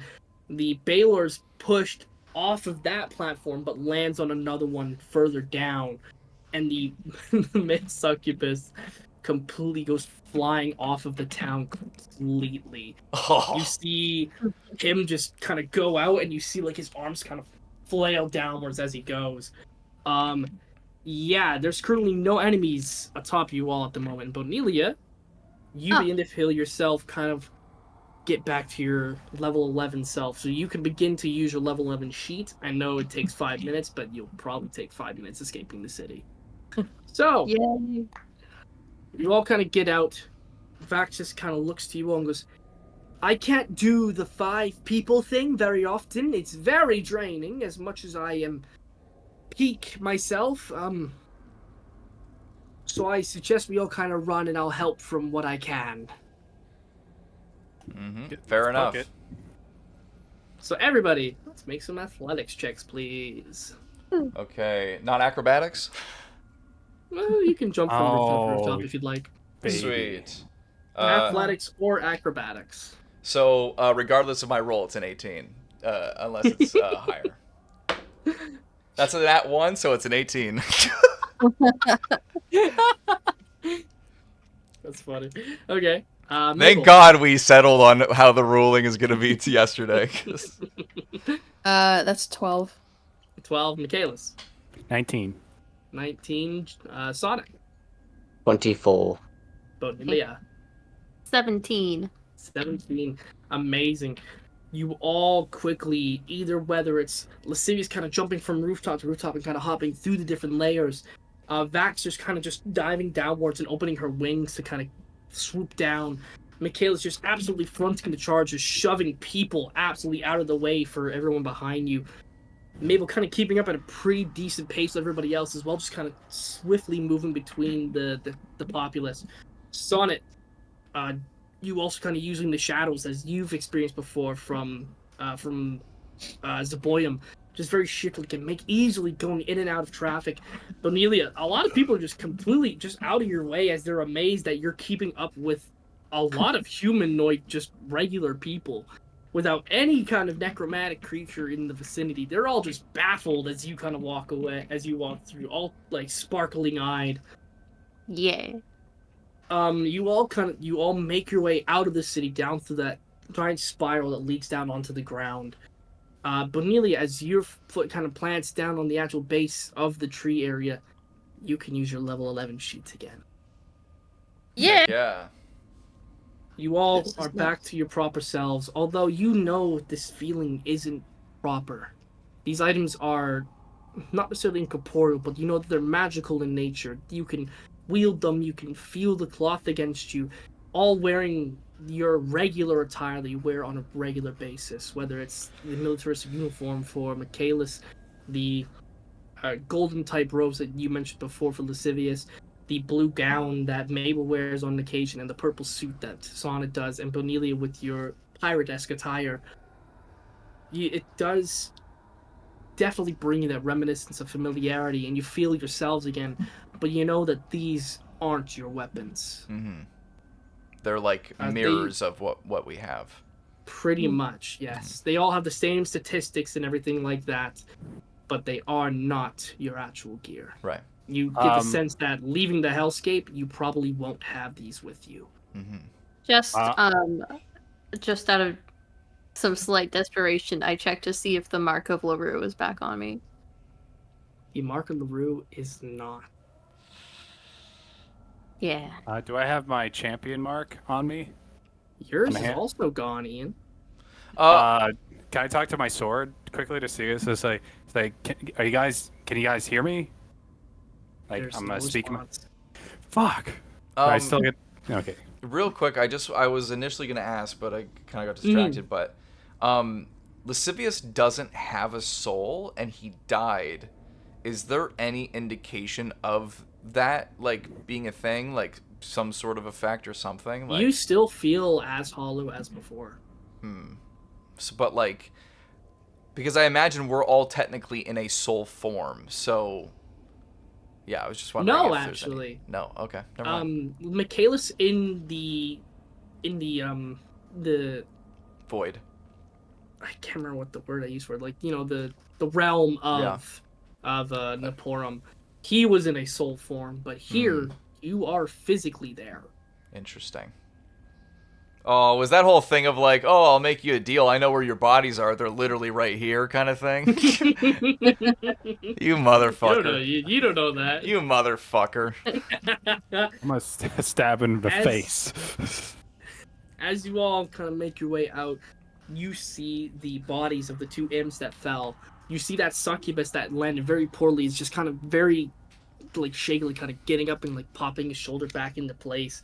Like he looks so injured and just kind of starts like limping the other direction. Mhm. And as you guys kind of get your feet planted back down on the ground and continue running at just anywhere that isn't there, you see the Baylor begin to like hop down layer by layer, kind of crushing little bits of rubble as it goes. Mhm. Making your way. Actually, I'll just ask, where do you guys run? Well, I'm assuming Return we're of trying to. Vaxis. I'm following Vaxis at this point. She seems to be the one who knows where she's going. So. Where are we going? Vaxis kind of like hovers with the kind of flowing ever so gently, kind of keeping pace with you all, and she leads you northern. She goes, I have a single place. One. Hopefully we can make it in time. You all kind of make your way, kind of trying to keep your best pace with Vaxis as possible, as you kind of just chugging absolutely through. And as you eventually begin to leave the Baylor behind, you see Vaxis kind of slow down, and she kind of begins to jog alongside you all as you make your way through the hellscape once more. I would like for everybody to roll a perception check one more time for me, please. I don't see shit. It's a nat one. That one, okay. Okay. 43 for. Oh wait, no, my new sheet. 43? No, I said 23, but my new sheet is higher. Okay. I What's also that, heard 5? 29. What am I rolling Mike- for again? My I passive got- investigation is 16. If that helps. Not investigation, perception. Perception? Yeah, perception. What's your passive perception, Michael? 10. Nat 20. Well, you know what? It's better. You get a nat 20 perception, Ian? Yeah. That's funny. Okay. Firstly, everybody who rolled above a 12 would see that just kind of dangling off of like the coat of Vaxis, you see Bixby just hanging on for dear life. She's going, it's kind of Nice. very like just holding on for dear life. I'm gonna rip that rat Bigsby's my bastard. new favorite NPC, by the way. Right. Who? Straight up, my new favorite NPC is Bigsby. Bixby. Bixby. Yeah. As you all kind of just are continuing to jog your way through, Vaxis kind of plants her feet, kind of skirts it along. And it was around here somewhere. Oh, it's been so long. Bixby. And he just kind of crawls and goes, I thought I was stealthy. You notice I'm here? Vaxis kind of like looks and goes, yes, I could feel your nails in my rib cage. I need you to go that direction. As she kind of points northward and goes, I need you to potentially see if you can find our cave there that has all my supplies. I'm going to look to the west. Not to the west, sorry, to the... north, south, east, west, it's east. I'm going to look to the east. Yes, I will come back when I find it. And you see Bixby kind of like begin to scurry off towards the northern as she goes to the east. So should we just kill the Baylor or whatever? You see Bixby just kind of like turn around and go, yes! As he just kind of continues to run. And we're going to take another quick break there. I'm Yeah. pausing the thing. Amazing. So, Ian, no more racial slurs. Go. And now to continue. Wait through the list. God. I'm gonna stand up for this. Alrighty.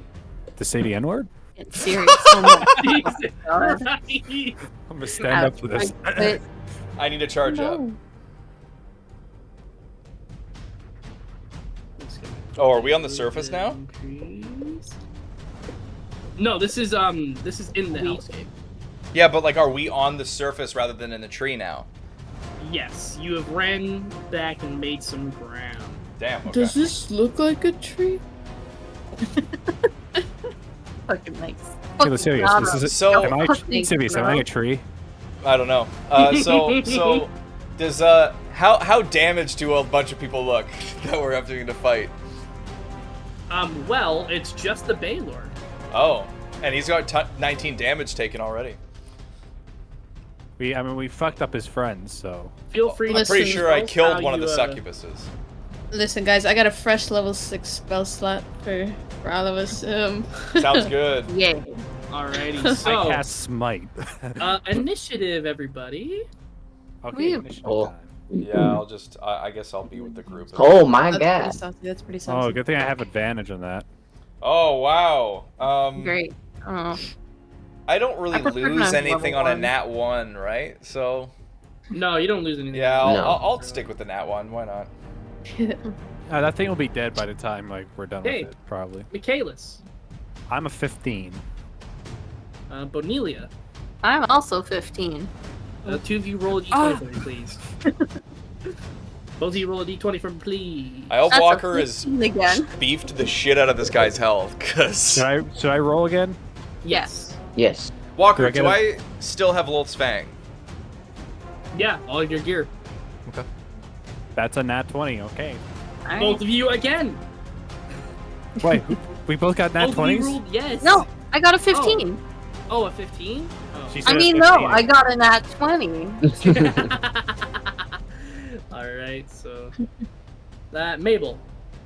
Don't you dare 14. say 15. Thank God. 'Cause when you're Lascivious. 15. Nat 1. Okay, and wow. Sonnet. 22. 22. Damn. Perfect. Okay. Damn. Hey, idiot! Vicious mockery. So I'm just gonna quickly adjust you guys, put you in Poop your head. squares. Sonnet is up first. Nice. And I need to increase his size because he's. What, you got more than me? Yeah, I got 20. Well, like, you had a natural 20 on the re-roll of your 15, so technically your 15 is your roll. You're just rolling to beat, And Danica. see who goes first between Yeah. you and Danica. Oh, okay. Yeah, Bob. Yabam. So Sonnet, you're up first, man. Yeah, I'm going to, shoot him. I'm gonna shoot him. That's, with my Yeah. crossbow. Nice. You still have a crossbow? I got my stuff back. He also bought one. when Oh, he was in, right. Yeah. I forgot about that. When he was in No, he's got two. not Gilda. What was it? Yanamel or whatever? Or- Yeah, no, yeah. yeah. Was it? Yeah. He lost the one that he got from Techwood, Yeah. and now he just has a regular one. Yeah. 25. 25 hits. Nice. Surprisingly. Yay. Okay, so that'd be 10 damage for that guy. Is it any particular type of damage? Piercing? Magical or non-magical? I think it's non-magical. I think the Okay. Tekwin was magical. Okay, and how much damage? 10. 10. Perfect. Okay. And then I'm going to shoot him In the face. again. Mm-hmm. So that's 4 plus 8, 20... Yeah. 22 thing. I'm going to use a bardic inspiration die to do a flourish. I'm going to do a defensive flourish. Okay, sounds good.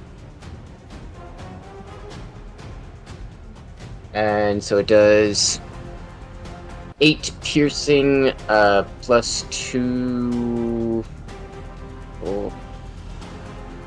plus 4. I think it also is just piercing. It just adds Okay. to the damage die. So, For sure. and then I gain So sorry, 4. how much total? Oh, 6, 7, 8, 9, 10, 11, 12 total. Perfect. Okay. And then I gain 4 AC until Awesome. my next. And then I am going to, I guess I have a Shoot bonus him. action. I'm thinking about it. But bonus action.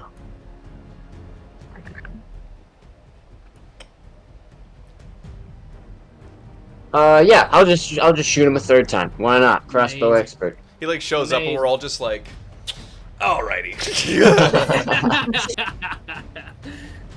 That would be an 18. An 18 does not hit.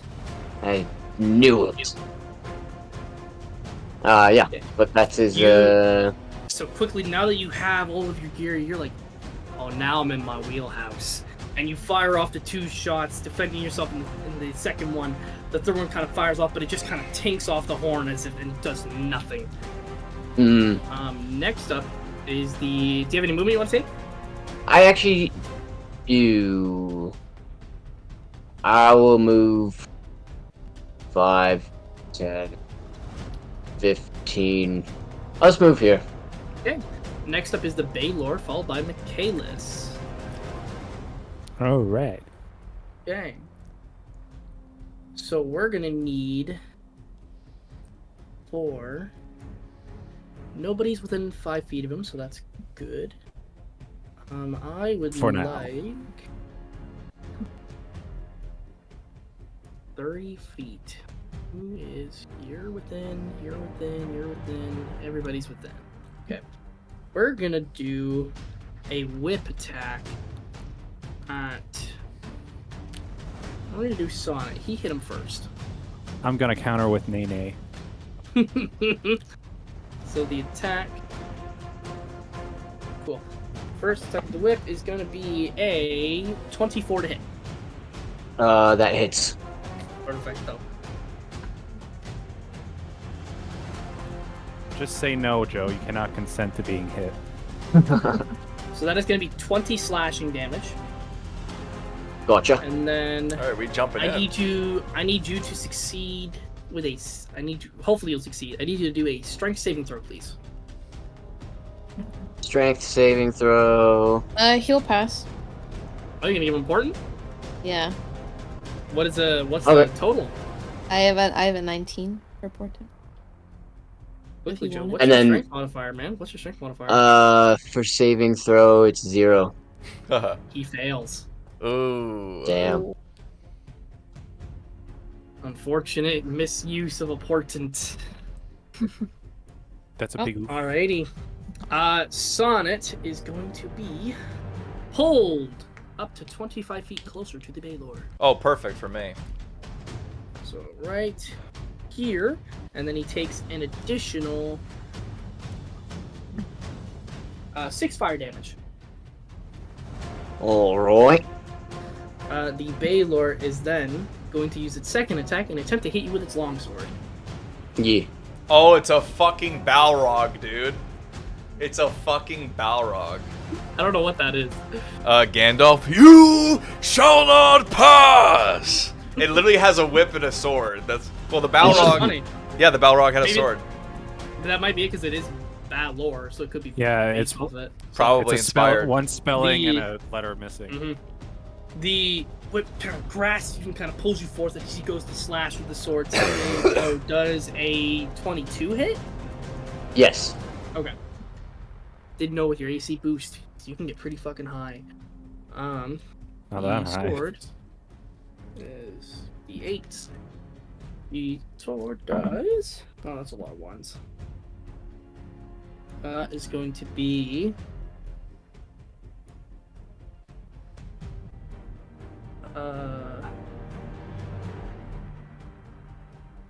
Fuck, I'm bad at math. 12 lightning damage. 12. So he just kind of pulls you into the fire whip and he kind of slashes across your chest area with the lightning sword. It just kind of roars at you as you feel the heat from this thing. So it was not at the start of the turn, so you're fine. Joe. Yeah. I'd like for you to make an insight check for me, please. Give me a little bit of insight into the battle. Roll It was nat pretty 20. good. Insight, it is a 22. Perfect. Enough. You, as you're kind of yanked into the immediate vicinity of this thing, you feel this unbearable amount of heat. And I'll say that this is knowledge that you can share with your group in this turn if you'd like as a response. Yeah. This, being within 5 feet of this thing, absolutely fucking kills. Gotcha. Like, even yeah, you I'll notice, just- like, around the ground is smoldering around him. Yeah. I'll just yell out to the group, keep your distance, and that's it. Perfect. Michaelis, you are up, followed by Bonelia. Okay. Well, I have a fire resistant potion, so I'm gonna take that. Okay. So, how does it mention how long for? Why can't I click on it? Ah, fuck! I deleted it. Fuck. That's fine. We'll say. Usually it's for like an hour or something like that. Yeah. Yeah, it's an We'll hour. say I for saw an hour. that. I don't know what the things are. I think all it's it like does half is, resist or it's half resistance. fire. Yeah. So you'll just take half damage on fire damage. Okay, and that's an action, right? Bonus action, drink potions. Oh, okay. So then I'm going to Oh, that's bonus action. Shit. Yeah. You Well, might- whatever. I'm gonna walk towards and do 2 attacks. 2 attacks? Sounds good. So I'm gonna be right here. Perfecto. Yeah. And feel free to make 3 attacks. These are not at advantage because you're not flanking with Sonnet. No, I know. But first one, I rolled a 15. 15 does not hit. Oh, please give me Uh, not 20. No! Awesome. Yeah, that one definitely hits. I'll roll your damage for that one now, just so we can get it out of the way. It's just double the dice. Yeah, it says 60, 12 plus 6. Damn. Or since I rolled a crit, right? That's what it's giving me. Yeah, because you roll 3d6 normally. Right. So I can do the thing that's telling me on here. That's Yes. correct. Okay, Yes. just making sure, so I'm not like. Oh Yeah, my you're god, all there's so good. many dice. Oh fuck! I rolled low numbers. but whatever. That's a crisp 41 damage. Okay, awesome. And your sword is magical. Yes. Oh yeah, it's fucking 'Cause it's slashing damage. yeah, but it's But also magical, so. on a hit, And the it- creature must make a DC 8 Wisdom Yeah. saving throw plus your Constitution modifier, which plus 5 to 8, that's 13. 13? Yeah, DC 13 Wisdom saving throw. It landed 10 on the die, but it's a +3, so it just passes. Oh shit. Well, whatever. So I hit it once, and that's all I can do. So I'll just stay right beside it. Alright. Sonnet, you see Mikhail's kind of come by with the sword and get try to get a good cleave at its head, but it just kind of ducks it. But then it gets slashed with this really wicked hit along the spine and one of the wings. Cornelia, you're up, followed by Mabel. Alright. I'm gonna shuffle on over here. I'm gonna cast Beacon of Hope. Okay. Beacon of Hope does... For the next minute, it's concentration. Everyone within 30 feet of me gets wisdom saving throws, or has advantage on wisdom saving throws, death saving throws, and gets maximum hit points possible from any healing. Nice. All within 30 feet of you? Yeah. Amazing. So that is everybody. Sweet. Yeah. Groovy. And then I'm gonna bonus action spiritual weapon. Awesome. Ooh. Yeah. Where are you popping it? I'm a pop it here. Yeah, perfecto. Yeah. No, we're all flanking it. Yeah. Amazing. And you've already done your Beacon Hope was bonus action, I assume? Or was Yes. spiritual weapon bonus action? Spiritual weapon was bonus action, sorry. Yeah. Okay, cool. So you And can't I'm do casting any... it. I'm casting it at level 3, and my book makes any spell I cast a level above it, so it's a level Mhm. 4, which means I can add an extra D8 of damage. Mhm. Great. Wouldn't that be per level? It's increases by 1d8 for every 2 slot levels above the second. Amazing. Yeah, because it's a level 4 technically. Great. Yeah. Good job. Thank you. And I never fucking remember if I can actually attack it this turn or not. Not with this turn because your actions and your bonus actions are used. Okay. Alright, then that's my turn. Alrighty. So next up is Mabel with Lascivious after that. I would like to run up. And if Sonnet is willing, I will attempt to cast Dimension Door with him to give him some more space between him and the Baylor. Yeah, I think as you're running up, I'll be like, no, no, no, no, no, no, no, and then I'll just let you Yes. transport me. But Perfect. Yeah. Where do you guys dimension door off to? No, wait. Wait. I guess back to where we were. Just let's And, go a solid 25. That's Ain't really funny bad. because for once in a very good little bit, you don't have a counter spell against you. Oh, yeah. yeah, Just I thought you were gonna so be like, for once, you have another counter spell. nice. No, that's horrible. Horrible. Amazing. All right. Bonus actions or movement. No, I'm just gonna look to Sonnet and be like, keep your distance. thank you, dear. Oh, God, attack. Lascivious, followed by Sonnet. All right. So what I want to do is I want to run behind this burning tree, and hopefully it obscures me, so I can make a stealth check. We're in the burning tree. Like right around here.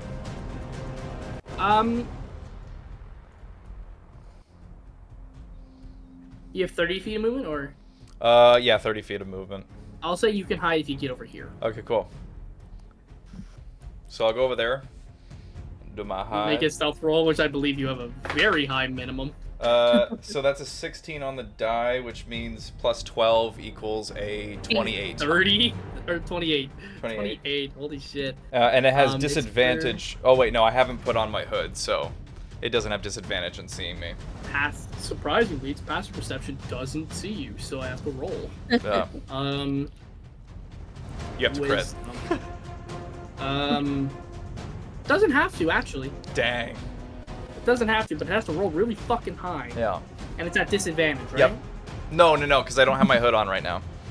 You don't have your hood on? Okay. Yeah. I didn't Well, actively reroll do one it.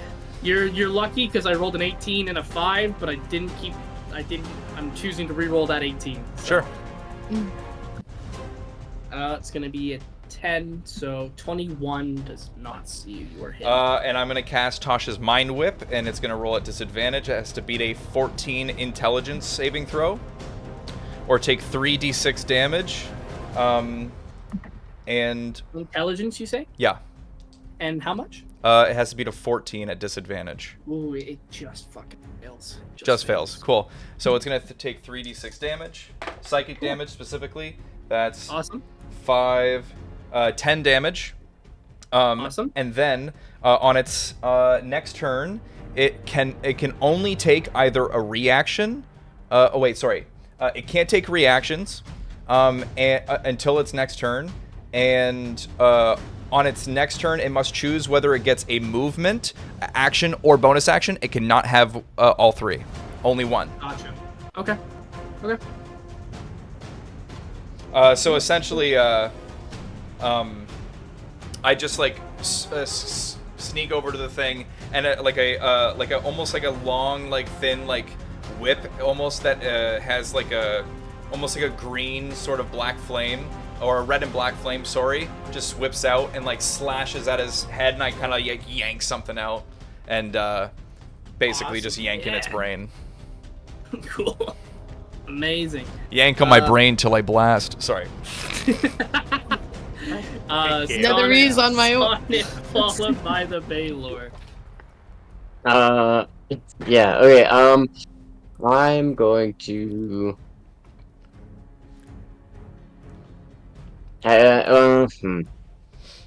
I'll just shoot him. Okay. All 3 shots, I assume? I'll do 2. I'll use my bonus action for something else. Awesome. First shot is 26. Yes. That'll be 8 damage, piercing. Amazing.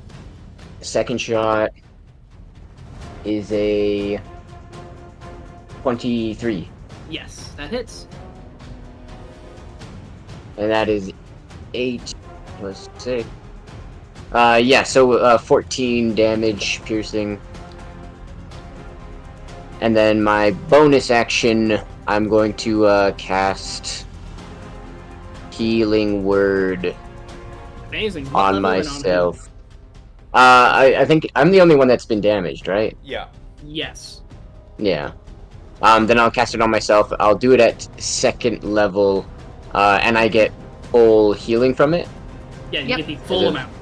Is it Full amount. unless it's like if it's from her, or is it like any healing at all? I believe I it's think. just any healing. Oh wow, sick. Beacon, Yeah, what is it? Josh. Beacon of Hope? Yep. Any Mhm. healing. Baller. Hell Oh yeah, from any healing at all. That's cool. That's cool. insane. Yeah, it's Nice. good. Oh, Yeah, so I'll just gain 12 healing. Perfecto. Movement.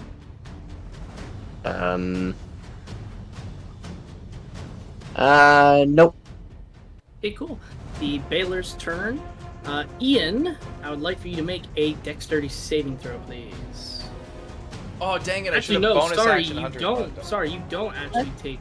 Oh, You don't actually get a saving throw. You just take the damage. Does it have fire resistance? No, it's just if you're in its space, you take the damage. But you have fire resistance, so you take half of Yeah. whatever you get. Yeah, that's what I mean. Like making sure Yeah. that it's like a thing. 5, 9, 11. So 6. yes, 6 fire damage. Oh no, I'm And dead. then Watch the fucking Baylor just eat Michaelis after he said that. Oh, I'm dead. Bailiff, I want out. okay, we're gonna do. Okay, now I'm really getting mad. We're gonna do. I'll give you one more chance. Listen here, bucko.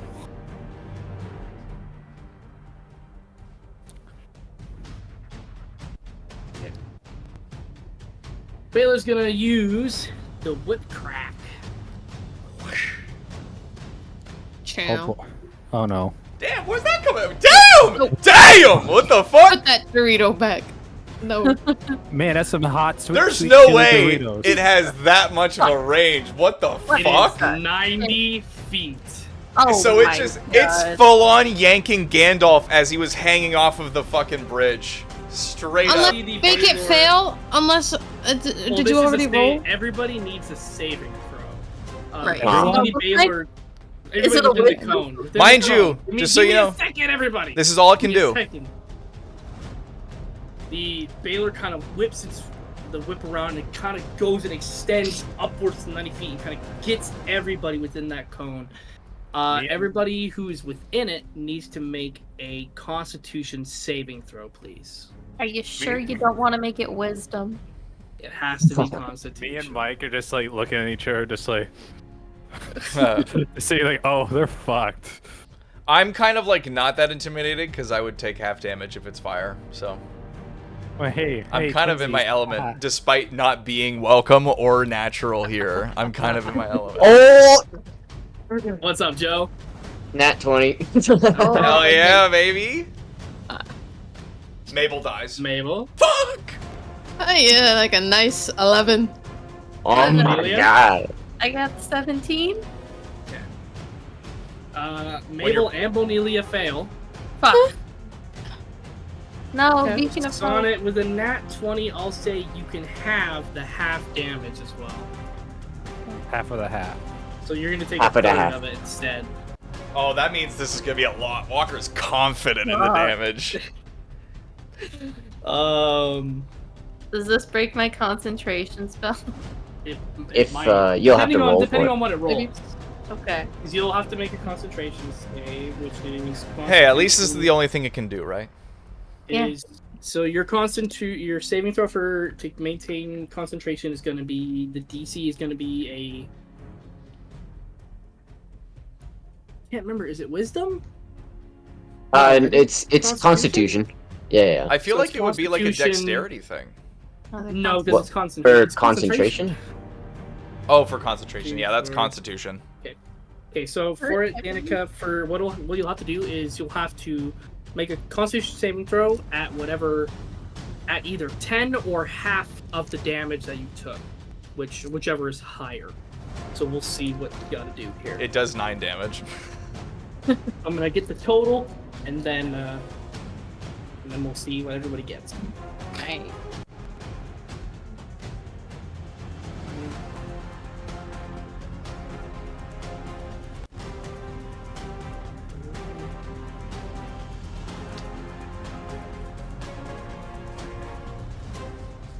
So that is 38 fire damage.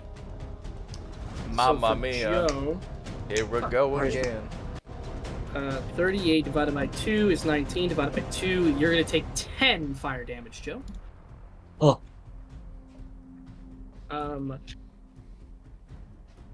That's not all, though. Oh, jeez.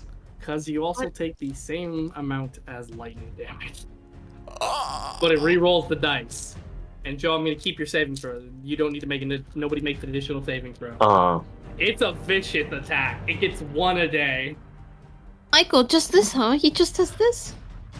That's it. That's all it is, though. That's all it is. 5, Yikes. 11, Maybe I shouldn't have limited his options. 14. You know what? The dice it roll was much lower this time. Really? How it much is lower?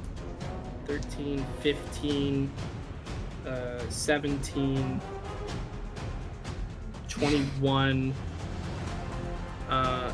22. So Joe is 11. 11 minus that is 6. Like 6? Yeah. 6 lightning damage. And then 22 for Bonelia and Maple. You just see this whip kind of go around as it just lashes at everybody. It brings like the 3 of you into this combined little squeeze as it just burns you and shocks you so brutally until it kind of brings it back, kind of whips it against the ground, just goes. Anybody Wow. down? That is the end of its turn, however. Michaelis, you're up. Okay, 3 attacks right now. This fucking... Well, you gotta rage first, Ian. You can't do 3 I attacks. already did, dumb fuck. Oh, you He did? is, Oh, he shit. is. I don't know why, but his thing. I thought he took a potion Oh, wait. first. Oh, sorry. Yeah, you dumb fuck! Oh no. Whoopsie.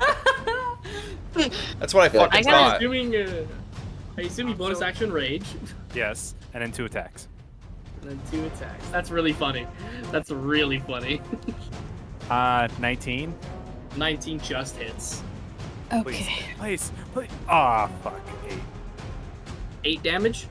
No, like 8 for the second attack. I rolled both of them. Oh, no. Second attack does not hit, unfortunately. So roll your damage once, please. All right. Gives me a lot. That's 25 damage. 25. Amazing. Okay. Yeah, you get another good slash into this thing. It's just kind of bleeding profusely on the ground, but it's keeping really sturdy. Huh. Movement at all. No movement. No movement. Okay, Bonelia followed by Mabel. Real quick. Also, Danica. So you make Oh, those saves. You make those saves Yeah. separately. It's not the combined. So Uh-huh. the first one, the second save I know was 22. Does anybody remember what the first damage was? it was like a 40 something. It was 39. Oh, 39. 30. 39. So that means that on the first save that you have to make, Danica, Mm-hmm. you have to pass a 19. Are you fucking You got me? this. Nat 20. shitting You all over can- my nuts? Do it. Are you shitting all over my nuts right now? Let's see. That's a 3 on the die. Oh, okay. Ooh. Well, add up the bonuses. You Yeah. might be close. 27. All right, that's a 7. Does that work? Did I I'm move afraid not. Bonelia 37? unfortunately loses. No. No, she said 7. I heard Just 30. Just 7. That's yeah. 13 is what it is. So weird. That was, like, a Unfortunately, 78. Bonelia has lost concentration. Oh. You just cast it again. Yeah. Which it is now Bonelia's turn. Cool. Fuck you. I'm casting. Beacon of Hope. Okay, yep. Concentrating on Beacon Hope again. All right. Oh no. Um, Oh, okay. So I'm doing that. And then bonus action, spiritual weapon. No, you keep that. That stays. What? Yeah, you get to keep your bonus action. It attacks on your turn, Yeah. but you get an additional bonus action as well. Right. Let's see. What the fuck? I hate these dice. Dice jail. Dice jail for you. What's a 3 on the die? It's not gonna fucking hit. I'm afraid not. So Okay. You have a bonus action left. Bonus action and movement, I should say. You can heal yourself. Or Right. Sonnet or Mabel. Oh yeah. They all got decked pretty hard. Do you have mass healing word? Isn't that a bonus action? Is I it a can't bonus? remember. Mass healing word is a bonus action. Marvelous. I'm gonna cast. Well, you gotta keep in mind, mass healing word does not do a lot. It does a lot to true. everybody. Or just like more people. Does max That's to true. whatever it is. What level do you want to do that, Damka? Let me see what the difference is between. Because it's 1d4 plus your spellcasting modifier, and then adds a d4 for every level above third. Yeah. Well, I can't really cast it at a higher level because that's the highest level, and then it's not gonna really count. You don't have Wow. access to level 4 or level 5? What am I looking at? Because if say you cast at level 4, it will act as a level 5. Yeah. You know what? I don't actually have mass healing word prepared. I have mass Yeah. cure wounds. Oh, and that's an action. And that's Right, touch. right. That's a touch one too, unfortunately. Oh. Yeah. Not mass cure wounds is 60 feet. It's ranged. That one. Oh, Yeah. interesting. Okay. That's action. Yeah. So I'm just gonna. I mean, you can still healing word somebody. Yeah, I'm gonna healing word, Mabel. I'm gonna cast that at level 3, so it's gonna be level 4. Amazing. So that is going to be 4d4s plus your spellcasting modifier.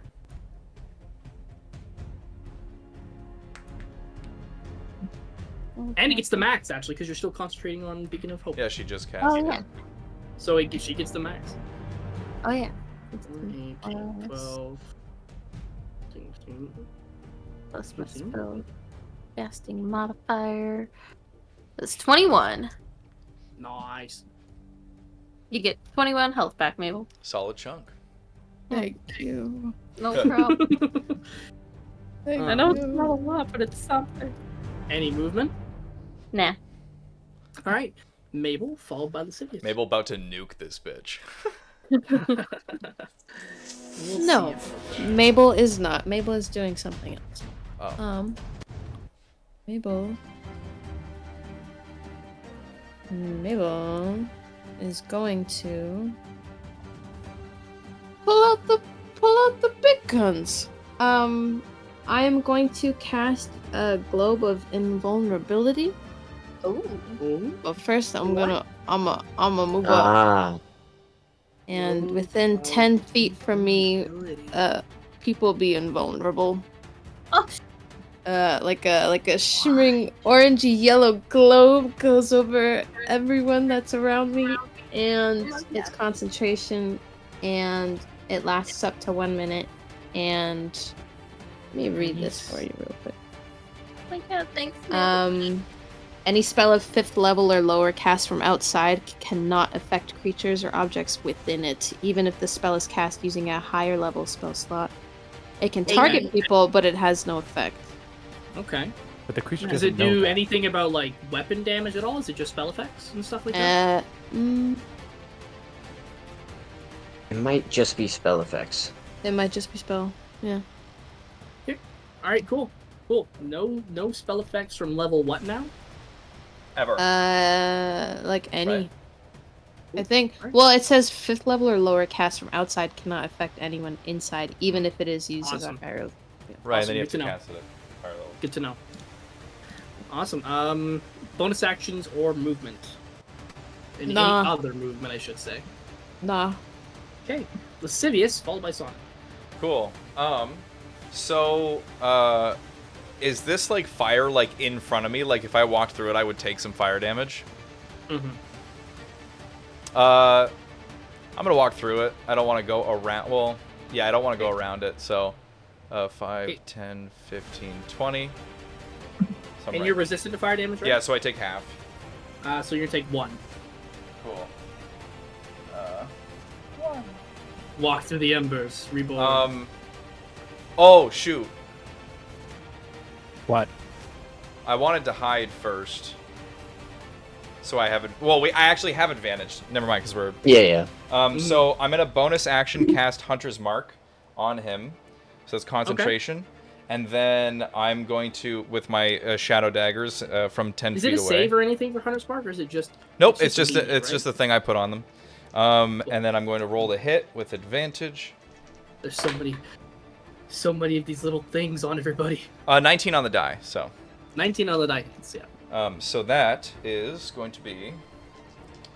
Oh, and I green flame blade as well. Sorry. So I'll do the sneak attack damage first. And this is with which blade? Shadow daggers. So 4 necrotic damage. And then 5, 10, 15, 16, 17, 18, 19, 20, 21, 22, 23, 24, 25, 26, 27, 28, 29, 30, 31. 31. 31. 32, 33, 34.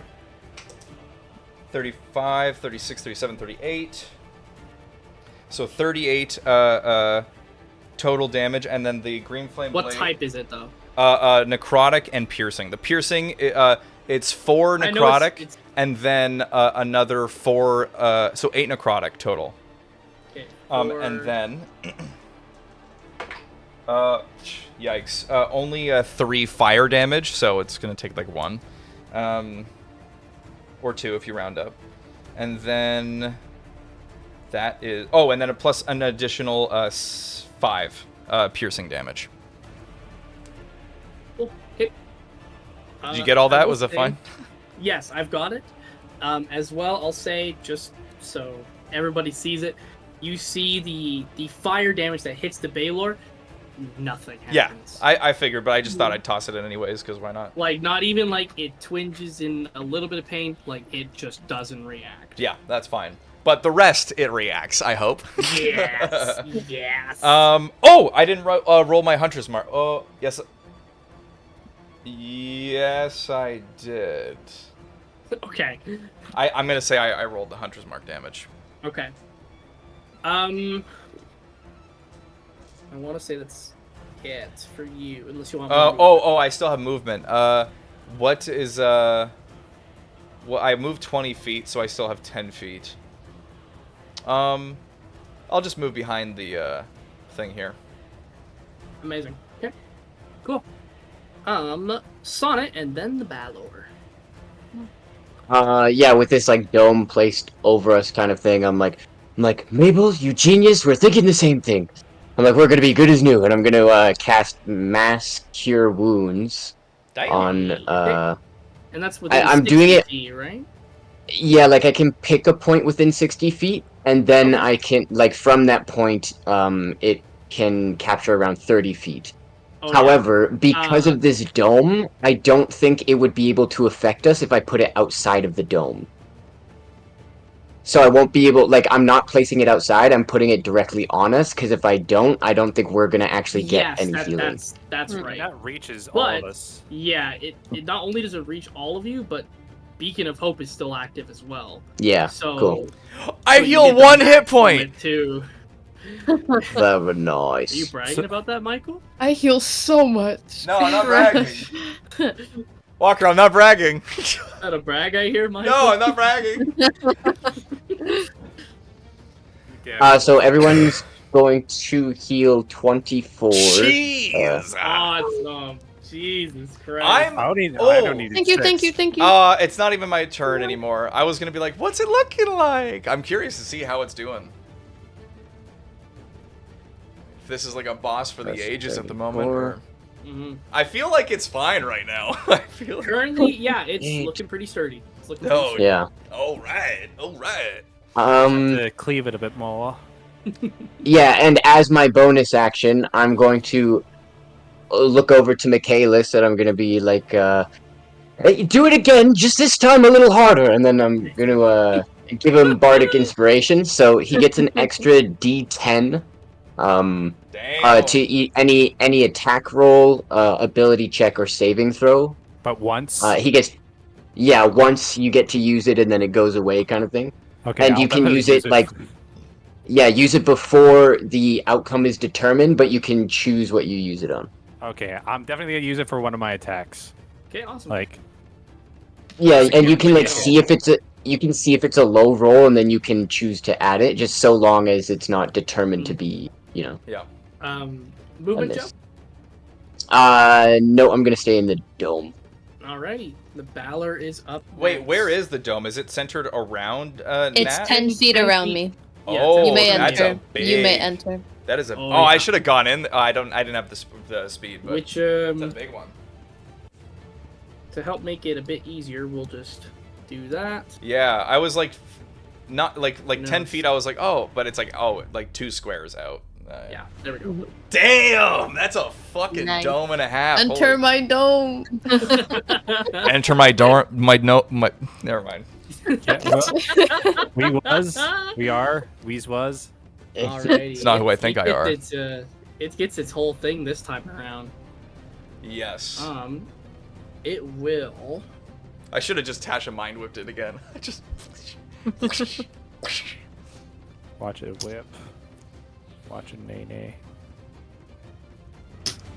Now, mind me, Natalie. This dome is it for magical effects that affect the inside? If you try to hit us with a spell, it'll Okay. land, but it won't do any damage. Cool. Okay, that's fine. That's fine. Yes, it is. Is it really just 4 spells and nothing else? It doesn't say anything else, but I want to say it is for everything, but I don't know. I think it's just spells. I Any think we're just spell gonna- of 5th we're gonna- level or lower cast from outside the barrier can't affect creatures or objects within it. Mhm. That's fine because this doesn't affect a creature or an object within it. You Mm. see, Yikes. Oh god. Michaelis, you kind of like just gonna flavor this a little bit. You kind of prepare to go for an attack, but the Baylor just disappears, Oh, this motherfucker. No. and he's Fuck. gonna teleport right here. No. Uh, No, thank you. No No. attacks of opportunity. No Counter? nothing. Spell? Counter what? Spell? You have Counter counter spell? spell? I do. I mean, it doesn't have a spell level or anything to it. It's just it's just a thing. If it's just its ability, then you can't counter that. Might be an I'll quickly check. I'll see what we can do just to make sure. I mean, I mean, teleport. But it is there? would be so nice. It would be so awesome. Teleport. So I'm gonna go off of what the spell uses, which it's a level 7 spell. Now the stat block for the Baylor doesn't mention like a stat block for spell casting because this is the only magical thing it can do. Mhm. So I don't Okay. know if this counts as a spell or not. I will say that you can attempt if you'd like. To counter it? Yeah, sure. If you want to attempt to, you can.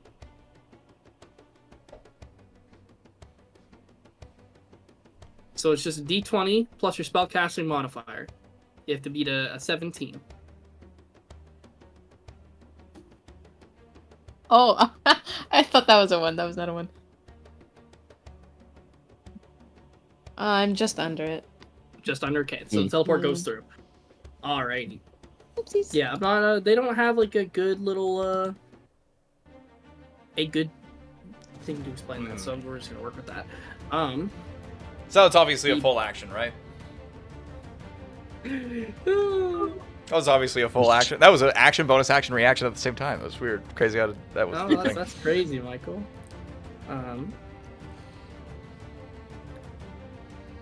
We will do. We're just gonna go with the classic. We're gonna do a spell whip and sword strike combo at Maple. Oh my Fuck. god. oh, buddy. If it's a whip, wouldn't it have disadvantage at close range? Alright, it just has a reach of 45 feet. It's not a ranged attack. Mhm. Okay. Interesting. So Nice that will to know be a He has a short arm. He just goes like, 25 to hit for the whip. Holy Yes. I'm gonna cast Silvery Barb. Okay, just rerolls takes lower. Yep. And then I give advantage to someone. Well, it's a nat 20, so it's gonna take the lower. Yeah, it'll take the lower, so but I'll give her advantage on her next saving throw, Mhm. avility check. You know what? You Attack saved her roll. from a nat 20 on that Ex- second roll, though, so. Oh, The unnecessary second roll, which is funny. I made it The worse. Fire whip is going to be. Hey, honey, I'm gonna make it a little bit worse for you, right? No, it was wasted. They take the lower roll. Eight. So that is 16 slashing damage. And now I need you to. Well, I mean, you're right in front of it, so it doesn't even really. But you still have to make a save to see if you take half or not. With advantage. Strength saving throw, please. With yes, hold on. advantage. Let me calculate. Success equals half.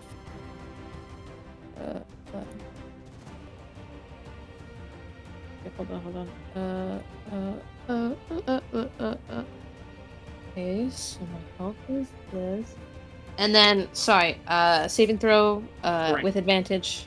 Yes. Strength.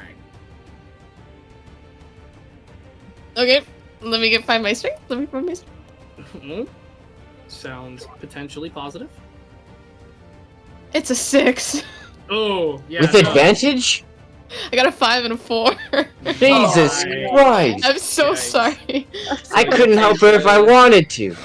So she'll take The the full thought fire damage. Counted. That's a lot more than the whip did. And guess what she does? Oh, never mind. 8. I was gonna. I know what you're gonna say. 15 fire damage to Mabel. So that Okay. means, Nat, you'll need to succeed 2 Constitution saving throws to make your concentration. The first one is going to be a concentration of 10. Well, the second one is going to be a concentration of 12. Nat, you have Warcaster, right? So you roll those at advantage? I don't have Concentration. Warcaster. I have Spell Sniper. Oh, okay. Sorry. The first one is 10. The second one is what? 12. So concentration can is do this. Constitution. Constitution do this. saving throw. Fine. Easy. This is for the globe, right? This is for your globe, yeah. My beautiful globe. Okay, the first one is 13. Okay, so passes. Second Okay. one. 15. Perfect. So she saves on both. Now it's going to make the lightning sword attack. no. Okay. Buddy's just mad at a girl. No. What a loser. Freaking incel. Yeah, This what is an woman insult. hate. Womanizer. Nat 20. Oh. Does anybody have reactions they can take? If you let me I use a used luck my point- reaction. If you let don't me use a the luck silver point. barbs. Don't It's have not on any. you. It's not on you. Oh, Mabel's Can't dead. use. No, can't use lucky. Peace Well, out. that's Yeah, I got her. Don't worry about it. She just takes double dice. That's all. That's all. That's all. At like what? 50 health? 40 health? 30 health? 20 health? Oh god. She's Because so when you're dead. 15. How much health do you have, Matt? I have 18. You're down. Currently. Wow. He's down with the second. Wow. I got this. I got Meanwhile, don't this. say it like that. It's not my Walker's fault. Walker's a piece of shit, dude. Fuck Walker, dude. You see the Baylor kind of use the whip and kind of pull her in, and just as it kind of pulls Mabel in, the lightning sword just goes right through Mabel's stern. Oh, Just again. kind of just goes piercing right through, and then it just pulls it out as Mabel Stop just killing me the collapses same down way. to the Not ground. again. At It's least still Mabel raw. The globe goes away. Yeah. That is it for its turn, though. So, Michaelis, you are Nice. I'm gonna zippity zop and doopity doop and yeah, I'm gonna attack 3. One of which I guess I'll roll my 3. Sorry, I can roll my 3 attacks and then I can apply it to any of the 3. Yes, if you For the believe that bardic one, if you believe that one of your hits won't work, use the bardic on it. Well, I know a 19 hits Yes, or just hits. So let's see. First one. and I won't probably- say, I won't just roll your dice. Yeah. Using the bardic. Okay, so I rolled my 3 things to hit. I'm gonna use on my first one because the other 2 was a 19 and a 21. Perfect. On my Mm. first Yep. roll was a 12, so I roll D10.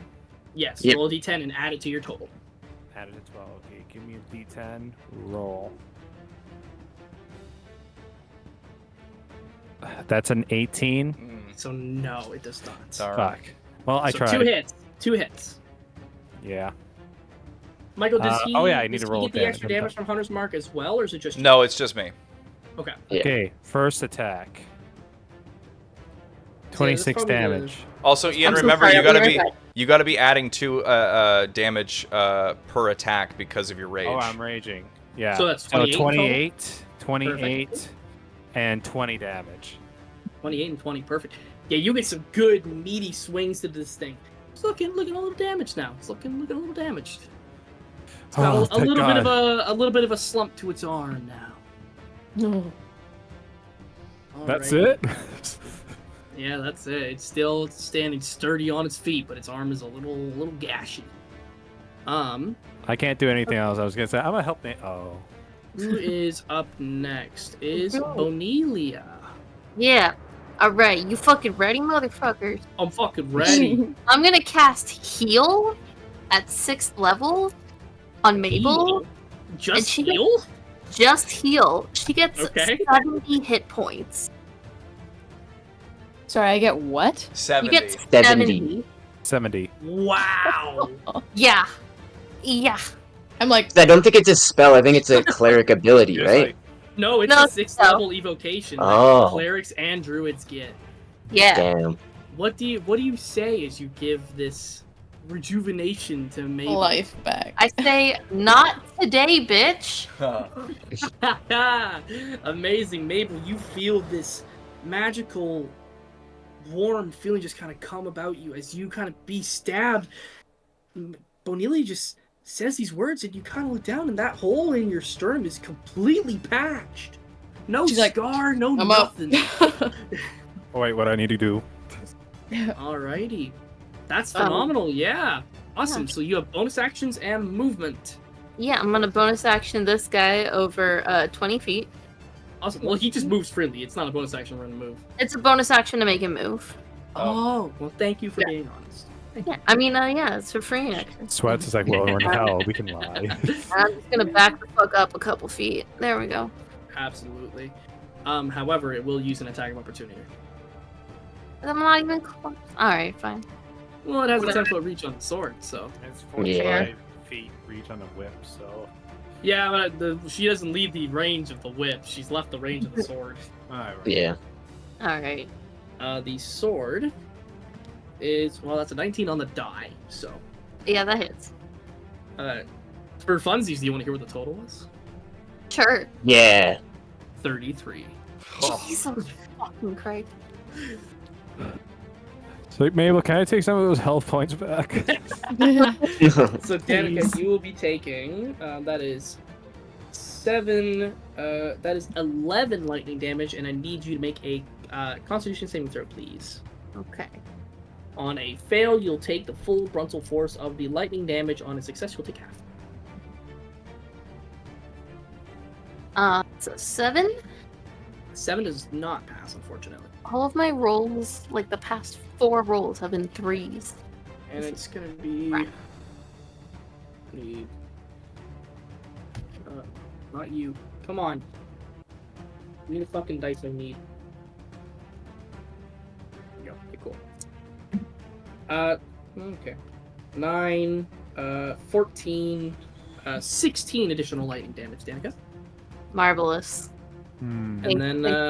And then you continue your movement, which also means that your first Constitution saving throw will be a. I just need to make sure. I want to make sure that I'm doing concentration right. Concentration check is half the damage, so you need to pass 2 Constitution saving throws of 10. Okay. Ooh. Yeah, no, that's an 8. 8, unfortunately, Beacon of Hope goes away. Lame. Amazing. Do you move any further, or is that all that you move to? That is all that I move to. Okay, Michaelis, you are up. It is the start of your turn. You're going to take some damage because you are within the range of Michaelis the just fire went. aura. But Michaela. I'm not going. I'm getting damaged. Yeah, Oh. it's not a. Better get half. Wait, who just went? Sorry, it's Bonelia. Sorry, you are correct, Danica. It is not Michaelis' turn. It's Mabel's, which Oh. she still takes some damage herself because she's within range. Oh, I thought you were just saying that I was just taking damage. You're taking No, damage sorry. from the website. It's at the start of the turn. Whoever's within 5 feet takes just some damage just for Ah. being close Is to it. Is it at the start of the creature's turn or anyone's start turn of the that's starting there? person's turn. Gotcha. Start of the person. So, Mabel will be taking. Do damage. That is going to be 9 fire damage. Okay. That's just at the start of your turn for being there.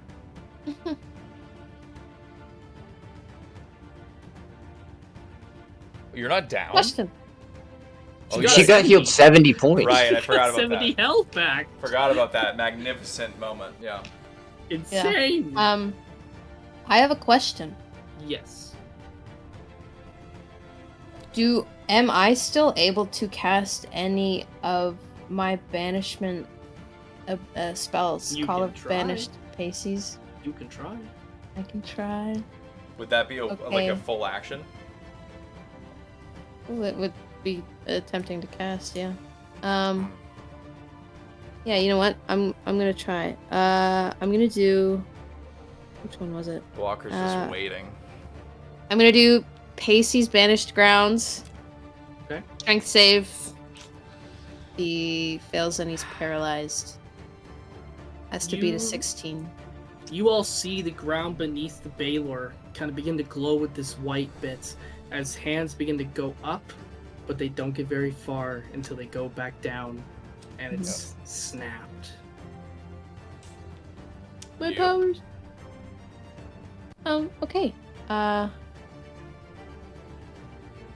If I move, I'll take damage. If I stay still, I'll take damage. Well, it's already used its reaction to attack Bonelia, Yeah. True. Okay, I'm gonna unless Yeah. it gets 2 reactions. maybe one more. Boop. This boopity Perfect. scoop. So bonus actions now? No, okay. Lascivious, you're up with Sonnet after that. Stab it, stab it, If stab I it. were to move over there, if I were to move over here, would I be able to do a stealth check? There's nothing really to hide behind there. Just a little bit lower behind a rock. If it spares you some movement to end up like here, I would say that you can hide behind that and peek out enough to do a stealth attack if you can make So like it. right here? Yeah. Okay. Yeah. Yeah. I wanna hide here. Perfect. So yeah, you can make a stealth check. 18 on the die, so that's gonna be a 30. 30. Okay, so it'll need a roll. I'm so sorry. I'll be right back. My dog's being an idiot. Cool. And it needs a 19 to see on the die. I fucking got a 19. That's insane. So it sees me. It does see you.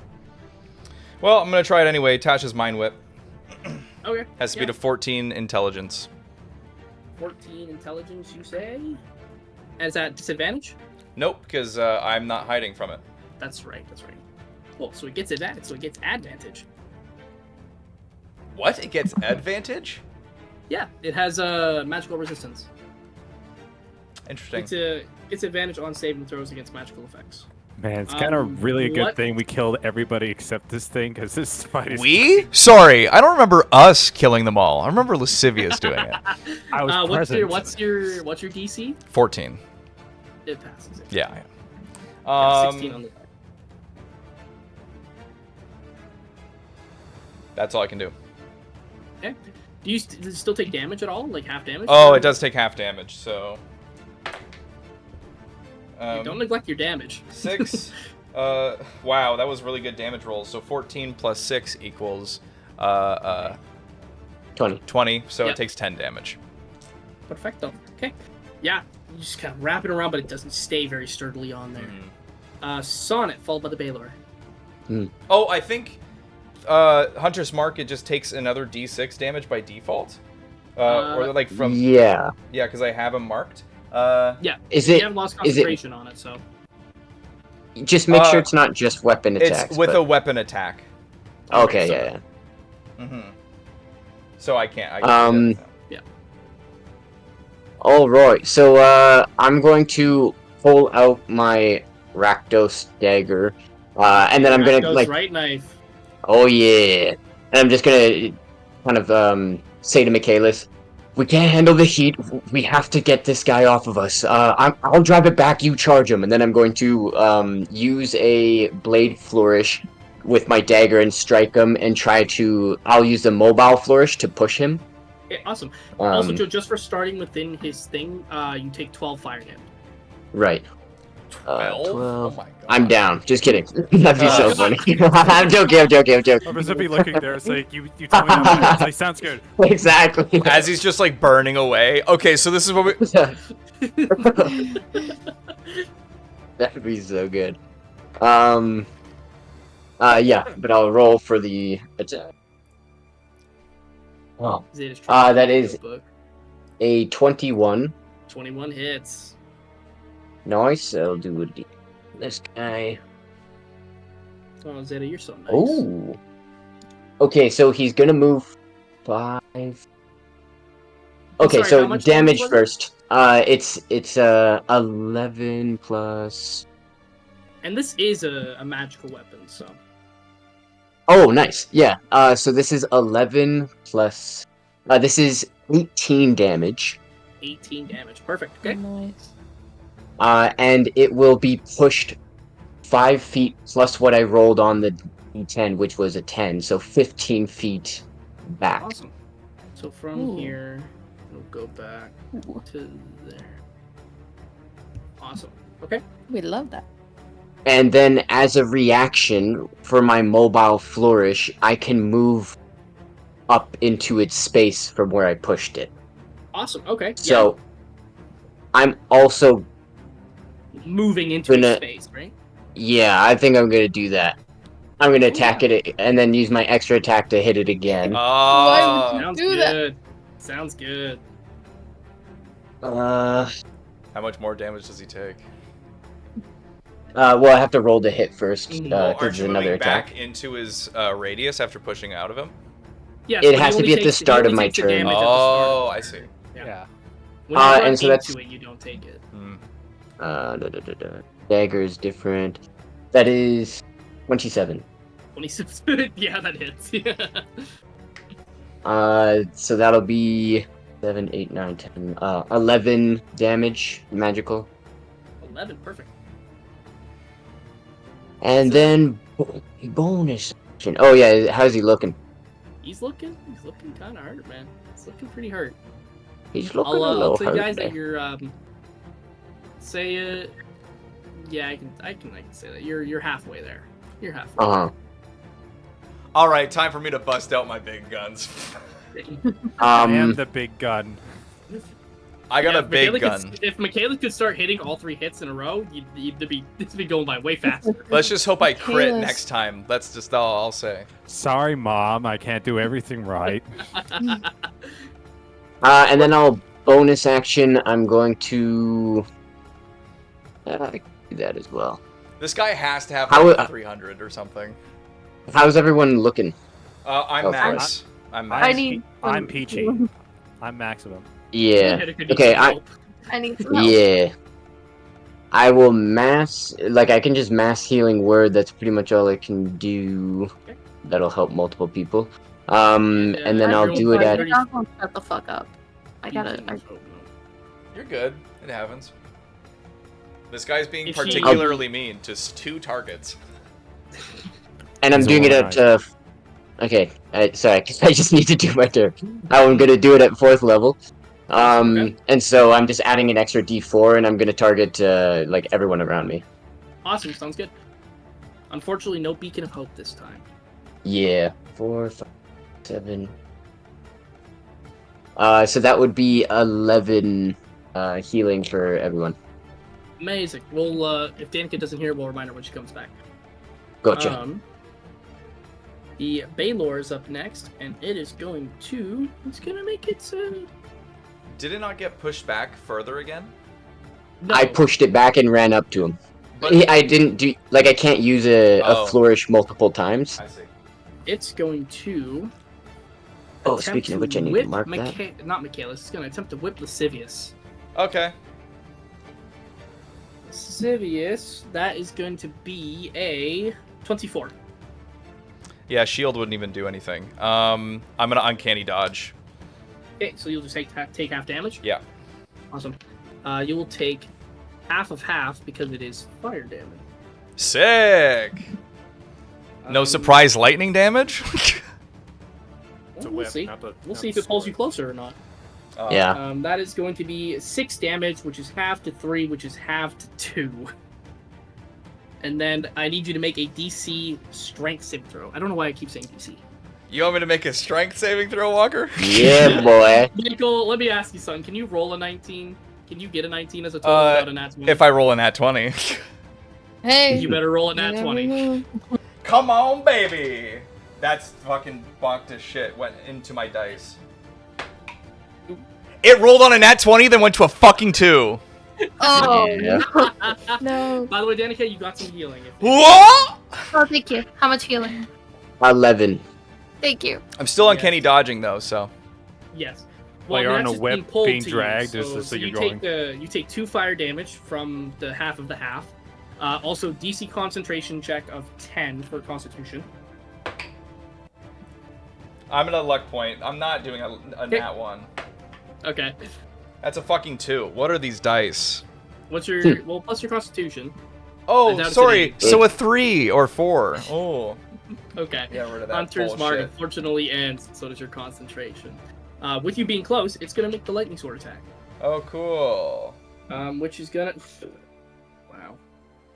Wow. You see the Baylord go with this lightning with this lightning blade, and it goes to like stab you the same way it did to Babel, but you just so easily slick out of its way, and it buries the sword in the dirt. If it wants to attack with the lightning sword, it's gonna have to take it out of the dirt first. Oh, sick. It rolled a nat 1. Yikes. Nice. Michaelis. I just That's my go. chance. He sees Lascivious going like, he turns to me. I'm just like, Amazing. I assume you're making 3 attack rolls. 3 attack rolls, and I have no more Amazing. bardic inspiration, so we'll just have to chance it. Mm-hmm. That's a 19. 19 hits. That's a 15. 15 does not. Oh, so close. 24. 24 hits. I got a 19 plus 5. Rolls. 2 damage rolls. Well, hey, 2's better than 1, and it's better than none. So, you know. I mean, you're hacking into him. You're doing some pretty good chunks to him. 33 for the first damage, Nice, okay. and then 31. 31, perfect. Yeah, How's he you get looking? these 2 really good hacks into it. Why won't you just He's die? actually down to a third. He's looking decently hurt now. Like he's got gashes across his body. His wings aren't as prominently visible now that they're kind of hanging back Sorry. because of damage. He has He's a hurt. third, or he's A down third. a third? He's a third left. Okay. I was gonna say, Down yeah, to a third third. way there. It's like, Yeah. Jesus I think we Right. got 100 more damage. Yeah. Onelia is up next. Do you not have what is it called? The third attack for bonus action? He did all 3. He did I Oh, did all oh. 3. Yeah, One yeah. of them didn't hit. It was a 15. Oh, I I rolled a see. 19 and a 24 for the other 2. Cool. All right, Danica, what's up? Okay, I'm not super prepared for this round. You got this. Do what you gotta do. Fucking, I'm gonna cast Guardian of Faith. Okay. Guardian of Faith is the little thing that hovers around. That's you, the right? Or big is that thing right? that hovers around. Awesome. Yeah, where you placing it? He's gonna go here. Right there. Perfect, though. That was a big And- thing. I know, but I'm gonna put a Yeah. cone around it. What's the Oh. space that it hits? Within 10 feet. Then 10 feet. Perfecto. So that is within 2 squares. If you want, I can move it one more closer so it's in range. Yeah, we'll do that. Perfecto. And then I'm gonna bonus action healing word on myself. Awesome. You can roll your dice. I'm gonna trust you on all that. In Yeah. the meantime, Mabel, you're up next, followed by Lascivious. I'm going to move 30 feet over here. And I'm going to attempt to cast Eldritch Blast. Okay. Yeah. Now because you're getting it because of a feat, Yes. right? I'll ask everybody this for their opinion. With Eldritch Blast, it's upgraded depending on the level of the Warlock to multiple hits. With her getting it through a feat, would that still count that she gets these multiple attacks depending on her level? I don't I'll know. ask for your feedback. I would think so if I have the spell and I'm able to use it. Why I not? think Well, the with thing a is, feat, it gives you the basic of the basic for what it is. Yeah. So I can't do 3d10 with it because I'm level 11? No. Essentially, you I want like, wizard until stuff. you know what, for Wait. this particular instance, I'll say we can, and I'll double check it after the session. And if it is like that, and you didn't think it worked like that, you can take a different feat if you like. Okay. If you're sure. Yeah, we're just gonna work off that for now. I'm not gonna Yeah. Google another thing. I think that is an inherent trait for warlocks only, like actual warlocks. So yeah, It you'll should, make it should really specify that. But Well. I got a 19 anyways, so. 19. So and you have to Yeah. roll it 3 times. Remember? Oh yes, that's right. Yeah. Each one is an individual attack. Okay, so the next one is a 2. Okay, so the first one hits, second one doesn't. Okay, yeah, so it's gonna be 18. Does not hit is Oh. the third one. So 1d10 for force. Just a cute little 1d10. Oh, that's the wrong dice. Oopsie. That's an 8. And 8 damage. Perfect, yeah. Just get another blast into this thing. You see like a small little crater where it was. Lascivious, you're up, followed by Sonic. Yeah. I'm gonna run behind it. Boom. Okay. I take whatever damage, real quick. Might I add, I love this song in the combat playlist. I love this song. Pretty fun. What damage do I take? You don't take damage unless you start your turn in it. I just He started. did. I was. Oh, were you in it. within? Were you Yeah, within yeah. 5 feet Yeah. when you started? Yeah. Okay. So that is 3d6 half, which will be that's almost max. 6, 12, 15 lowered to 7. Cool. Damage. Yeah. All Yeah. right, and then I'm going to bonus action Hunter's Mark him again. Okay. He just do. gets the Hunter's Mark. And then I'm going to pull out my Lolth's Fang, and I am going to fucking use that power that I take damage for. I'll actually do the Okay. damage right now. So that's gonna be. Mind you, you'll have to make a concentration saving throw on this, because you're taking damage. So I. But he cast did it after. I just took damage, cast right? it though. Yes, but if you take damage after you've cast it, because you're concentrating on it, you're gonna make a Constitution saving throw. Yeah, but he doesn't have to do it for the fire because he took that before he. No, I'm talking took about the damage damage, you're right? gonna take. Yeah, But yeah. would this? So Yeah. if I Yes, do, because it's anytime you take damage, you make a Constitution saving throw. so I could just waste my cast right now. You could, yes. It wouldn't apply to after the turn? No. He's it saying would- after the. It's the moment if you are concentrating on a spell, any damage you take, no matter no matter where it's coming from, you make a Constitution saving throw. So if you want to, I'll allow you to take back the Hunter's Mark, attack first, and then Hunter. Well, that won't do anything. It won't add anything. I mean, sure, but you'll still have your Hunter's Mark, potentially. Yeah, I'll do that instead then. Okay. So 3d8. You can make your attack roll. I'm gonna take the damage first and apply it. So that's. Oh, for the knife. Well, I mean, you won't take damage if you miss. Oh, because of the knife. I was like, "Where's the damage coming from?" I'm like, I'm I so thought confused. the but yeah, damage is instant regardless.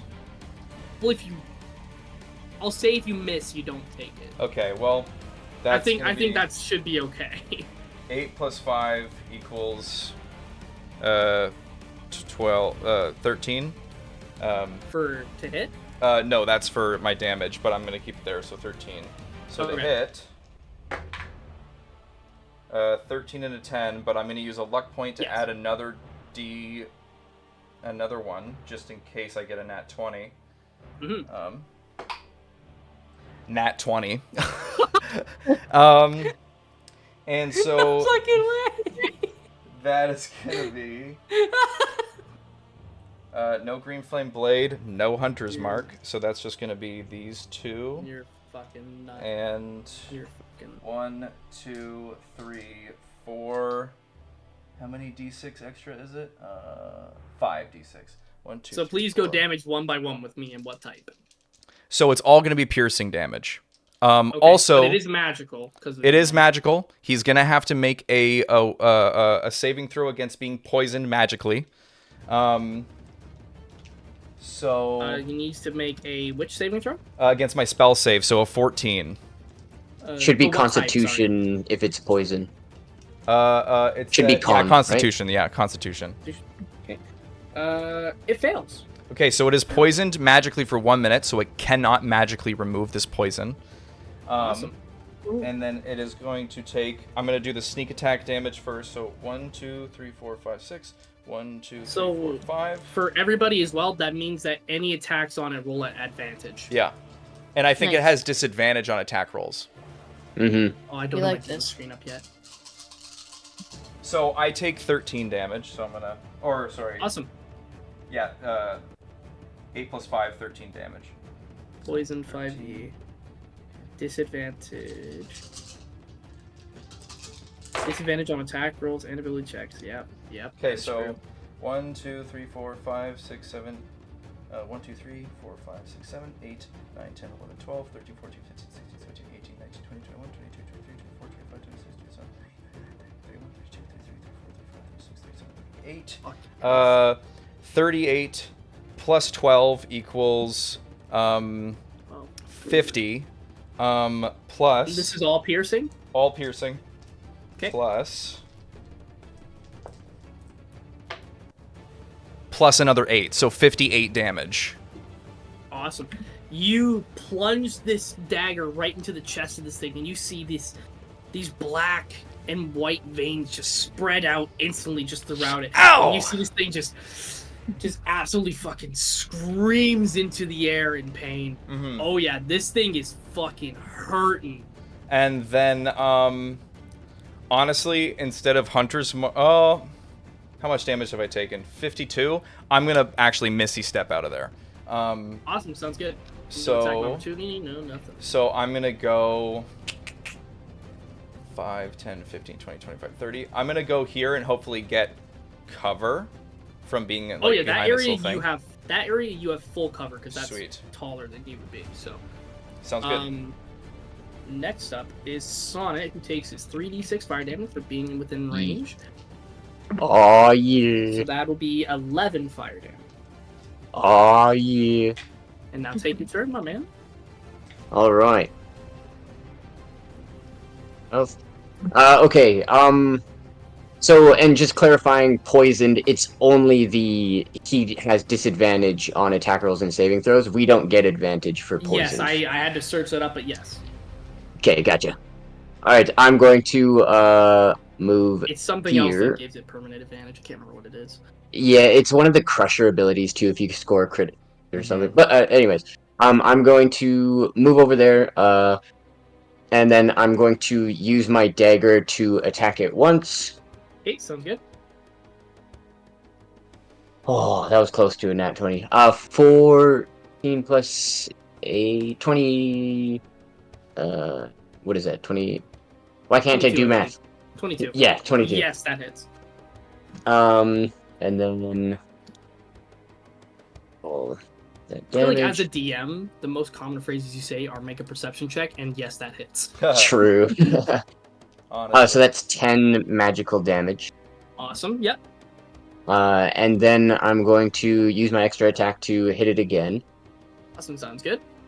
And with this one, I'm going to expel another Bardic Inspiration die to use Mobile Flourish to push it. Push it. Okay, sounds Potentially. good. With it moving, it's going to take damage from the Guardian as well. Nice. That's a 19 on the die. Yes. Nice. So the damage would be 18 damage. Perfect. And it gets pushed 13 feet. So Danica, Yeah. how much damage does this do when it moves? It does, I believe, 20 radiant damage. Yeah, just a flat 20, and then I Yeah, think 20. Awesome. Okay. On a failed save, or half as much on a successful one. What save does it need to make? Dexterity saving throw. At disadvantage. That is True. But What it's is, probably what got does it good need fucking to- dex. Actually, it's its worst stat. So. Oh dang. What is what's it got to Define beat, worse. Danica? It's gotta Plus be- 18. Everything else is 20. 17. 17, and at disadvantage. Oh no, nope, does not save. Nice. Yeah. So it'll take the full 20. Yeah. And because it's radiant, isn't okay. it doubled? No, Hmm? actually Oh, dang. no. So, I'd like for everybody to make a medicine check, please. All right. Fuck. not bad. A 10. little above average. 12. 21. Well, 21. Nap? 19? Don't tell me 19? it's a fucking Michaelis? gets health on radiant damage. Michaelis? Oh, sorry. What? Medicine, Oh, medicine check. Medicine. Okay, sorry. I did not hear you that time. It's all good. Medicine check. And Danica, in the meantime? Where's fucking medicine? 10. 10? Okay. I rolled unnatural 20, 18 plus 2. Unnatural 20. You all see that this thing is limping so heavily. It is Nice. close to death. Oh yeah. Yeah. Let me finish it. Let me finish it. But- Um, It gets How far pushed does it move? 15. Like 13 feet away. what direction? So we can either do just directly Direction. away from me. Away from you? Okay. Yeah. So we'll go right there. Bye bye. And Tough. bonus action, I'm gonna pull out my crossbow and shoot him with crossbow expert. There you go. From a Yeah. distance, thank Michaela's you. getting cocked live. Let's see it here, folks. Everybody gets to kill things but me in my story. I'm just the Oh. guy who fucking whittles out the fat so you guys get the meat. Never. Oh, that was close to a nat 20. It was not. That's a. I always forget what the crossbow is. Plus 8 for a 15, so that will hit. So 23, so yes. I'm so glad I rolled that lucky die. That was insane. Get a fucking nat Okay. 20 on that. Mhm. That's max damage still, which is nice. 8. 15 damage. Nice. Sonnet. How do you kill the Baylor? Yeah. I think it's like all simultaneous, where it's like I slice at it. Like I slice at it once, do like a quick spin, and as that like second slice is coming, you see this kind of like wispy, almost that same color that the feathers were when I did my steel strike, coming through the blade itself, and it hits it moves 15 feet. The guardian like conks right into it like really badly in the chest. And like just as its heart's exposed, kind of thing, he just points it and shoots an arrow like right in the heart. Amazing. Nice. Yeah. So swift in motion, Sonnet ducks the Spirit Guardian as it attacks the Baylor and rips open the chest cavity. You see Sonnet take a quick aim shot and just fires as it goes right into that center and hits the heart. I would like for everybody to make a perception check, please. All right. Oh, that is cocked. 14. 13. Unnatural 20. Sonnet? 26. Oh, I wonder if the And poison's gonna do Bonilia. something. 21. Perfecto, you all see this. He fucked. Hold on. What's with the range? What's with the range though? For real. What the fuck? You see as the arrow pierces the heart of the Baylor, you see it begin to thump really, really fast. Oh no. And in a it's- moment, you see this Baylor begin to radiate this red glow, and Steel then Watcher. in a moment, oof, it explodes. Everyone that is within 30 feet makes a dexterity saving throw, please. So that is Oh shit, that's even. everybody with the exception of Bonelia and Lascivious. So he just has a built-in fucking nuke? What the He has heck, an dude? infernal Hell engine. yeah. He's an infernal Mhm. engine, I think. Oh, interesting. Thanks. He's fucking like Karlak. That'd be fun. The parallels. The parallels. I rolled a 19. A 19, okay.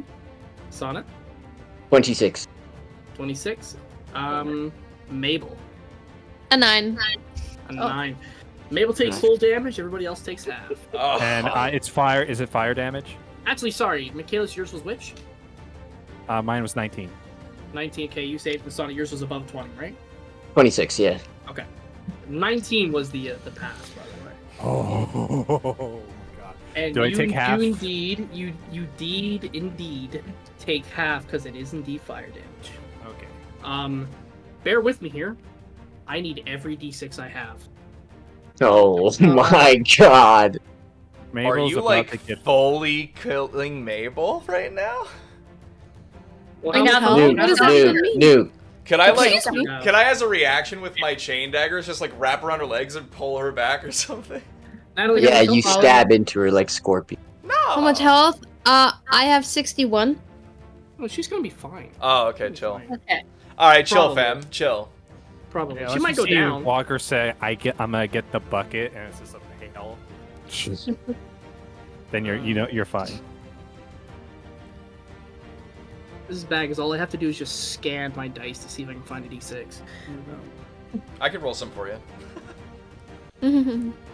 Trust me, it's 1, 1, 1, 1, and 1. Yeah, sorry, I rolled on ones. It's crazy. 15 d6, by the way. Holy fuck. Damn. This is probably the most dice I've ever rolled. Oh, it's for me too. So this is kind of just like a baseline for what we have to expect moving forward.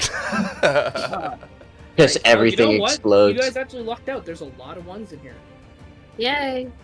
Well, Mabel so- lucked out. Yeah, that was one that did not. Yeah, sorry I don't nuke up. Okay, She so netheries on my own till I blast. 4, 8, 10, Natalie. 13, 16, 20, 23, 26, 29, 34, 35, 36, 37, 38, 39 damage to Ah, Mabel. she's totally fine. I'm okay. And that is 20, rounded up. 39, yes, 29, 20 damage total. For and me. half for... Actually, well, Michaelis succeeded, so he actually halves the half, so Michaelis takes 10. Damn. Ruby. Amazing. The Baylor completely explodes as it just eviscerates itself. Its matter just goes flying everywhere as a burst of flames erupts from its space. Now, And with that, combat ends. curious. Can I make an investigation to see if that whip was a magical whip or if it had like if it's like a tangible whip that could be taken? If it's still make there. a perception check. Make a perception check. Not investigation? Yeah, you can make investigation for. Sure. Sick. 16. 16. You see it's in pieces everywhere. It exploded along with the Baylor. I kind of go up to it. I'm like, yeah, of course something this good is useless now. All right. With that, you find yourselves. I believe it's. Is it this one or is this the old combat? This is the old combat. Map. You find yourselves. Back out into the. Find yourself at peace for a moment. You know, the screams from the many people burning in the hellscape kind of radiates behind you. Then, of course, a little bit passes. You kind of wait around a couple of minutes, make sure nothing else is coming up close to you. And eventually, you see Vaxis come back. And so does Bixby. Bixby incredibly out of breath after running so far. Vaxis kind of looks. I kind of lost it. I don't know where it is.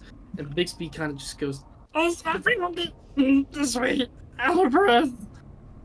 As Bixby kind of climbs on top of Vaxis, her wings kind of spread out, and the group of you make your way towards there. And as you make your way towards this hideout of Vaxis's, the 5 of you kind of jogging along, Bixby kind of waving in the wind as Vaxis floats alongside you all. Your first day, quote unquote, in the hellscape finishing. You look back at how weak you felt, how great it felt to become strong again. The fear of having a lot of demonic entities out for blood against you. Experiencing one of the many higher up demonic entities that reign within the hellscape that work underneath the archdevil. You're able to catch your breath for the first time here, and we're gonna end today's session there. Cool. I'm gonna Damn. stop Whoop, the whoop. recording. Whoop whoop. Yeah. Say bye, everybody. Bye. I'm Obsidian. We're Bye. No!